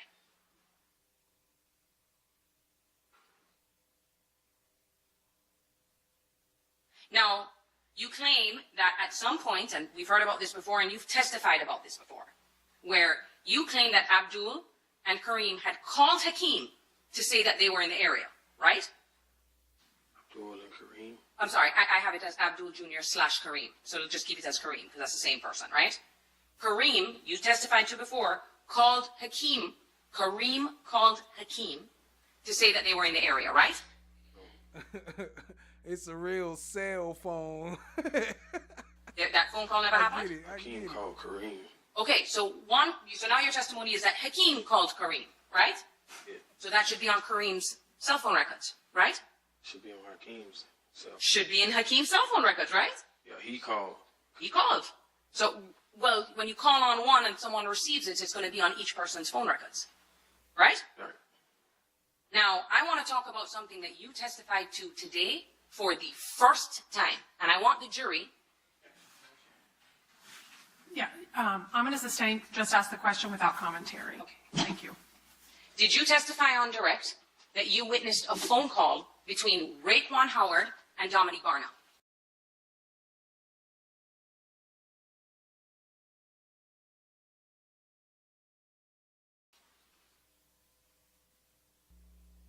When Mr. Cooper was asking you questions, right? Yeah. He asked you, did you see Hakeem Robinson make a phone call to Raekwon Howard while you guys were in the parking lot? Correct. And you said yes, right? Right. Now, in this case, you sat just for us 3 separate depositions, right? Right. And these depositions weren't short, were they? No. You were deposed by all of the attorneys for over 9 hours, right? I don't know the exact hours. But it was on 3 separate occasions. Right. And we had to actually break it up into 3 because each day we went till 5, right? And we ran out of time. Right. Each attorney for each defendant painstakingly went through very detailed questions, right? Step by step about what happened, right? Right. And you never once mentioned in any one of those depositions to any of us in the presence of Joel Cooper that you saw a call from Raekwon Howard on Hakeem Robinson's phone. Did you? Well, they already knew that. Say what now? They already knew that. Okay, they know that from Raekwon Howard. I'm talking about you. When we are sitting down and asking you questions, you told us so many details about every single thing that you did, right? You even remembered this phone call from Hakeem to Kareem, right? Right. And we would ask you questions. What happened next, right? Right. Ms. Slacks at one point even had to say to you, Mr. Barno, I don't want a situation to show up where we are in a courtroom in front of two juries and you say something we've never heard before, right? Right. And the first time that any of us have ever heard from your mouth that you witnessed a call from Raekwon Howard to Hakeem Robinson was today, right? You said it before? Yeah. Where? I told the state. Okay. Oh, okay. So let's talk about that. You told the state when I wasn't there, right? Correct. You told the state when Mr. DeCoste was not there, right? Right. When you told them? I don't remember the exact date. Did you recently meet with the state's attorneys in preparation for your case today? Yes, ma'am. How many times did you meet with them?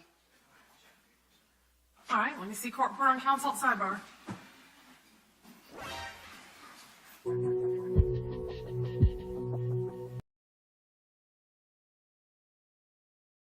Crazy business right there, huh? I didn't know that piece was in there. Let's get that up out of there. Crazy business, though. Let's keep it going. They knew, though. State knew. The state knew how important that statement was, right? Right. Because what you're telling this jury today is that you witnessed him speaking to Raekwon Howard that he was going to kill someone, right? Right. That's like a confession, right? Right. You didn't think that was relevant to tell the lawyers for Hakeem Robinson? It was relevant, but I don't know. Okay. Now, you're saying that took place in the car. When was that phone call? That phone call that you witnessed? Before we switched positions. What do you mean before you switched positions? Before we switched the spots. So you're already in the parking lot. You weren't driving, right? Right. You're already parked, right? Right. So there wouldn't be any, and you said what kind of call was it? Was it a phone call, a FaceTime, an Instagram? What was it? Instagram. How do you know it was Instagram? Well, guessing it was. Say what? Guessing it was. You're guessing it was Instagram. It's funny that you commit to Instagram as being the call, right? Right. That's what you chose, right? Right. When you met with the state's attorney's office, did they show you any of Hakeem Robinson's Instagram? Well, it's in his celebrity account. Did they show you any of his records from Instagram? No. Okay. But you were initially charged in this case, right? Right. And when you're initially charged, you actually had an attorney, right? Right. And you get discovery in the case, right? Right. Okay. So you were privy to all of the filings and all of the recordings and all of the evidence that they had, right? Right. And you got to go through that with your attorney and study it before you decided to come forward, right? Right. Okay. So, according to you now, we know you say that Hakeem Robinson had his phone. Right. And said, so I just called Raekwon Howard. No, he told me he was about to call him. So he tells you, I'm about to call Raekwon Howard, right? Right. You don't say to him, don't call anybody because we're about to commit this murder, right? I don't. You don't. You, the one who was so concerned about not using Chris Brown's car because that can be traced, right?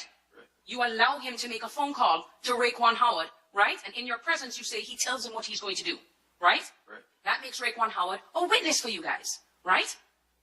Against you guys. I wouldn't have knew that. How would you not have known that? I don't know the legal system like that. So You do know the legal system, Mr. Barno. I wouldn't have knew that would have made him a witness.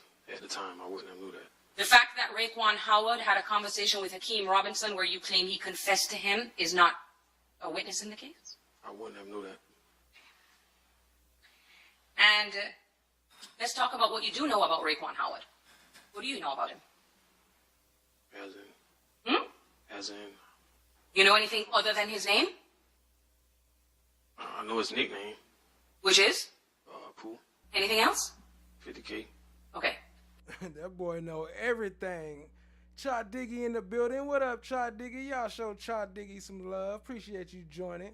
Any other details about him? When's his birthday? I have no idea. Isn't it true that he's a part of 6 Block? Associated with, yes, ma'am. He's associated with 6 Block, the up group to ATK, right? Right. And your testimony before this jury is he decided to call someone from the up side to confess. Is that your testimony? Right.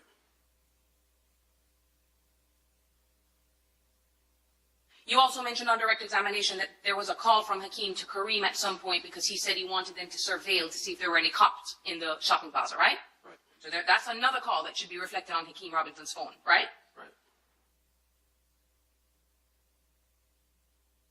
FFS in the building. What up, FFS? Y'all showing So I some fast love. forward. You claim now, though, that right before the murder takes place, Chris Brown is gone, right? Right.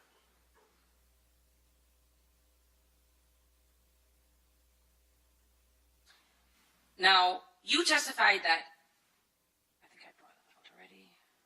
Now, we all know what happens. Well, what you claim happens is you sit there and you watch as who you say is Hakeem kill Charles McCormick, right? Right. You flee the complex and you end up crashing, right? Right. You end up jumping the fences and ending up in Miss Buckley's house, correct? Right. Now, at some point, right, you guys send your location to Blue, right? Right. But that's not the only person you sent your location to, right? Isn't it true that you tried to send your location to Natalie Bryant, right? My phone was dead, so. But you're aware that an attempt was made to send a pin drop to her, right? Her and Torgon Williams, right? You told this to the detectives in your statement in August. I can show it to you if you want. Do you not remember saying that? Do you not remember that? Yeah, I would have to see it. I'll show it to you. So just so that the court understands, and the jurors, that when you were arrested, you gave a sworn statement to Mr. Cooper, right? Right. I need to pull it up. I don't have. I'm just going to pull it up on my computer. Now, this, of course, is when you've decided to cooperate, right? Right. You're now sitting with Mr. Cooper, right? Right. Your lawyer is there, right? Ms. Jameson. Yeah. Right. Is she here now? She is. She's right there, right? Right. Okay, sustained. Let's move it along with the questions. Yes, Judge. Thank you. So, I'm just looking for the transcripts of the statement, just to pull it up. Got one moment, Your Honor.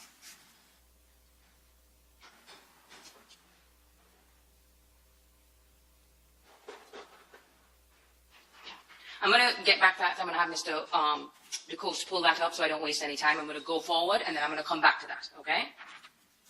Once that's up, I'll go back to it, all right? Now,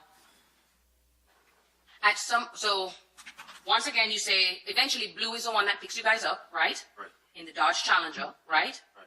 You claim that you explain everything to Blue, right? Right. And then you leave and you go to someone by the name of Zay's house, right? Right. Okay. So, who's Zay? It's a friend of Blue. Friend of you or friend of Blue? Mine's too. Okay, so all of y'all's friends. Is he a part of 300 as well, too? No. Okay. So you go to his house to change clothes, right? No. What did you go there for? Switch cars. Oh, okay. So what you're doing now is Blue doesn't want to be seen in that red Challenger either, right? Right. So now you're trying to get rid of the Charger, right? Challenger. The Challenger, right? Right. And then later on you try to get rid of your clothes, right? Right. And the clothes were burned by Blue, weren't they? I had no knowledge of that. Okay, so who did you give the clothes to? I left him over his house. Over at Blue's house, but you don't know what he did with it after that. So Blue burned the clothes. The one that's saying that his son is guilty of the crime, and this the one you talk about. Y'all did the crime together. I got locked up that night, so. Okay, so I can ask Blue. Yeah. Now, the very same day that this all took place, even before you got apprehended by police, you would agree with me that the video of the shooting was all over the news, right? They reported it all on the news about the shooting in that strip mall, correct? Right. Okay. And from day one, from that day, you freaked out, right? Right. So you went back home, and then you went to go to your girlfriend, right? Right. You jump in the car, and then that's when you get pulled over and apprehended by police, right? Right. Now, you first go in, and they put you in a police a room in the interrogation room at JSO, right? Right. And in that room, there's audio and video recording, right? Right. So JSO has the capability to record and video anything that you said, right? Right. And in this case, they actually did that, right? In your first statement to the police officer, right? Right. Okay. And Detective Smith. It's Detective Richardson, right? Or you don't remember his name? I can't recall his name. Okay. Do you know what Detective Smith looks like? I think that's who interrogated me on Second time. The second time. Okay, but it was a different one the first time, right? Yeah. And you lied to him in that over and over again, right? Right. What you were doing that day, you told him I was chilling and going to Family Dollar. That was a lie, right? I told him that we was trying to get Janier's license. Okay, but that was a lie, right? Because in the day you were trying to kill Charles McCormick. Right.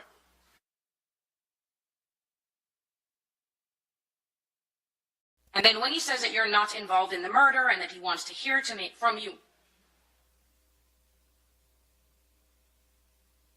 I don't know what question is coming, so I can't rule on a half-assed question. I'm sorry? She said, I can't rule on a half-assed question.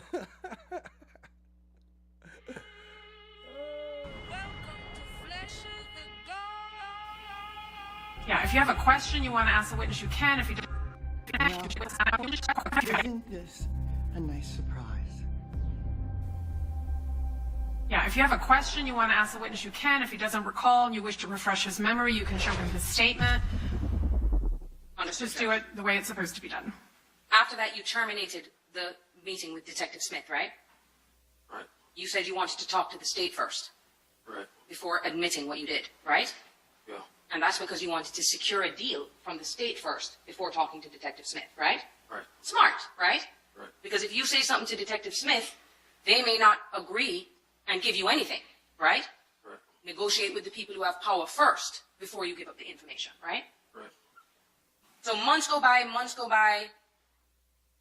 You have all the evidence in the case, all the phone records, the DNA, right? I didn't have no phone records. You didn't have the phone records? You didn't go over the phone records that was provided in your case with your lawyer? Evidence is not the evidence. The absence. What? I didn't have no phone records. Okay. But then in August is when you decide to cooperate, right? Right. You decide you want to try and cut a deal, right? And that's because the main thing, according to you, is you knew your DNA was on Barbara Buckley, right? I don't understand what you're saying. So the reason why you know you were caught red-handed is because your DNA was found on Barbara Buckley's neck, right? For the home invasion? Yes, for the home invasion. Well, I knew I was caught because of the identification. I heard. Tattoo in yeah, she identified me in a lineup. Okay, so with that you knew you were cooked, right? Right. Okay. And now you're in custody at this time, right? And before you go on record to give your statement, you had a meeting before, off record, with the detective, right? What detective? Okay, so when you're going to go cooperate, right? Right. You first have a meeting with law enforcement, right? Detective Smith was there, right? Can't recall. And if you want, I can pull up a screenshot of just a screenshot of the video of you speaking to Joel Cooper, right? Right. I'm going to have you take a look at it so you can identify the people who are there, okay? Without showing it. And Your Honor, would you mind if Mr. DeCoste approached? Sure. He can approach the witness. And for the state, it's just no audio, no nothing. We're just showing him the beginning portion of the recording of his statement in August. Show the state first, please.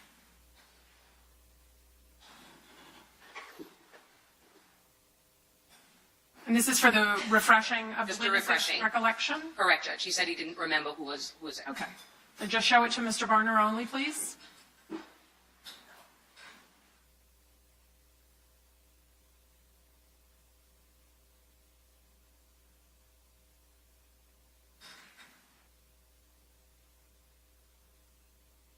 Ma'am. You also saw Detective Smith in that video, right? Right. And he had a bunch of papers in his hands, right? Yeah. Those are the pictures of the other people involved, right? Well, I don't remember what he had in his hand. But before going into that room and the recording device being turned on, you sat down with Detective Smith before so he could see what you had to say, right? The attorneys. Well, and your attorney, yes, of course. The state. Yes, so everybody's there, right? But it's not recorded, right?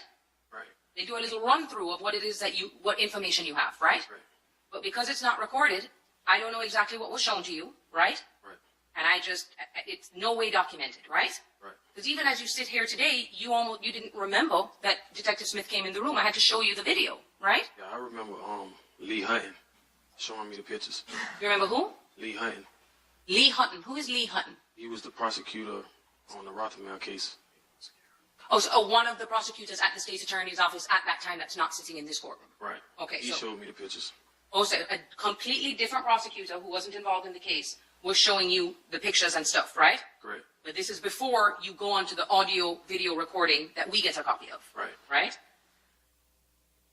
So before you started answering all of Joel Cooper's questions on that recording, you'd already gone through everything, right? Yeah.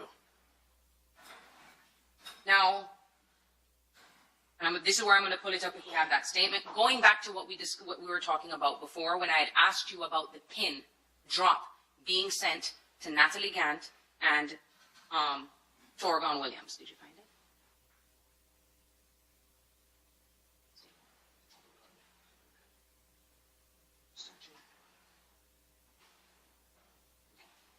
So you're saying right now that you don't remember whether or not you told the state attorney in that recorded statement that Natalie and Torgon Williams were sent a pin to try pick you guys up.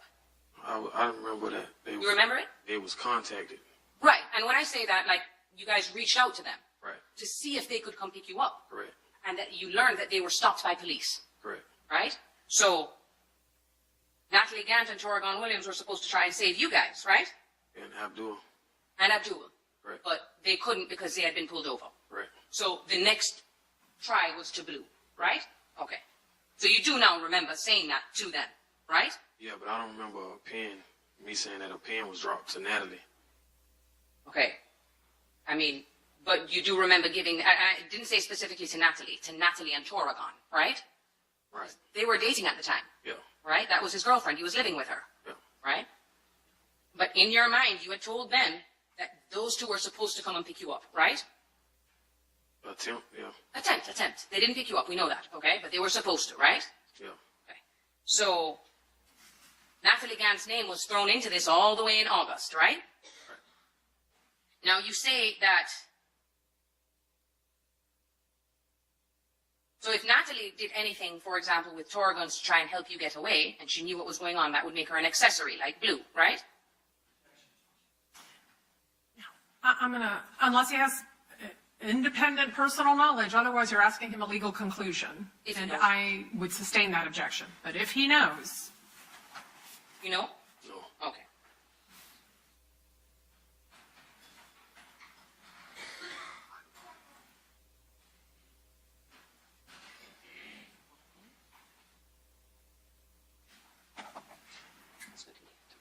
All right. So, no one at this point is arrested at all in the David Rothermel case, right? Except for you. Except for me.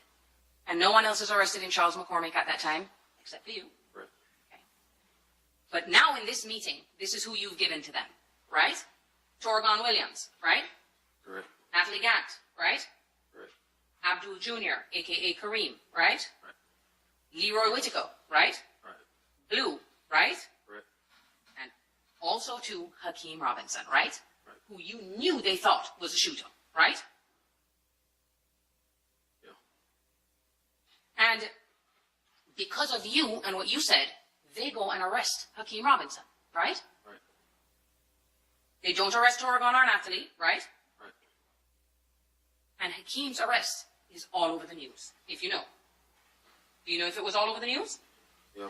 You do know, right? Right. It made its way to you even in the jail, that Hakeem Robinson, a.k.a. KSOO, was arrested for the murder. It was a big deal, right? Right. And ever since then, only if you know, the case has been covered in the media, right? Right. Now, you'd agree with me, the moment that you commit to Hakeem, or you commit to anyone, you commit to Blue being there, or you commit to Torgon Williams, you can't come back and change your testimony, right? Right. Because if you do that, they may not give you the recommendation that you're seeking, right? Right.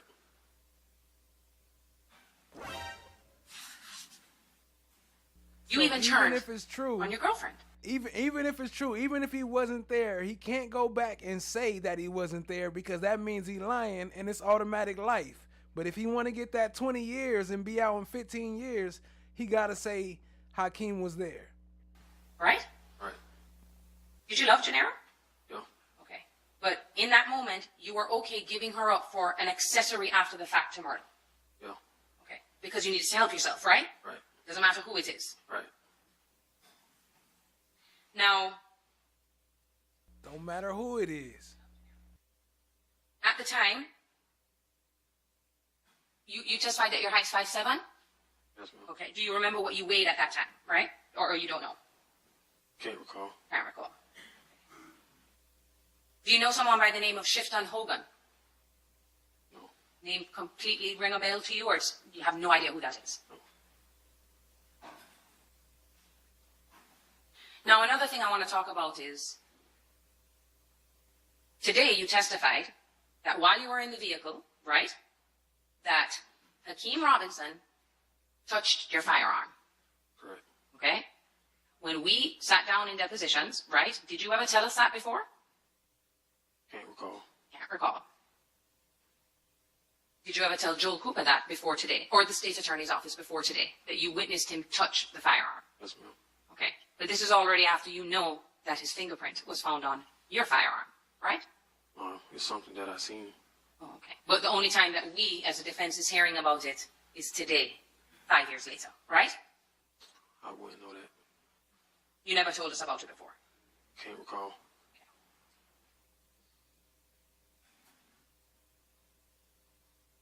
I don't recall. That's the Woody summon. Let me pull Woody back up. Can't say I recall. I don't recall without Woody. Little Woody. Don't be asking me about. So going back, I wanted to go back to this, okay? And this is the final area before I'm finished, okay, Mr. Barnell? I was going over what was said between you and Detective Smith in that interview when he came to you and showed you the video and said, "I know you're not my shooter," right? Right. And I was asking you about things that he had said to you, about chains and things, and you said you don't remember, right? Would it refresh your recollection if I were to show you a copy of the transcripts of the statement that you made that day? So you can see exactly what was said. That would remind you of what Detective Smith said to you and what you said, right? Right. Okay, so for the record, we're referring to the transcripts of that statement.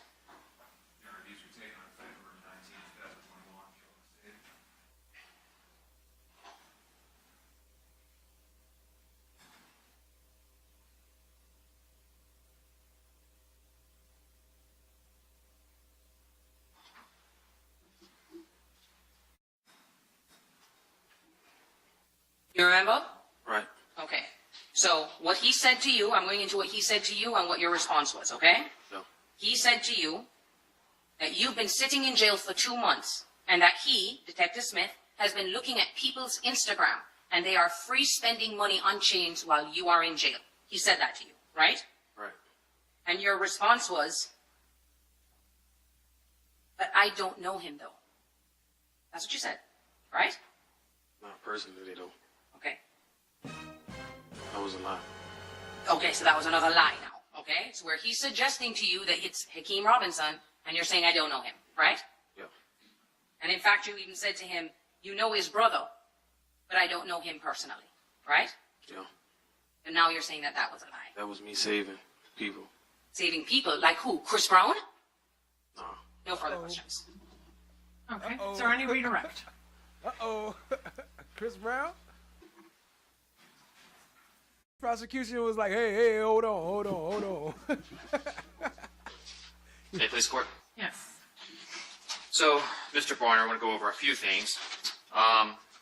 One, you were asked a moment ago, well, maybe a lot of moments ago, about when you got arrested and then you had a bond, right? Correct. And they said, "Oh, you just couldn't afford to make it, right?" Correct. You didn't get a record deal, did you? No. Okay.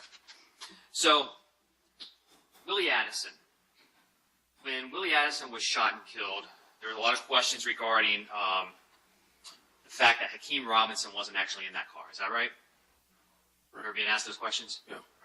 Now, Willie Addison was Hakeem's stepbrother, correct? Right. Abdul Robinson Jr., Kareem, is that Hakeem Robinson's biological brother? Yeah. All right. And where was Kareem shot? In the head. Did Kareem almost die? Yeah. Abdul Robinson Sr., Blue, Is that Hakeem Robinson's father? Yeah. Overruled. It's been asked many times by all of you. I think everyone knows that Blue is Mr. Robinson's father. Was he shot? Yeah. Torgon Williams, is that Hakeem Robinson's cousin? Are they related, Torgon Williams and Hakeem Robinson? Kareem and Torgan are cousins. Kareem. Okay. What about Leroy Whitaker? Is he related to Hakeem Robinson? Yes, sir. And so, Abdul Robinson Jr., severely injured, and Hakeem Robinson's stepbrother was killed. Correct. And his father shot. Correct. Now, that song that we heard earlier, that was made by Charles McCormick. Remember listening to that? Yes, sir. And there was a line, smoking on Willie. Someone else was also mentioned earlier. You said 23. Is that right? Yes, sir. And who is 23 in relation to Hakeem Robinson? Is that someone that he knows? Yeah. Someone he's close to? Yeah. Was 23 killed? Yes, sir. And so both 23 and Willie Addison were both referenced in that song. Correct. And you know that Abdul Robinson Sr., the family, was upset over that song. Correct. Now, we've also been asked a lot of questions about Chris Brown and when he was there and when he left on January 15, 2020, right? Yeah. Now, are you sitting here trying to protect Chris Brown? No, sir. Is Chris Brown one of the co-defendants in the Damon Rothermel case? Yes, sir. And are you cooperating against Chris Brown in that case? Yes, sir. So, you're not trying to protect him? No, sir. So, are you snitching on another one of your friends in another case? Is that also helping you with your sentence? Is that part of this? Chris Brown? Is it the dancer? You were also asked the singer? a lot about getting a deal. So I want to talk and just clarify this point. Your pleas to each and every one of your charges, were they to the court? Yes, sir. Now, you haven't been sentenced, correct? No, sir. And the judge will decide what sentence you get. Correct. Do you know if the state is going to make a recommendation at your sentencing? Have you been told the state is going to recommend any sentence? No. And even if the state walks in and makes a recommendation, does this judge have to follow it? No. It's entirely up to the judge to decide what sentence you get. Correct. And that's after hearing everything here today as well, right? Right. And you sat through, as has been pointed out multiple times, 3 days of depositions, right? Sorry. Yeah. Right. And about 9 hours or so of depositions, questions and answers by the defense. Yeah. And during that deposition, a lot has been brought out today, asking you questions, refreshing your memory, or asking about the answers you gave to those questions. For everybody in this courtroom to hear, right? Correct. Including the judge, right? Right. Did you have a lot of fun in those depositions? No. Having fun today? No. But you understand that each and everything that you testify to, including all of the things that you have admitted to, and having done, that's all information this judge will have at sentencing. Correct. And what is the maximum sentence this judge can give you? Life. Now, you're asked a lot about, well, you touched a gun, you weren't charged with possession of a firearm, right? Right. And the maximum was 15 years on that offense. It was pointed out to you, right? Yeah. What's the minimum sentence you know that you can get based on what you have pled to? 20. Is 20 or 15 higher? 20. There's also a 3-year minimum mandatory, they said, with the gun charge, right? Yeah. How much time you spent in jail since you've been arrested on these charges? 5 years. What's higher, 5 or 3? 5. If you were to get sentenced to life in prison, does another 15 years matter? No, sir. How many life sentences can you serve? 1. How many lives do you get? 1? 1. And that's still what you're facing. Yes, sir. But if I could beat this one and I could beat the other one, I could be out. Now, excuse me. You were asked a lot of questions about your discovery in this case and what you reviewed and the timing of all of those events. So I want to make this clear. You were arrested January 15, 2020, right? Correct.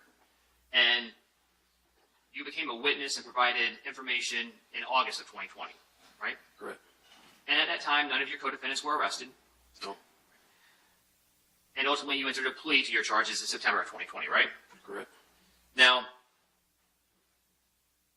are you aware that since 2020 and 2025, there's been a large amount of discovery that has been ongoing in this case?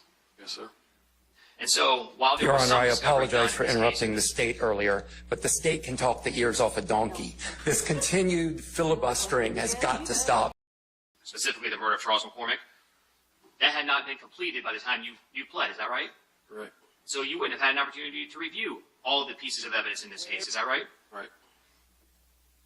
Now, is it also true that in February of 2020, about a month after being arrested, you made statements to someone in jail about what you did? Correct. All right, I'll see the parties sidebar with the court.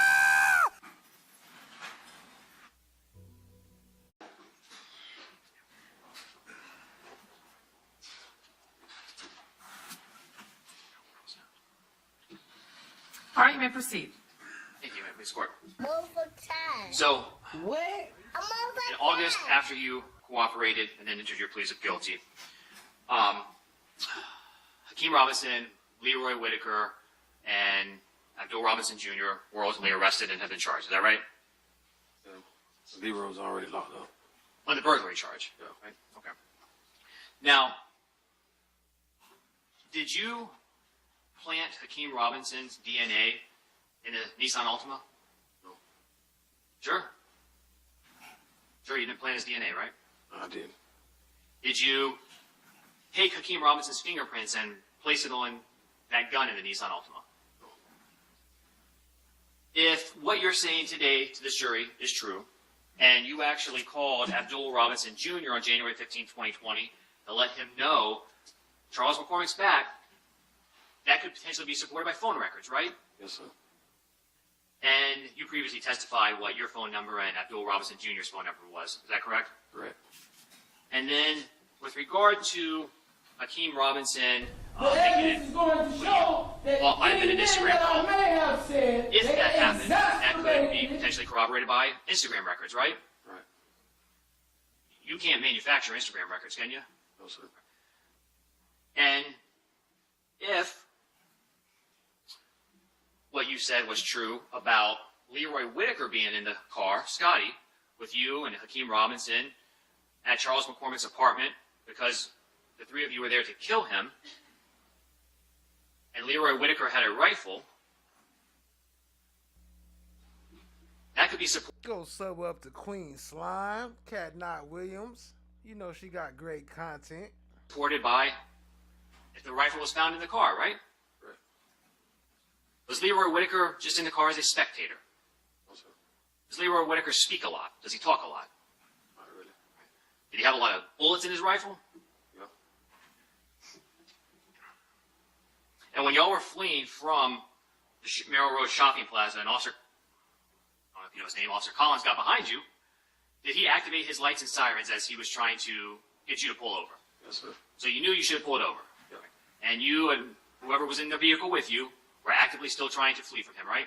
Yes, sir. And when you got out after crashing, you said you and Leroy Whitaker ran in one direction, right? Correct. And we saw a video of two individuals running through a backyard, right? Right. And you said that was you and Leroy Whitaker, correct? Right. Did you manufacture that video? No. You didn't create it? No. You didn't go to the homeowner and say, hey, you got to make this for me? No. No? No control over it? No. When you went to Barbara Buckley's home and you and, as you say, Leroy Whitaker entered without permission, did you put Leroy Whitaker's DNA on Miss Buckley? No. You sure? Sure. You don't think about it?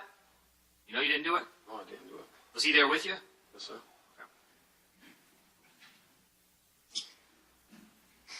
Now, if what you say is true, and Hakeem Robinson was there, and Hakeem Robinson was involved, and I think the question was asked, did you allow Hakeem Robinson to do something? You allowed him to make a call, right? Right. Do you tell Hakeem Robinson what to do? No. Sure? Sure. Now, did you make Hakeem Robinson post on his Instagram a few days after the murder a nail salon video? No. Sure? Sure. Did you add the text, kill a nigga, then get my toes done? No. You sure? Sure. Or were you in jail already? I was in jail. Man, he like that part. He love that kill a nigga and get my toes done. He know he can edit that, but he has no problem with saying that nigga. Like it's unnecessary. And you know how everybody gonna feel about it, but like I guess it helps his case because it said kill a nigga and get my toes done. Shout out to Late Night Bacon with Mookie Mookie. Y'all go sub up. So you didn't do To that? the TikTok. Sub up to his TikTok. Okay. There was a lot of talk about not only ATK and 6 block, but there were some questions about 300, right? Correct. Was Leroy Whitaker part of 300? Yes, sir. What about Abdul Robinson Jr.? No, sir. Now, going to the question of why would Hakeem Robinson contact Raekwon Howard? If Raekwon Howard is part of 6 block, the ops of ATK, why would someone want to communicate? Why would there be that call? What would be the reason? Basically, like, I'll sustain unless he has personal information about it. Otherwise, I don't want him guessing. Is it common, do you know, for members of one group to communicate with their ops yes, sir. and brag? Correct.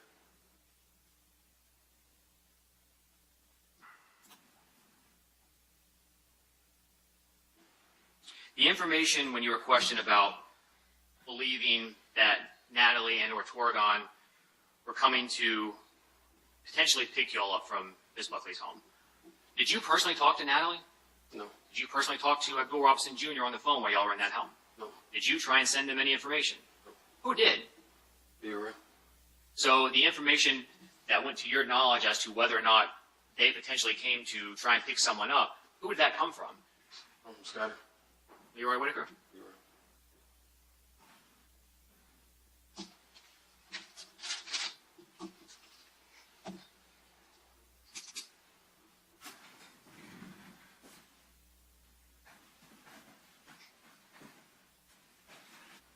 A lot of things that you've admitted to here in court don't sound good, right?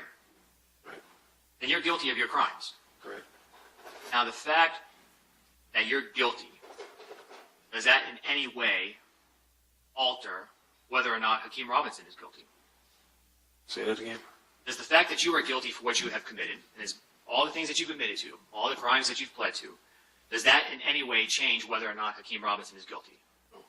Does it alter what happened on January 15, 2020 in any way? No. Does it change who was in that car with you? No. Does that prove the fact that you're guilty, Leroy Whitaker? Does that change the truth, whether or not he was there? No. And you did not have the ability, and if you did, tell me, maybe I'm wrong. Did you have the ability to plant and create any of the evidence in this case, such as DNA, fingerprints, call records, anything like that? Not at all. Because you've been in jail since January 15, 2020. Correct. So, I guess you're just really lucky. No further questions. All right, may this witness be excused? Okay. All right, ladies. All right, ladies. Ladies, that's it. Appreciate y'all being here. Shout out to everybody in the chat. Appreciate y'all holding it down, rocking with me all night and all morning. You know, it's been a long day, but I appreciate y'all. Shout out to Starfish and Coffee. He leaned into that ninja. Facts. Hold on. Let me see if I can do it like this. Shout out to FFS. Appreciate you, family. Shout out to Miss DB. Much love, much love. Shout out to Cha Diggy. Appreciate you tapping in, rocking with us. Let's see, Miss D. Shout out to Allie. Hold on. And also, let me see. Let's switch over to the stream sponsors now that we mentioned Allie. Shout out to the stream sponsors. The absence of evidence is not the evidence of absence. Chan My Black is golden. What was the other one? Prince Marcel. There we go. Prince Marcel. There we go. What up, TSC? Appreciate you tapping in. Much love, much love. Watch the rise. See, Starfish and Coffee. Shay, what up? Dude will backdoor anybody. That's a fact. That's a fact. He ain't got no shame. And he even told you he will. He even said he'd do it to his, he even did it to his girlfriend. And said, yeah, it's no shame in his game. Oh, let me open up my mouth. I'm tripping. Yeah. Let's see. She messing up a little. Okay. Did the cop get cooked for lying? Yeah. Well, he should have. Yeah, we played the cop. He didn't get no trouble, but yeah, he got cooked on the cross. Half-ass questions. Chamar Black is golden. Appreciate you. Ali again. Let's see. Rock Solid TV. What up? What up? Much love. Much love. Shout out to Rock Solid. Y'all go sub up. Dang, that's as high as I could go on that one. Let's see on the other side. YP Com Chick. Shout out to YP Com Chick. Appreciate you tapping in. Let's see. Starfish. I don't know. I'm seeing doubles now. But I appreciate all y'all hanging out. I'm probably go live in the morning. I'm not sure yet. I will decide in the morning. But if not, I'll for sure be going live at least tomorrow night. I don't know. One of them. I don't know, man. There's been a lot going on. Check it out. And you know, it's hard for me to keep up. I can't make no more promises. I'm gonna stop making promises to y'all. I'm gonna just get on when I can because Isn't this it's a lot of stuff going on. A lot of, you know, getting my mind right, getting a lot of business taken care of. I need to fix my car again. My car break down every other week. You know, it's a lot of stuff. But anyway, I appreciate y'all being here. Appreciate y'all hanging out with your boy. Much love, much love. Chamar Black is golden, the queen. Prince Marcel, what up? Ali, I appreciate y'all sponsorship. Hanging out with your boy tonight. And other than that, we'll tap in maybe sometime tomorrow. Maybe sometime tomorrow. We'll see. We'll see. We'll see. But anyway, I love y'all, man. Yeah, tomorrow night. Okay, Miss DB say tomorrow night. Okay, we'll figure it out. Maybe tomorrow night. That might be more convenient. That way I can edit it some before I go live, because I be getting in trouble when I just go live, because they be playing a lot of bull stuff. And then they ban me, but they let everybody else play it. But when I play it, I get banned. But anyway, that's another subject for another time. Appreciate y'all hanging out. We up out of here. Much love. Stay fresh. Stay blessed. Peace out.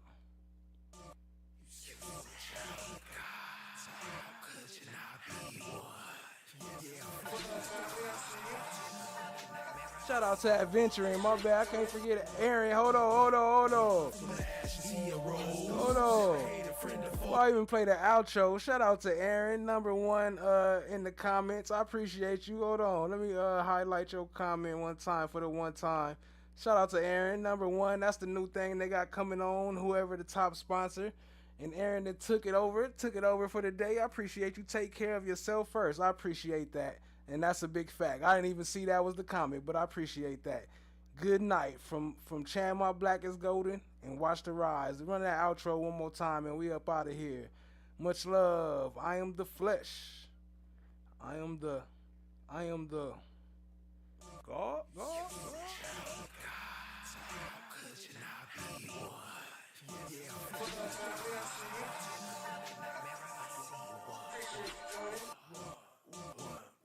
From the ashes he arose. Never hated friend or foes. Just a sub to art and not giving a fuck. Chasing down my goals. I self-law am master. Supernatural disaster. Metaphysical reaction. I am the flesh. I am the God. No one like the lab on lockdown. Talking hot winters and cold summers. Black Force ones when we slide in the streets. We all stay home at a club jumping. What up, cousin? I see you, fam. Throwing slime corners when I watch the trial. LEOs be capping. Chatting action. Come and tap in the most interactive. I am the flesh. I am the God. I am the flesh. I am the God.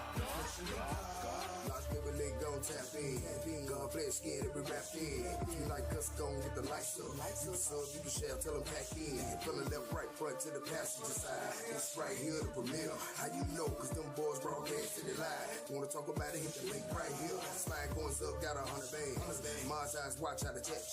And the band made love to a bomber head. 2 bands do a dance like check. I'ma keep going till I'm motherfucking tired. You what? I'm motherfucking tired. Slide real side, could we rain down game? Like, what you mean? Just watch the rise. Watch the rise. I am the flesh. I am the God. I am the flesh. Have a good night. Have a good night. Have a motherfucking good ass night.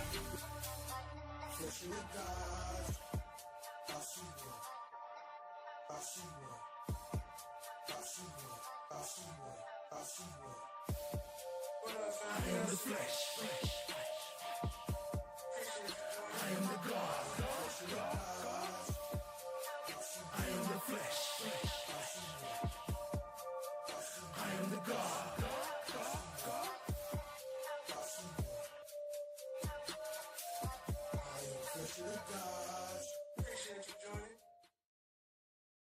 Have a good night. Have a good night. Have a motherfucking good ass night.